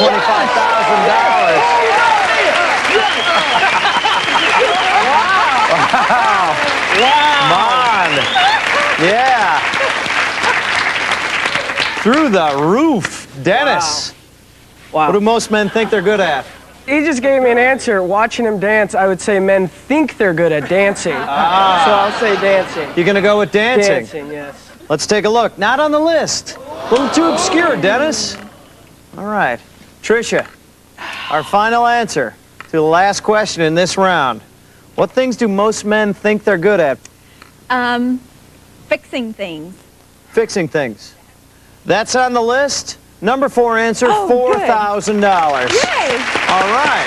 Well, take a look. Here's all the top 10 answers. We got the number 10, the number 4 answer. Drinking, fishing, gambling, sex, of course, the number 1. Most obvious answer, sure. We all think we're good at that. I do. I always finish. That's all I'm saying. So, I'm batting 1,000, really. All right, players. Now let's see if you can find the cheater. 2 people must agree, or else once again you lose half your money and an innocent player will be eliminated. Let's talk, shall we? Who's got the least amount of money? Tricia, you do. Who do you think is the cheater? I think man is the cheater. He pulled that out of nowhere. Coming barbecue? Back like, yes, coming back like that. And Who do you think the cheater is? I gotta tell you, I didn't pull it out of nowhere because my uncle couldn't barbecue and he swore he was the best. But I know it's Tricia, I'm telling you, because for a bunch of reasons. First of all, being invisible, I ain't never seen no invisible superhero. That means the Nobody Dennis... ever seen no invisible superhero. It's a superpower. Dennis, you might have the swing vote here. I do. Who do you think is the cheater? I'm telling you. I thought it was I thought it was Kevin and I was wrong, so I'm going to go against my instinct, and I would say it was Tricia, so I'm going to say it's man. You're going to say it's man? Hold on. I think it's her, and I've been wrong. Hold on, wait. This ain't funny no more. I'll give you a chance here. I'll tell you what, I'll give you right now a chance to briefly defend yourself and perhaps sway one of the other players. Okay, this ain't funny no more. Y'all know I've been being honest. I said the fat girls, I said my uncle, and I never looked at the monitor. And who do you think the cheater is? I know it's Tricia. You should convince Dennis then. All right, listen, when Alicia was voted off, Tricia was the only one who didn't react. Everybody else was like, oh, and she didn't react. She just put her head down. And I'm telling you that she's been lying the whole time. It's her. 100%. You know what I see? Dennis, please trust me. I'm telling you, it's Tricia. Please believe me. I see a future in politics Come on, for even though Mom, you that's said for I sure. couldn't dance. All right, You said I players, couldn't let's dance. vote. I'm telling you. All right, time to vote. Cast your ballot. Was Mon able to convince Dennis? We'll see. 2 of you must agree or else an innocent player will be voted off. Okay, I think Dennis is done. It's time to vote. Tricia, who do you say the cheater is? Man. Mon, who do you say? Tricia! No kidding. All right, that makes you the swing vote, Dennis. Obviously, you're not voting for yourself. Who is the cheater? Man. Oh, man. That's a majority, man. You are out of this game. That means you lose all your money, $31,000. And now you have to answer this question. Truthfully, please. Tell us, were you the cheater? No, I'm not the cheater. Dennis and Tricia, shame on you. You voted off an honest but loud player. That means each one of you loses half your money. And then there were two. When we come back, the audience will get the final chance to find the cheater. Can they do it? Find out after this.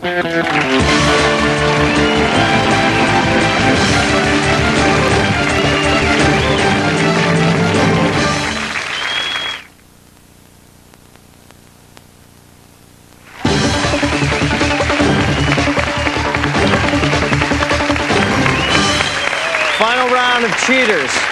Now, since there's only two of you players, obviously you know who the cheater is. So this time, it'll be up to the audience to find the cheater.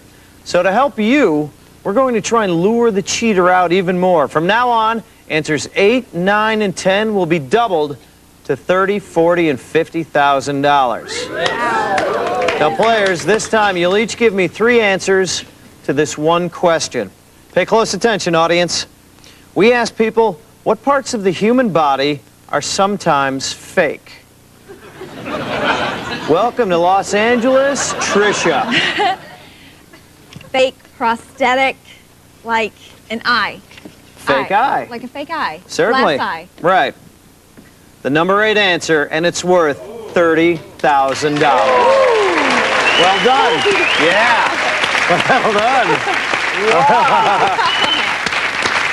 Well, Dennis. Wow, I thought that was a lot more obvious than that. Interesting. I'm going to go with hip. Hip? Yes. Certainly, an artificial hip. Not on the list. I know, it seems much more obvious than eyes. Not on the list, Dennis. Tricia, back to you. You can get some more money. What parts of the human body are sometimes fake? Boobs. Sure. Breast Sure. implant. Most obvious answer, $1,000. Sure. Better than nothing. No matter how fake your eye is, you can see those. Can't you, Dennis? See those? See those coming from a mile away. Dennis, what parts of the human body are sometimes fake? Well, since hip wasn't on there, I'm nervous about one I thought of, so I'm going to go with something I think is more obvious. I will go with teeth. Teeth, sure. Fake teeth, people have those. Dennis, not on the list. It's your last chance for some money now, Tricia. What parts of the human body are sometimes fake? You've given us a number 1 and the number 8 answer so far. Lips. Lip implants. Lips. Fake lips. I don't know if they're fake, but lip implants. Lips. You know what? It's a number 4 answer, $4,000. Well done. You now have over $46,000. Dennis, you're at $13,000. However, the right answer could put you in the lead here. What parts of the human body are sometimes fake? Well, I'm going to have to change my line of thought and go with the people I think that answered this. I have a friend who had, a male sex organ. Added? So he's got 2? Sweet. The number 10 answer. How about that? Dennis just picked up a cool $50,000. Did you watch that, audience? I said the right answer could put you in the lead, and it did. So, let's take a look at the top 10 answers. Here they are. We got the only big money answer is number 9, fake butt. People have a fake butt, sure. Sure. You get a butt implant, you get a fake butt put in, hair, nose, arms, nails. All right. Well, now, only 2 players remain, and one of them obviously is the cheater. But which one is it? Well, since there's only 2 of them, we ask the audience now. They'll make the ultimate decision. And I'll let each one of you make your final plea to them. Your judges, your jury. Tricia, you'll go first. You have 15 seconds to convince the audience that you are not the cheater. Center stage, please. Good luck. Indeed. And go. I'm not the cheater. Dennis has hit throughout the entire game in the middle, except for this very last answer. I've known for the entire game that he is the cheater, and I am not the cheater. Time's up. Well done. Got it in under 15 seconds. Was it a convincing enough argument? Dennis, can you do better? I offer you the same opportunity. 15 seconds to convince the audience that you are not the cheater. Go. Okay, man was right. She's way too innocent looking, and she's played right middle of the road. Let me ask you this. Will the devil look like the devil, or the devil look like an angel? She is the cheater. Thank you. Time's up. Dennis. With the angel-devil argument. Very well done. All right, audience, now it's time to see if you can find out exactly who the cheater is. Because one of them just told you many, many lies. Vote now for the player that you think is the cheater. They started as 6, and now they're down to 2. The honest players were never able to find the cheater. Well, the votes are in. Those 2 vaults, players, contain the money that each of you has accumulated tonight. Tricia, there's your $46,562. Dennis, there's your $63,062. Cheater, the money will be yours to keep only if you were able to fool the audience. So now it's time for you to come clean. Cheater, reveal yourself. Go ahead. Go ahead. Step, cheater. The cheater was Tricia, the angelic Tricia. Well, this is the moment of truth, cheater. If the audience caught you, you will not be able to keep the money, and Dennis will be able to keep all his winnings. Is this cheater going to prosper? Let's find out. Cheater, go for the money.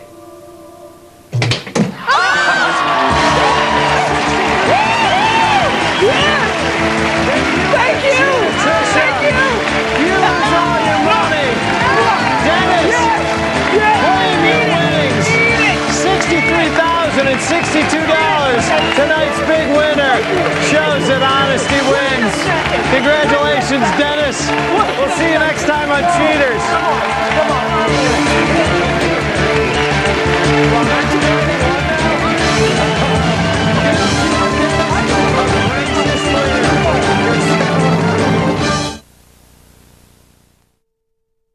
Have you ever wondered why bad dreams are called nightmares?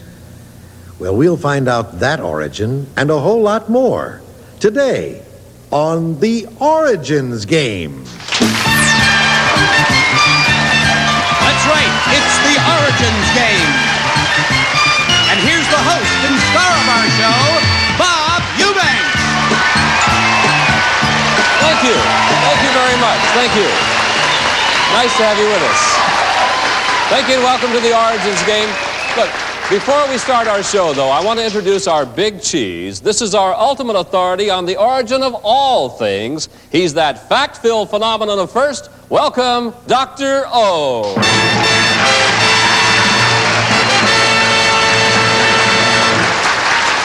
Hello,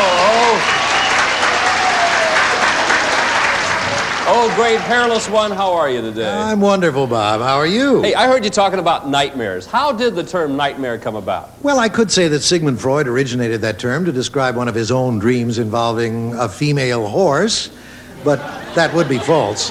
In this case, the word mare is a very old term referring to an evil spirit or monster who supposedly sat on your chest while you slept. So you mean an evil spirit was called a mare that sat on your chest while you slept? Just so. Dolly Parton must have a lot of nightmares, then, I would assume.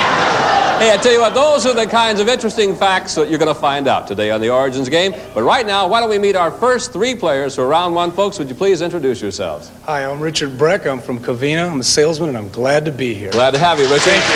Welcome. Okay. Hi there. I'm Krista Sides, and I'm just really pleased to be here, and I'm a healthy California kid. That means you don't work then, right?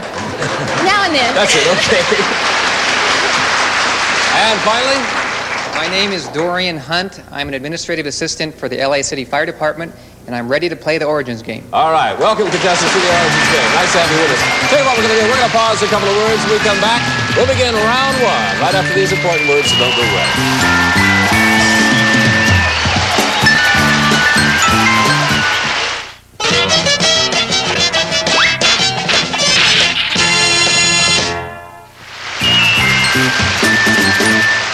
Welcome back to the Origins game. Now, players, as you know, the winner of round one and the winner of round two will go on to compete in our playoff at the end of the show, where the high point champion gets his or her points converted into dollars. Now, you all know the rules. I'll ask the questions, Dr. O gives the answers, and then you decide whether that answer is true or false. The first player with 3 correct answers wins the game and 500 points and a chance to pile up even more points at their own private screening of a special movie Origin. So, are you ready to play? Yeah. All right, let me check with the old guy. Are you ready, sir? As always, Bob. I knew you'd say that. Well, here's our first question, players. I want you to listen carefully because this is an easy one. You see, we all know that in 1620, the original landing place of the Pilgrims was Plymouth Rock. I disagree with that, Bob. You do? I say the original landing place was Old Cape Cod.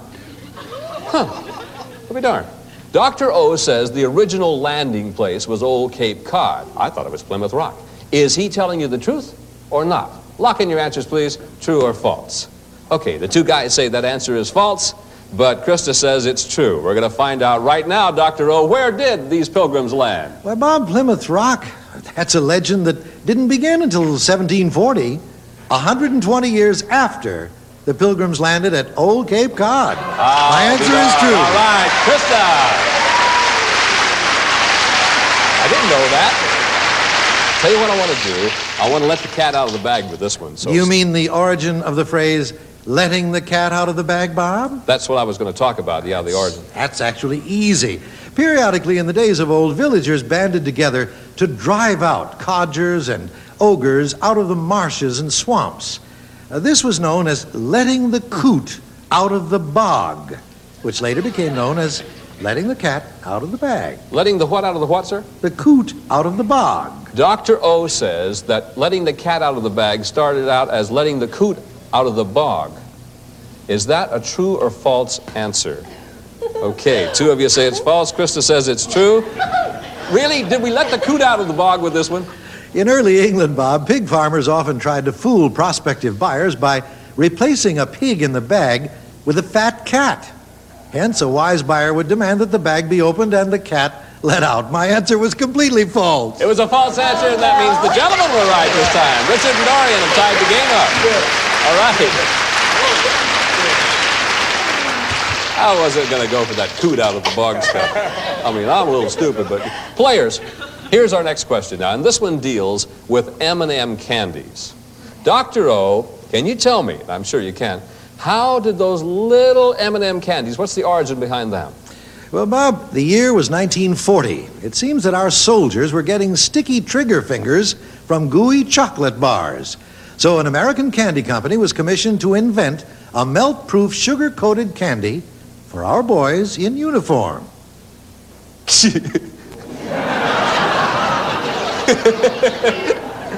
True or false? Lock in your answers. You've done so. 2 of you say it's true. Dorian said, no way in the world. Dr. O. As a matter of fact, Bob, that's exactly how M&M's got their start. It's that's true. That's a true story. All right. Richard and Krista were right there. That means you each have 2 correct answers. Remember, the first player that gets 3 right wins the round and has a chance to go on in our game. Okay, you know, he doesn't know everything. I happen to know a little bit about the origin of the alarm clock. Oh, Bob, all right. Then who invented the alarm clock? Stand by. Hairless one. The origin of the alarm clock is attributed to medieval monks in the monasteries. What do you think about that? Marvelous. I'm proud of you, Bob. Thank you, sir. The question I want to ask, though, what was the first alarm clock? The first alarm clock was a live rooster chained to the monk's bedpost.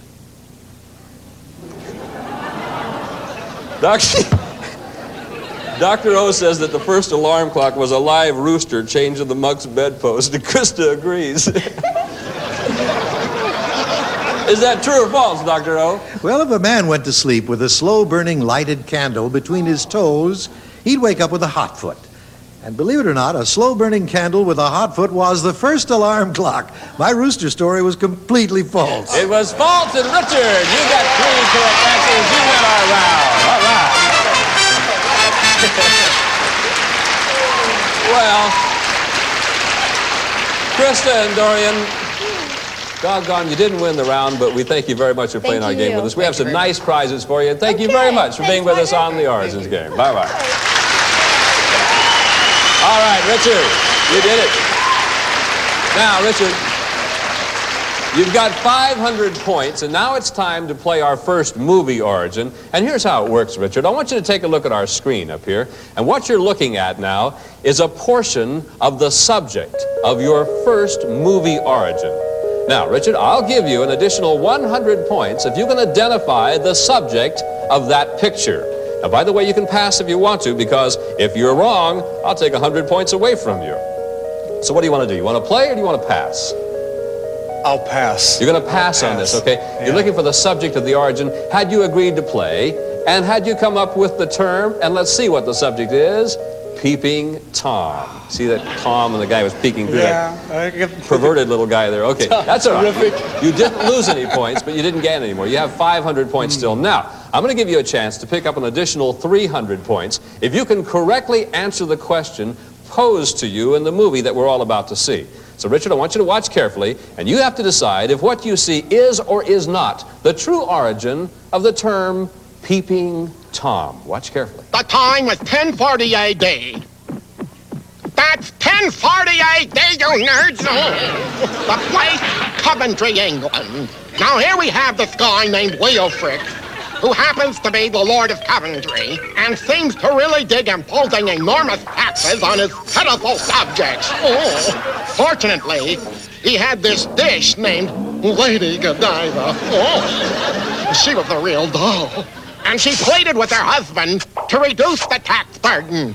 He agreed to cut the taxes if she would agree to ride naked through the streets of Coventry. She accepted his dare, insisting, however, that during her ride through town on a white horse, all the townspeople remain indoors behind closed shutters. Well, everyone honored her request except for one fool, the town tailor, Tom, who split his own seams peeping through his shutters. Oh, how crude. Thus the origin of the term Peeping Tom.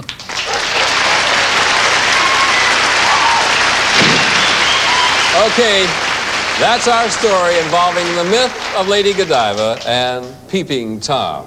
Now, Richard, for an additional 300 points, were we trying to fool you, or was that really the origin of the term Peeping Tom? I think you're trying to fool me. You want to lock in your answer then? You think the answer is false. You think we would try to fool you? Yes. Let's find out right now. Let's ask the know-it-all who knows it all, Dr. O. Thank you, Bob. As we all know, the story of Lady Godiva is a myth. And according to that myth, Lady Godiva did take off her clothes. She did ride unclad through the streets. People did close their doors and shutters. And as for Tom the tailor, well, yes, Richard, he peeped. The answer is true. The answer is true. Richard, you were wrong with your false answer. That's all right. You still end up with 500 points, and you're going to return at the end of our show for our big Origin game playoff. So, Richard, don't feel bad. You're going to be fine. Tell you what we're going to do. Right. We're going to pause for a couple of commercial words. When we come back, we'll meet 3 new players, and we'll have round 2 of the Origins game. We'll be right back for that.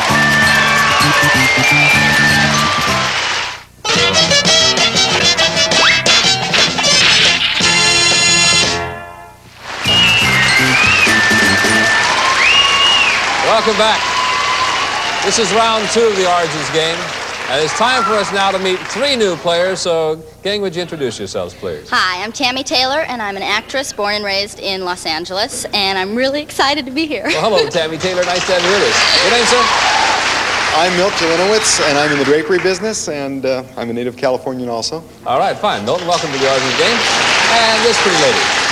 I'm a real estate appraiser with Caltrans, and I'm ready to go. All right. And you are Donna? Donna. All right, fine.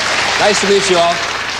Now, Dr. O, are you still with us? Oh, with you, Bob. I'm light years ahead of you. Players, you're about to find out how true what he said really is, because I'll ask the questions, but it's going to be up to Dr. O to come up with all the answers. Sometimes his answers are true, sometimes his answers are false. But you'll have to make that decision. You ready to play? Okay. You know, I've always wondered about the origin of the bridal veil. Now, I personally would guess that this began as a symbolic way of keeping the bride quiet until after the ceremony. If it's not true, it ought to be true, I'll tell you that. Dr. O, would I be right on something like this? That's a pretty good guess, Bob, but I'm going to tell the players another story.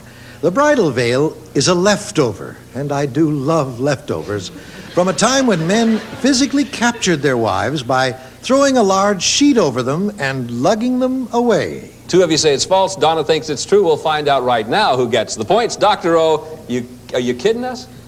Well, Bob, what now consists of a thin lace or net covering was once indeed a large sheet big enough to capture a bride. The answer I gave was true.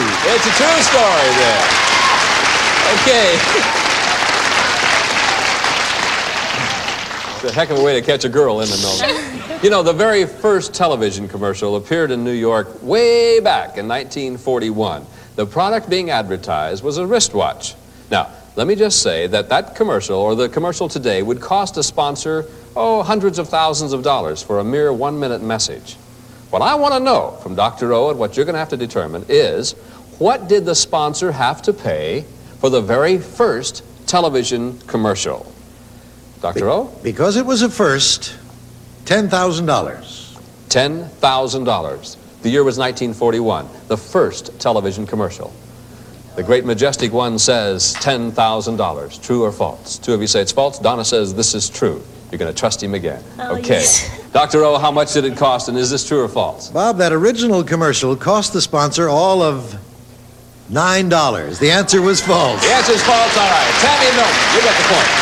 Ties the game up. Everybody has 1 point. Remember, the first contestant with 3 points wins the round. Okay, we all know that the color blue is for baby boys and the color pink is for baby girls. What we want to know, Dr. O, is where did that origin come from? Well, here it is in a nutshell, Bob. In the old days, boy babies were usually born bigger than girl babies.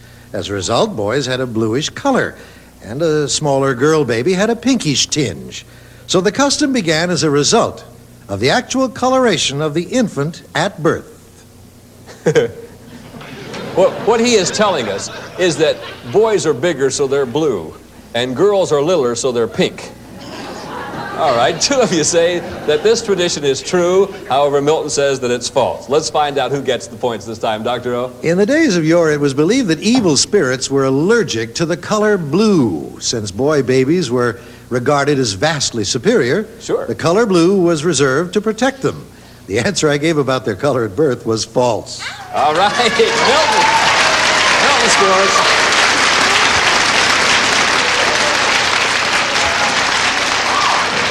Tammy and Donna, you each have 1 correct answer. Milton has 2. Milton, you need 1 more to win the round in this game.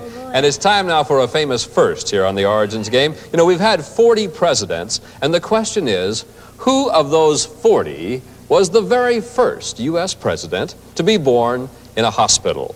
Let's check with my friend. Well, Bob, the very first president to be born in a hospital was number 39, the grinning peanut farmer, Jimmy Carter.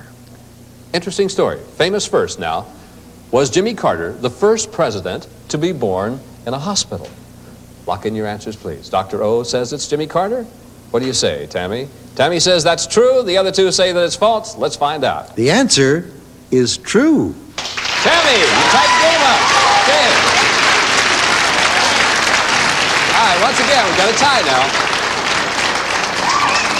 First contestant to get to 3 wins the round. Here we go with another one. Dr. O, what is your favorite remedy for a toothache? Well, my favorite remedy, Bob, is the dentist. However, before dentists, people had other tricks. The earliest known remedy for a toothache, the original remedy, if you will, was eating a mouse.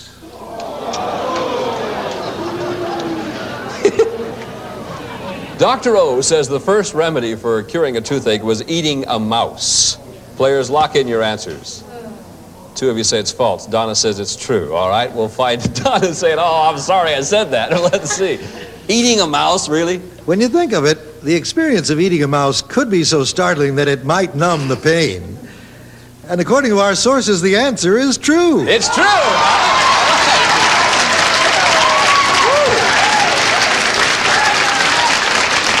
You were sorry you said it after you said it, weren't you? Changed my mind. Everybody has two. First contestant to get to three wins the round. Here's another one for you. The leotard has become one of today's leading fashions.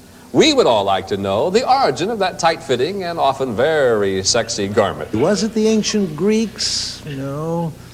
Or the Romans? No. Was it a French trapeze artist who designed the garment and wore it in his act? Yes, it was, and his name was Mr. Leotard. Okay, contestants, lock in your answers. Mr. Leotard, he says, invented the leotard. Everybody says it's true.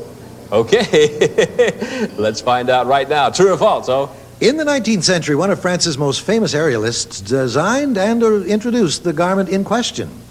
His name was Mr. Leotard. The answer's true. The answer's true. Everybody gets 3 points, and we've got it tied. All right. Good close game.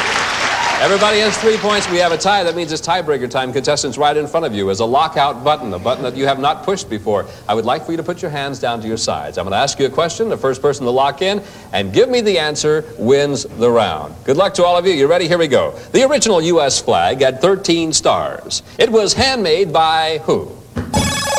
Tammy. Betsy Ross. Betsy Ross is the correct answer. You win the round. Okay. Milton and Donna, we have some nice prizes for you. Thank you very much for playing the Origins game with us. It was nice to see you. Bye-bye.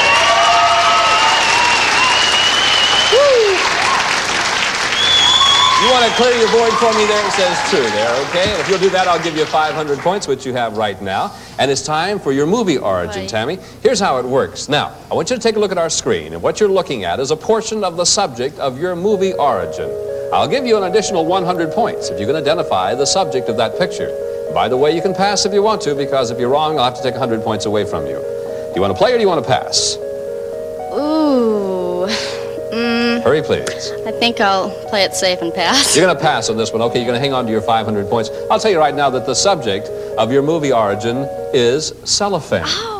That's okay. You still got 500 points. And now I'm going to give you a chance to pick up an additional 300 points if you can correctly answer the question posed to you in the movie that we're all about to see. Tam, I want you to watch carefully now, and you have to decide if what you see is or is not the true origin of cellophane.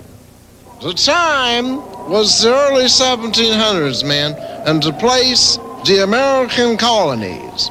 Now, building log cabins in remote areas where glass wasn't available for windows, see, this created many problems, especially in the winter.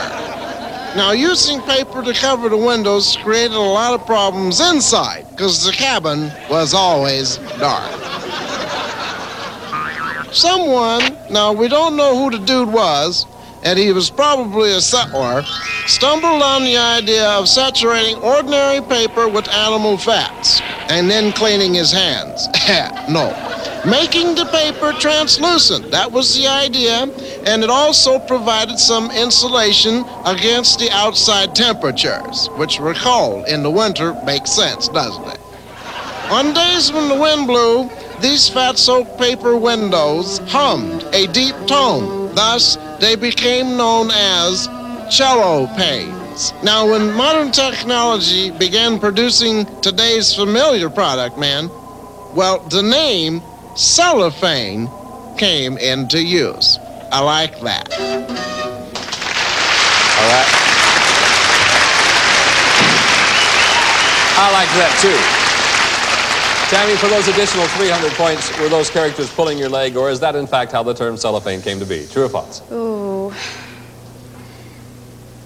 Hurry, please. It sounds so ridiculous, I'm going to say it's true. Would you lock in your true answer for me, then? You say that that is a true story. Okay, let's find out right now. Let's turn to our master brain, Dr. O. There he is.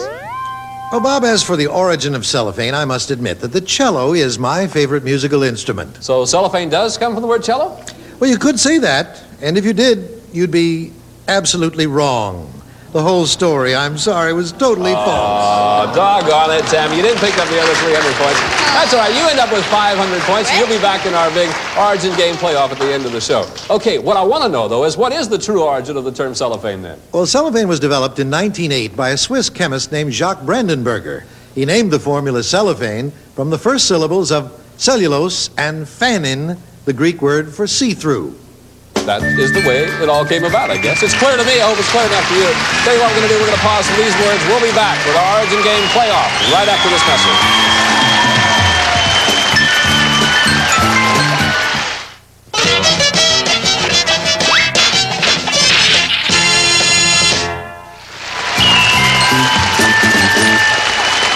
Welcome back to the Origins game. It's playoff time now. We have Richard and Tammy back with us. Each have 500 points. And now you're both going to see our final movie origin. If you give the correct answer, we'll triple your points. And the player with the most points wins the game and gets those points converted into dollars. But if no one answers the question correctly, then the high point winner will take home their existing points in cash. So let's turn now to our genial genius, Dr. O. He's going to fill us in on the subject of our final movie origin. History tells us that gunpowder was invented by the Chinese in the 9th century. But the origin of the hand grenade is a whole other story. And that is the subject of our final movie origin today, the hand grenade, and how it got its name. Okay, players, in this movie you're going to see 3 possible answers for the origin of the term hand grenade. Only one of them is correct. Watch your screen carefully and look for those 3 clues as we bring you the movie origin of the hand grenade. The time, 1531. The place, France. Scientist Louis Grenode was worried. The king himself had ordered Grenode, under threat of death, to come up with a new weapon to defeat the British. Though he worked day and night, Grenode was getting nowhere, and his deadline was fast approaching. Not only was the guillotine looming over his head, but he wasn't getting overtime. One night, his wife entered the lab with a tray of fruit. She tripped on a test tube, and a pomegranate splattered in his face. That was it. A divorce? No, a small hand bomb. After trying different explosives, he decided upon a liquid distilled from wheat and corn. It was known as Grain-Aid.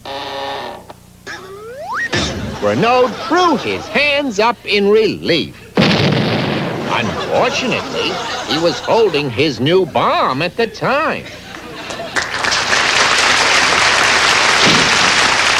And that's how we got the hand grenade. Players, here's the question. Did the hand grenade get its name from A, Louis Grenode, B, the pomegranate, or C, Grain-Aid? Please lock in your answers if you would, please.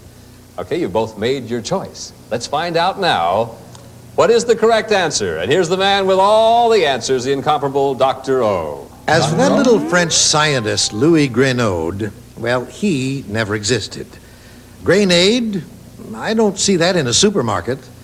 The hand grenade got its name from B, the pomegranate. The pomegranate. And neither one of you got it right, so that means we don't triple your points, but you both go home winners. We'll convert the points you have right now into dollars. You each get $500, and thank you very much for playing the Origins game with us. Okay, about all the time we have. Thanks to our players. Thanks to you, Dr. O. And nice having you with us. Nice having you with us, too. I'm Bob Eubanks. We'll see you next time in the Origins game. Bye-bye.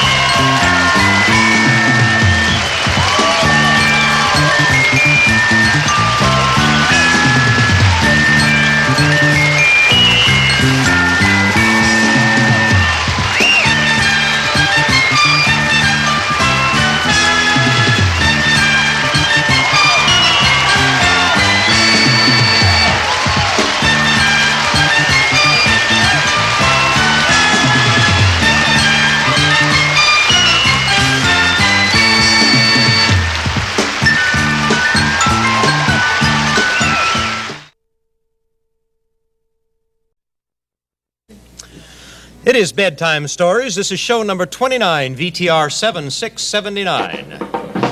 Pa! Hey!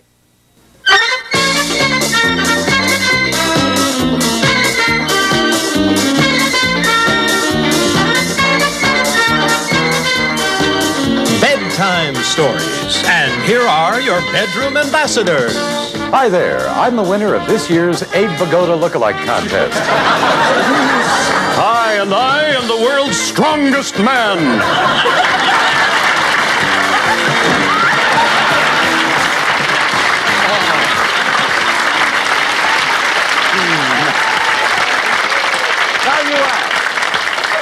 You ask, how could the winner of the Abe Vigoda Lookalike Contest and the world's strongest man get together? I guess it was just kismet. What are the odds of something like that happening? You know, it's been said that it's better to have loved and lost than never to have loved at all. Who said that? Michelle Triola Marvin. This Bedtime Stories, folks, the program that brings love into the forefront, doing what no show has ever done before. Yes, we bring you full frontal love.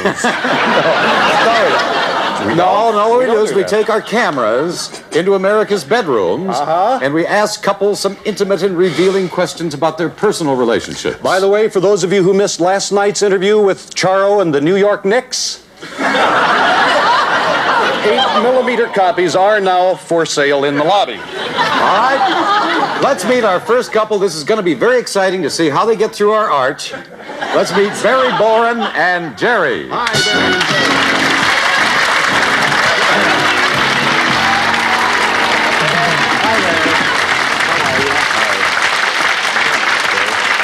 Barry. I must admit my interview with these two lovely people was a challenge. How so?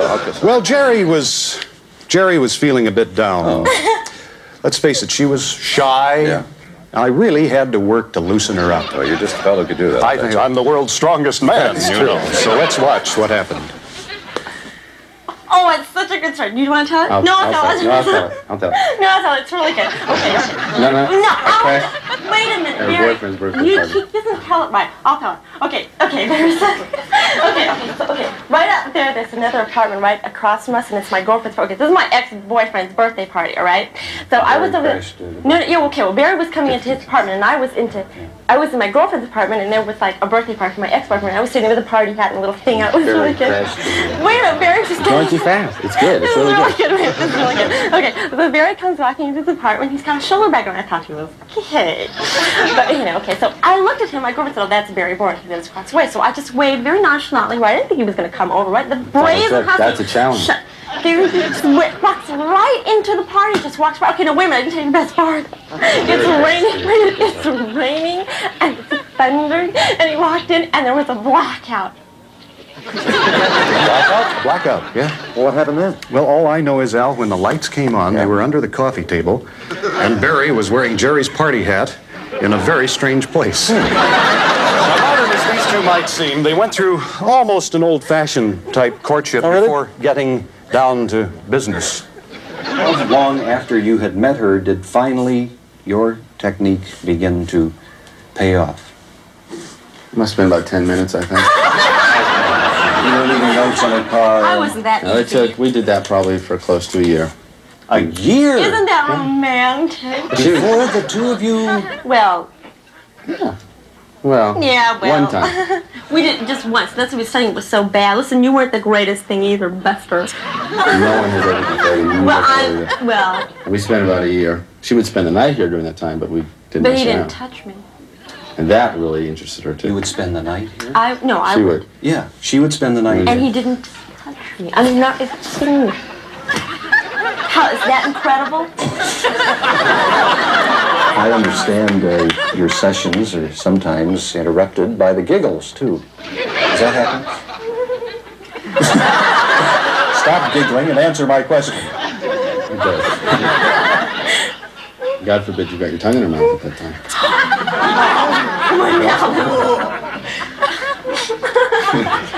We managed to fall off the edge there once and get wedged in between the closet and here with my arms under her. Couldn't get up. Yelled and yelled and yelled. Had to have somebody come. The two of you were wedged between We the have legs? this. Yeah, we have this kind of start off the edge here. Yeah. You know, backwards a little bit. And we slid right down, and I ended up with my arms underneath her. Couldn't get up. Because my shoulders were stuck between the closet and the bed. Well, how did you finally get My neighbor. extra pictures? We yelled.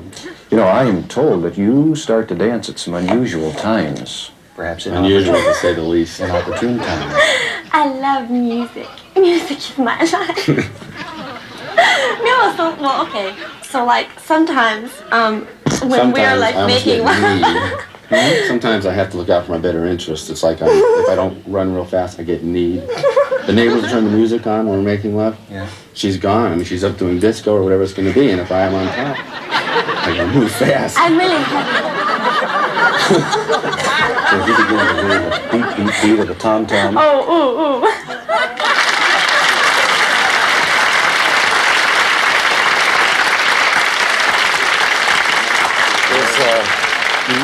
Is Jerry always like that? Well, I tell you, Al, I thought her behavior was a little unusual until I saw the key sticking out of her back. Oh, yeah. Crank her up and turn her loose. Tell you what we're going to do. We'll be back with more of our visit in their bedroom here after we meet our second couple. Our second couple is waiting over here. Let's welcome Chris and June Duffy. How are you? Good to see you. Hi, lovely and talented partner. Hi, June. Hi, Chris. Nice to meet you. Now, it's your turn here in just a moment. We'll delve into your secrets in a little while. First of all, though, you've got a task before you. Were you watching as we interviewed Barry and Jerry? Okay. Very good interview, didn't you think? Yes, marvelous interview. Yeah. Well, I hope you're paying attention because in a moment or two, you'll be guessing their answers to some interesting questions. And we'll be back with more banter in the bedroom right after these words. Now, back to bedtime stories and Loman and Farr. Okay, we're with June and Chris, and here's a chance for us to see how much you learned about Jerry and Barry and what kind of people they really are. Can I ask questions? They're each worth $500 in prizes. June, why don't you start this thing out, okay? Sure. Now, if you can guess how many times Jerry said okay in her interview, you win our grand prize. But we heard that she loves music. She loves music. She likes to dance. But what does she do for a living? Is she a dancer or is she a dental assistant? What do you think? A dancer or a dental assistant? Now, get the right answer, $500 in prizes. Oh, gosh, that's tough. Yeah, it's tough. It's a hard one. Can't take a stab at it, June. Well, I think if she likes to dance so much, she has to be a dental assistant. She can work and dance all the time. So you're going to go with dental assistant? Yeah, I think so. Okay. Let's find out if she really is a dental assistant. We'll go back to the bedrooms, back to my partner here, and see what she answers. What do you do? Me? Yeah. Huh?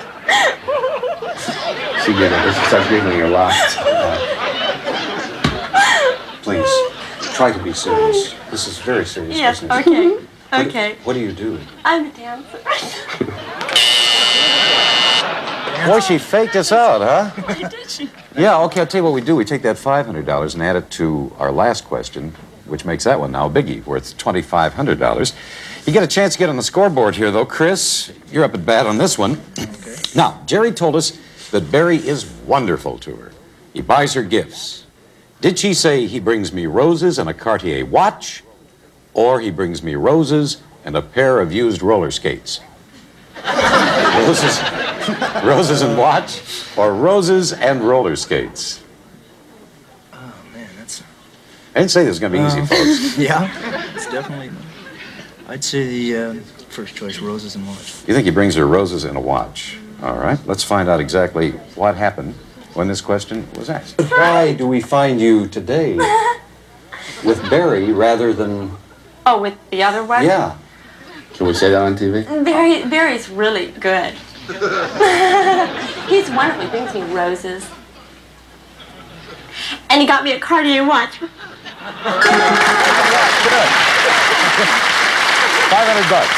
in prizes.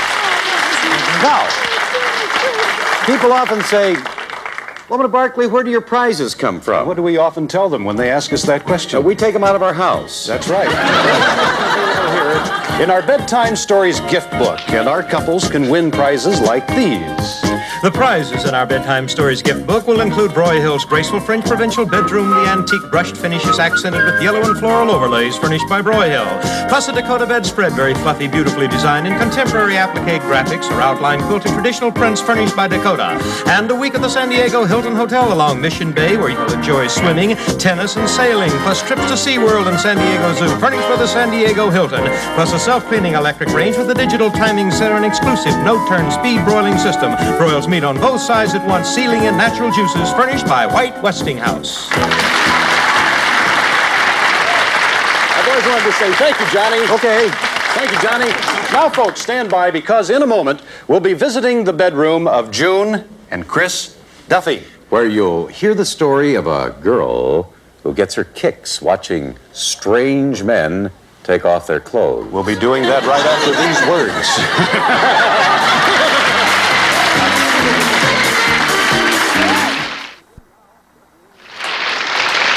Okay, thank you. Now, let's get going into the bedroom of the Duffys. Okay, you know, June, I was really touched when you shared with me the dream you've had since childhood, the dream that so many little girls have, to be a famous dancer. That's nice. I'm glad I was able to help make that sweet, that lovely childlike dream a reality. The amazing thing is, this woman isn't part of our interview. We're in the bedroom of Chris and June Ann Duffy. Come on, June Ann. Climb in bed with your husband there.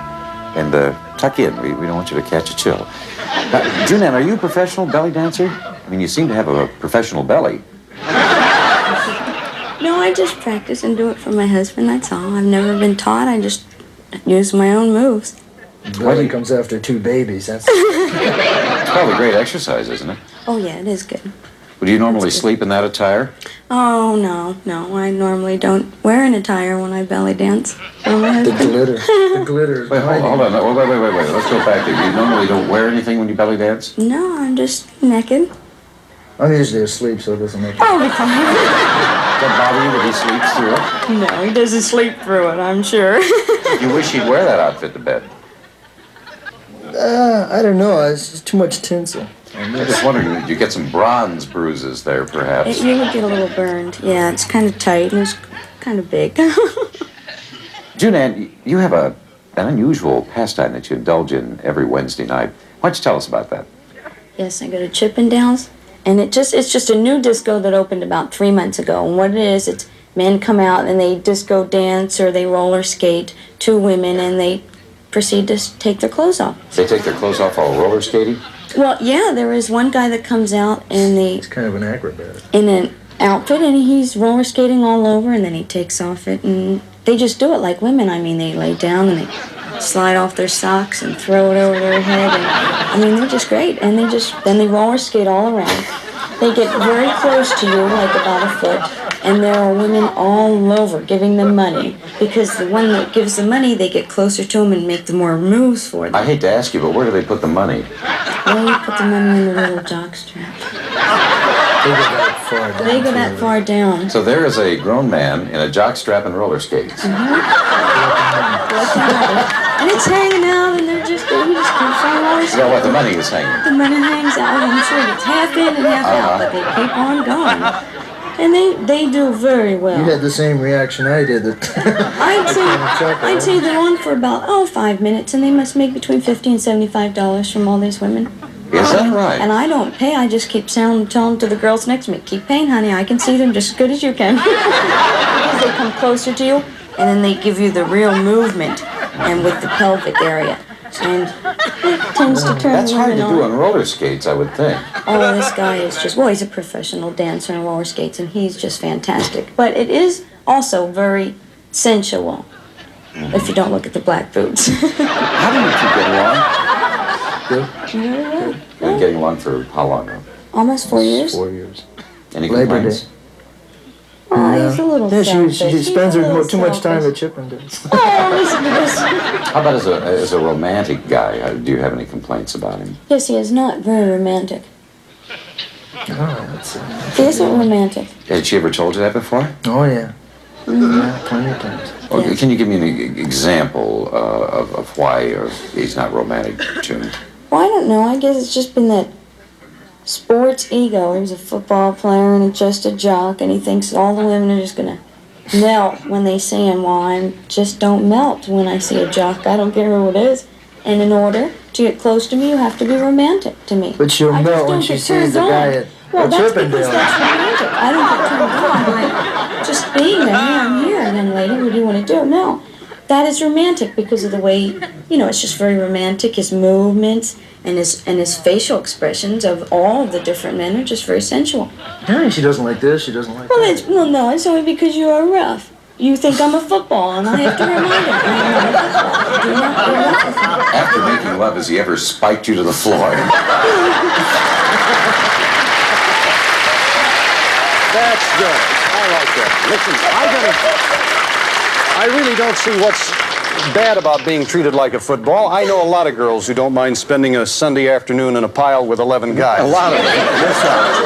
Yeah. Okay, your folks are up here, huh? Oh, Jerry and Barry. All right, shall we see how we do here now? Remember, if you get the answer right, you win $500 in prizes. You've had a chance to see their interview, so maybe you've Do they have an exchange program? I think I've been in the wrong bedroom for about a year. We didn't invite you here to try to make out with the opposition. I'm going to ask this one of you, Jerry. We were talking to Chris and June Ann about what she expects in the bedroom. She likes hugging and kissing. But what did Chris have to say? Did he say hugging is for sissies? Or did he say to me that's something you do on the first date? She likes hugging and kissing, but what did Chris say? It's for sissies or first date? What do you think? Can I ask him? No, quickly. I don't care. Ask him if you must. Okay, probably it is for, okay, wait. Sissies are on the first date only. Okay, okay, wait a second. Okay, that's 4. Okay, 5, 6, 7, 8. Okay, wait a second. Sissies are first date. Okay. You only have 2 choices. Sissies, no, wait. Hurry, my darling. Okay. All right, okay. First date. No, wait. First date. We'll go with first date. All right, Yes. First date. Let's find out. We're going back to the bedroom and see if she said first date. What do you like? What do I like? Yeah. Oh, why don't you tell them? He's asking you. Well, let's see how well you know. Well, she likes to be hugged and kissed and fondled. Only in certain areas, so that's where I'm limited. Which see? do you do? Which do you do? Of late, I have been, yeah. Oh, you don't She really likes kiss to be me. hugged Be and kissed. romantic. We couldn't sit Yeah, down. to me, that's something you do on the first date. Okay.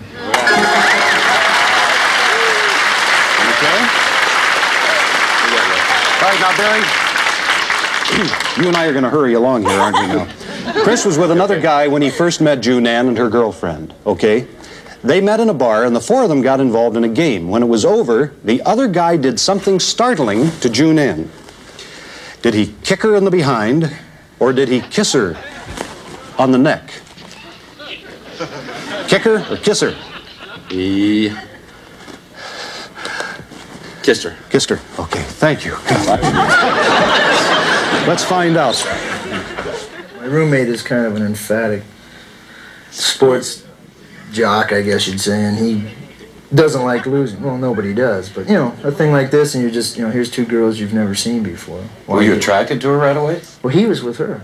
I was with another girl. My roommate. Yeah, but you must have seen her. Well, the thing that we beat them pretty easily, and he turned around and proceeded to kick her in the behind. Sorry about that, but you do have the 500 from the first question. That additional 500 now goes into this final question, making it worth $3,000 that one of our couples here will win. All right, now for the last question, we ask you both to pick up your slates and write down your answers. And here's a question that we ask to men and women in our Bedtime Stories poll. Is there a part of your lovemaking that you do only to please your mate? What percentage answered yes? A part of your lovemaking that you do only to please your mate. Men and women, what percentage said yes? A part you do only... I call that kissing. And whichever team comes closer wins $3,000 in prizes. So we'll take your answers right after these words. Yes, we'll do that. Each couple has $500 in prizes. One couple picks up $3,000 additional now. We asked men and women on our poll, is there a part of your lovemaking that you do only to please your mate? What percentage of the men and women answered yes? Okay, Chris, June, let's see what you answered here. I believe 63. You're going to try 63%? Let me put that right over here, if I may. 63 over here, Raj. What do you folks All right, let's see what we say with Jerry and Barry. They said 68%. My goodness, very close. Now we'll find out as we check the results of the poll itself. They said 78%, and the winners are Thank you for being with us on Bedtime Stories. Okay, my dear. Congratulations. $2,500 total for the winners over here. What about $500 nonetheless. Thank you two very much for playing. We are a little late, so thank you for watching Bedtime Stories. The Bedtime Stories gift book also includes Leonard Silver's England hand-cut full lead crystal featuring a vase, decanters, bowls, and many other sparkling crystal accessories for your home, all furnished by Leonard Silver Manufacturing Company. And Vitamix stainless steel 3-minute bread maker and home yogurt factory that juices without waste, cooks without burning, freezes instant ice cream, and offers 800 other recipes. Plus a powerful tap and trash compactor featuring simple safety key operation, the easy way to handle trash. Neat, handy, and easy to operate. It compresses trash in 1/4 its normal volume, furnished by Tap and Appliances. Also a week stay at the luxurious suite at the Frontier Hotel in Las Vegas, including dinner, show, 18 holes of golf, and more, furnished by the Frontier Hotel in Las Vegas. And elegantly styled by Jules Jurgensen, this lady's 14-karat white gold watch with rectangular case, silver bark, finished dial, and matching slim tapered bracelet, furnished by Jules Jurgensen. In addition, some members of our studio audience tonight may receive the following: Spout, the delicious new liquid center gum that splashes your mouth with freshness. Harpoon is Spout, the new liquid center breath freshener gum. And Lip Quencher by Chapstick, the lipstick drench with moisturizer so your lips feel as good as they look. Plus Goya cream of coconut, naturally delicious. Use it in cooking or for mixing a refreshing pina colada from Goya Foods. Also a 7-piece Performer Gourmet cutlery set with extra sharp chrome stainless steel blades and ebony fleetwood handle dishwasher, safe from Washington Ford. And Tidy Bowl in blue or pine scented liquid or solid and unbreakable plastic cover on odors, germs, stains, Tidy Bowl.